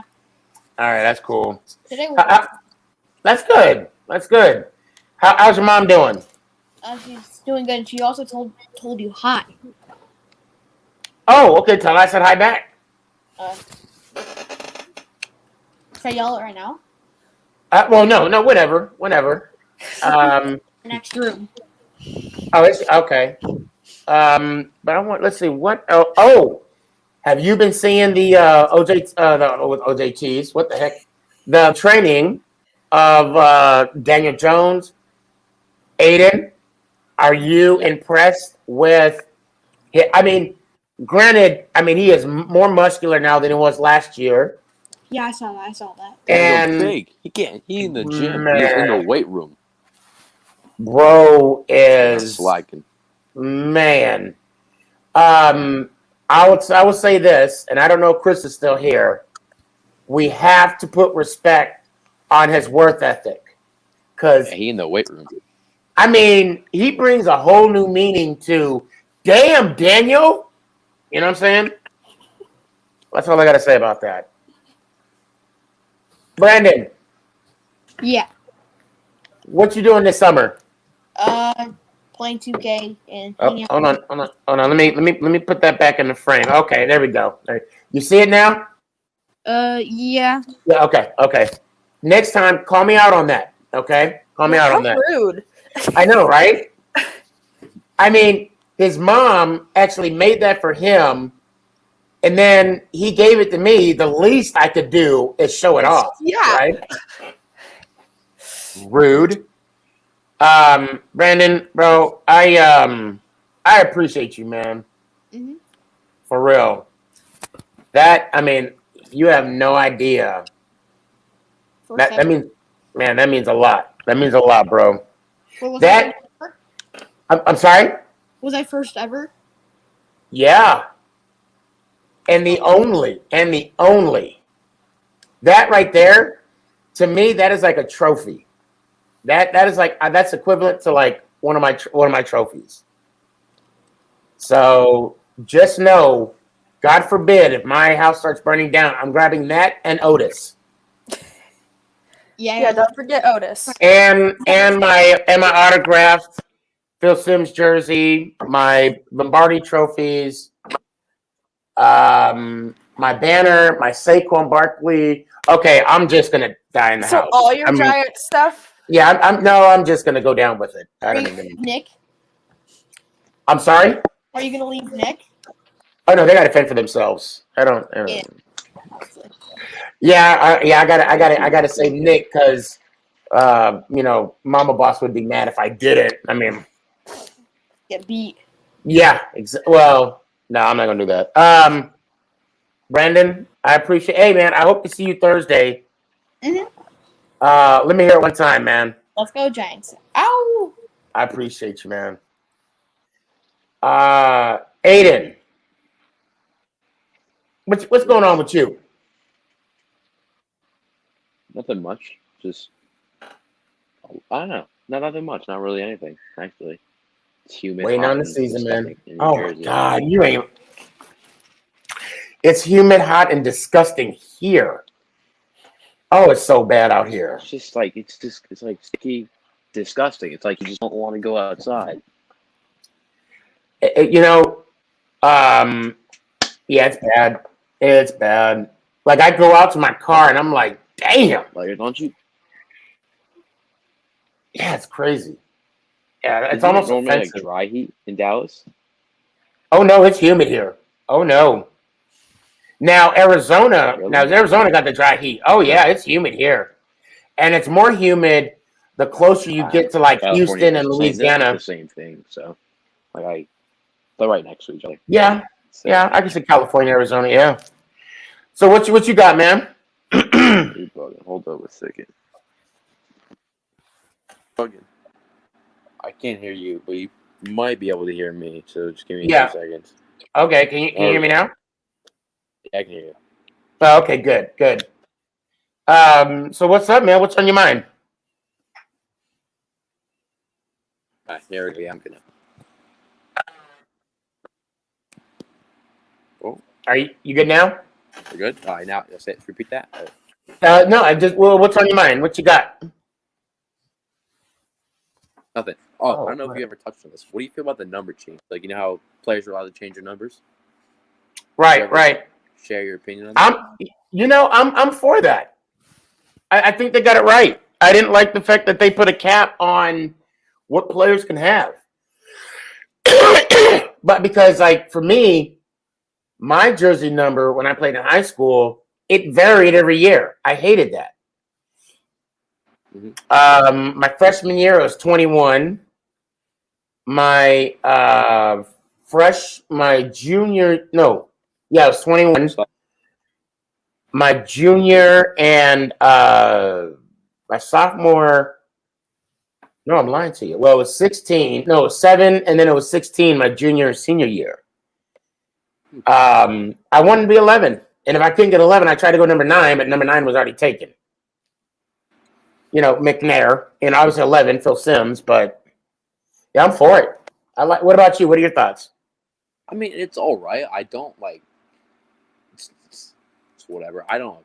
It's weird. It's different. It's changed. It's certainly new.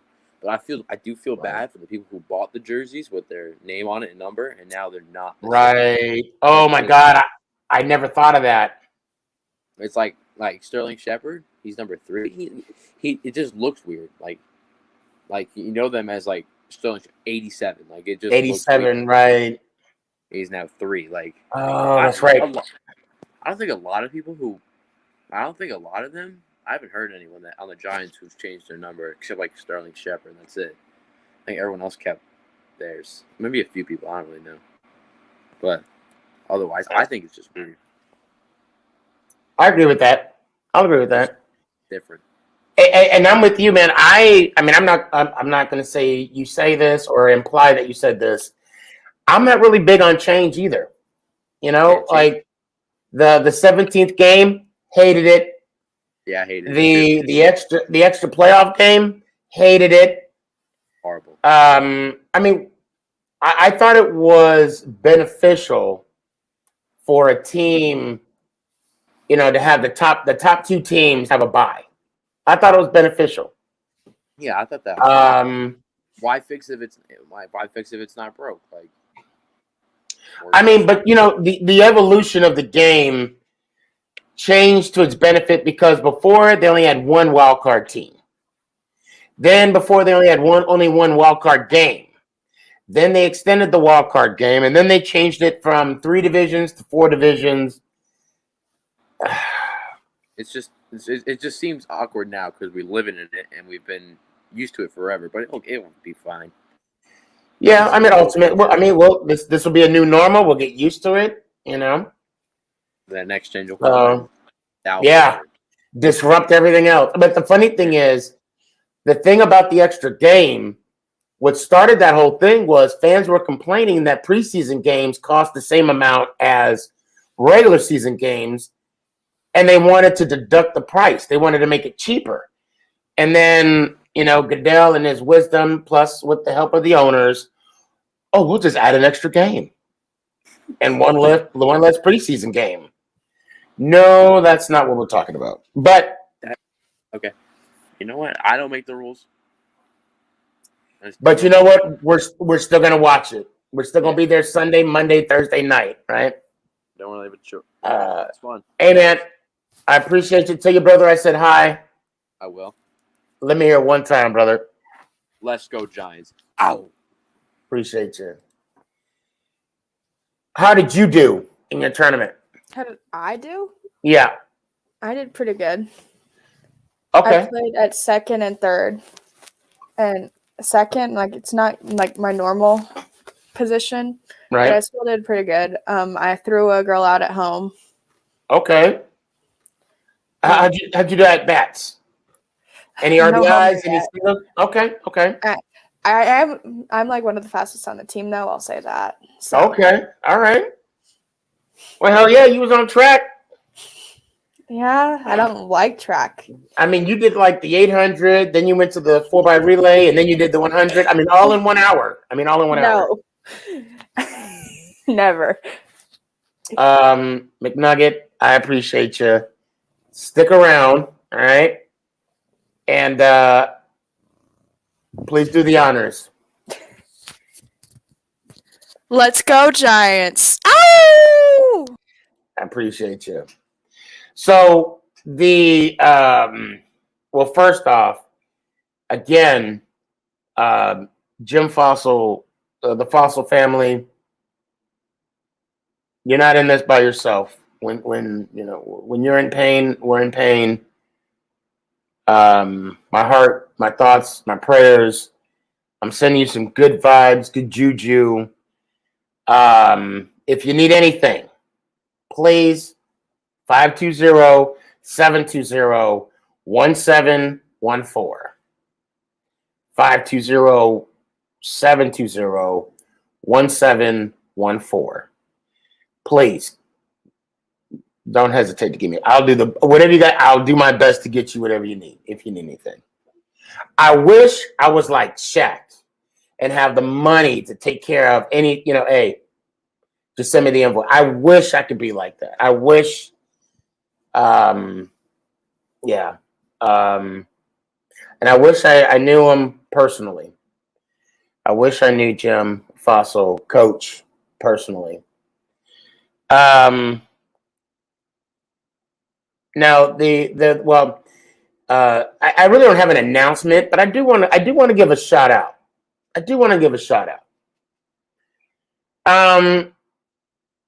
I started this journey on TikTok. I don't know, I don't even remember how long ago, when I got serious about it. And I noticed there's a lot of TikTokers that want to say stuff. Okay. And you can say the same thing about me, that my feelings of Dion not being in my top 10. But see, that's the difference between opinions and fact. It may be fact that he's a top 10. And I know you're going to say, well, it is fact. Well, that may be an opinion. But in my opinion, I say what I say and I stand by it. And I have no problems talking about it. But I come across a lot of TikTokers that make comments about, Giants, Eli, Daniel Jones, all that good stuff. And then I come across comments about Freemasonry. Now, if you're gonna talk about it, be about it. What I mean by that is you have a responsibility and accountability. If you're gonna say something on TikTok to just think you could just say it and not have any consequences, repercussions, or be called out, well, you're wrong. I'm going to do it. If you talk about Freemasonry, if you talk about the New York Football Giants, you're going to hear it. You're going to hear it. You're going to get a TikTok from me. I'm going to challenge you to come on my show. And you got one of two things. Show up or shut up. Simple as that. And again, I say that with all love, because it is. At the end of the day, it's all love. But if you're afraid, and I am using that term, if you're afraid to come on the show to own up, to be accountable to what you say, then why say it? I challenge anybody that want to call me out. Please do. Please do. Tuesday, Thursday night, 8 o'clock, Dallas, Texas time. We'll have that conversation on the show. Call me out on a TikTok. Do a stitch, do it, whatever the case may be. We'll have a conversation. Call me out, because I mean what I say. When I come up here and I tell you guys to either put up or shut up, the same goes for me, right? If I say something that I want to be held accountable for, then I need to be held accountable for it.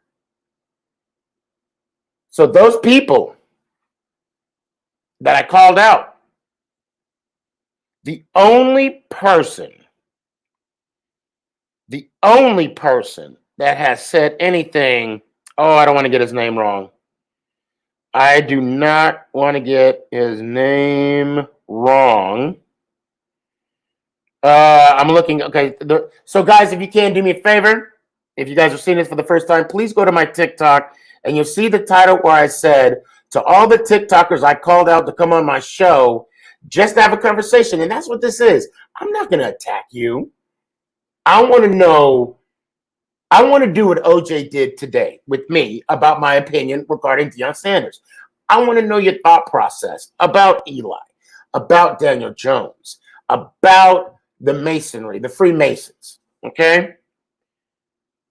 The only person that responded, and I want to make sure I get this correct.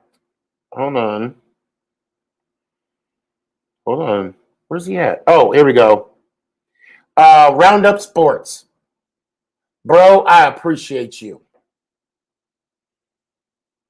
Oh wait, nope. I'll take that back. I'm sorry. I just saw that now. Kyle underscore Crabberry. You responded to. I appreciate that. We're gonna get the talking. We hooping. I guess it goes without saying.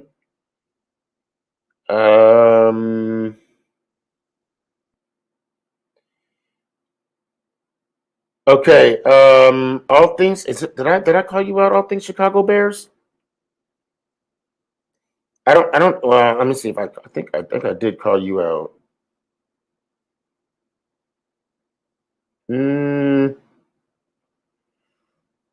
Real burn threes. Roanoke Sports. Nope. But the following. Isaiah underscore Robin. Where you at? Simple Bull Sports. Where you at? You're the one that said, I want someone with a straight face. Tell me why this face belongs in the Hall of Fame. I'm right here. Where you at? The Real Burns 3. Kyle underscore Carver. You already responded. You're good with me. You already responded. We good. Oh, wow. Yeah. KYLERAS32. Big Mad. I call you Big Mad. Where you at? Man, you guys have some unique names. FV Shy dot Isaiah. I'll be waiting. 24 Cash, where you at? Roundup Sports, we good? You responded. Thank you. Guru, was it Guru Gift or something? My name is underneath it. I can't stand people that got Guru on it. Come on, guys. Joel V. Mullen, where you at? Another Guru, NFL Guru. Nothing yet. I'm sorry, NFL.Guru. Sue P. Kurtz, where you at? Gary V. Yes. The Gary V. Where you at? Walter Pitts. I'm gonna say you reached out to me because I saw you on my message, but I don't think that the message. I don't know. I'm gonna say you're off the hook because I don't want to say you're on the hook when you're not on the hook. ITSEVANCH,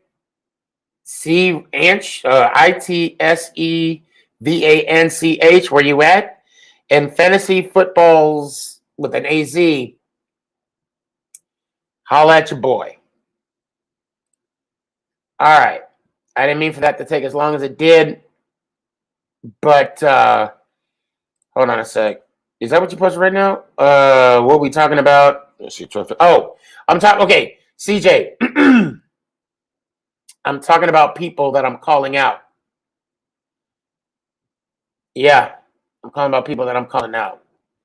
And I've called them out multiple times, and they haven't come on the show. I don't know what it is. Guys, I have a simple philosophy. If you're scared, go to church. Simple as that. I love you guys. You guys are awesome. Please know what I just said. It's not hate. It's not hate. I just want to have a conversation. I just want to have an honest conversation. I hate the Cowboys. Yeah. Oh, no, I hate them. Ain't no ifs, ands, buts about it. I hate them. No, I loathe them. I'm sorry. Let me correct myself. I loathe the Dallas Cowboys. I hate the Eagles and the football team, but I loathe the Cowboys. It's okay to be down. It's okay to have a moment. Time is precious.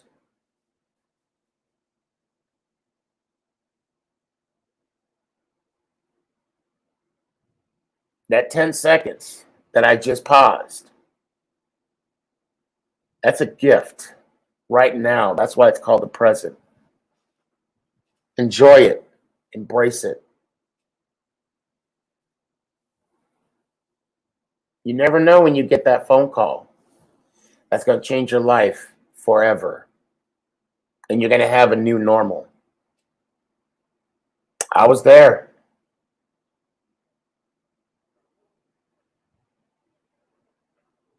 Don't be afraid to apologize. Don't be afraid to say, my bad. And I know we're getting out of I know the pandemic's still going. I would say give hugs, but make make a phone call to a friend that would never expect a phone call from you. And with that, I say this. Let's go Giants!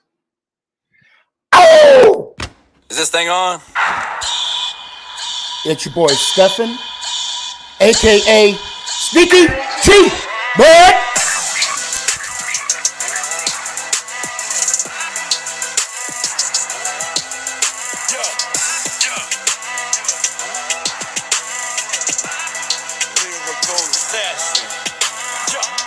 Let's go Giants! Oh! Have a good night, Malakas.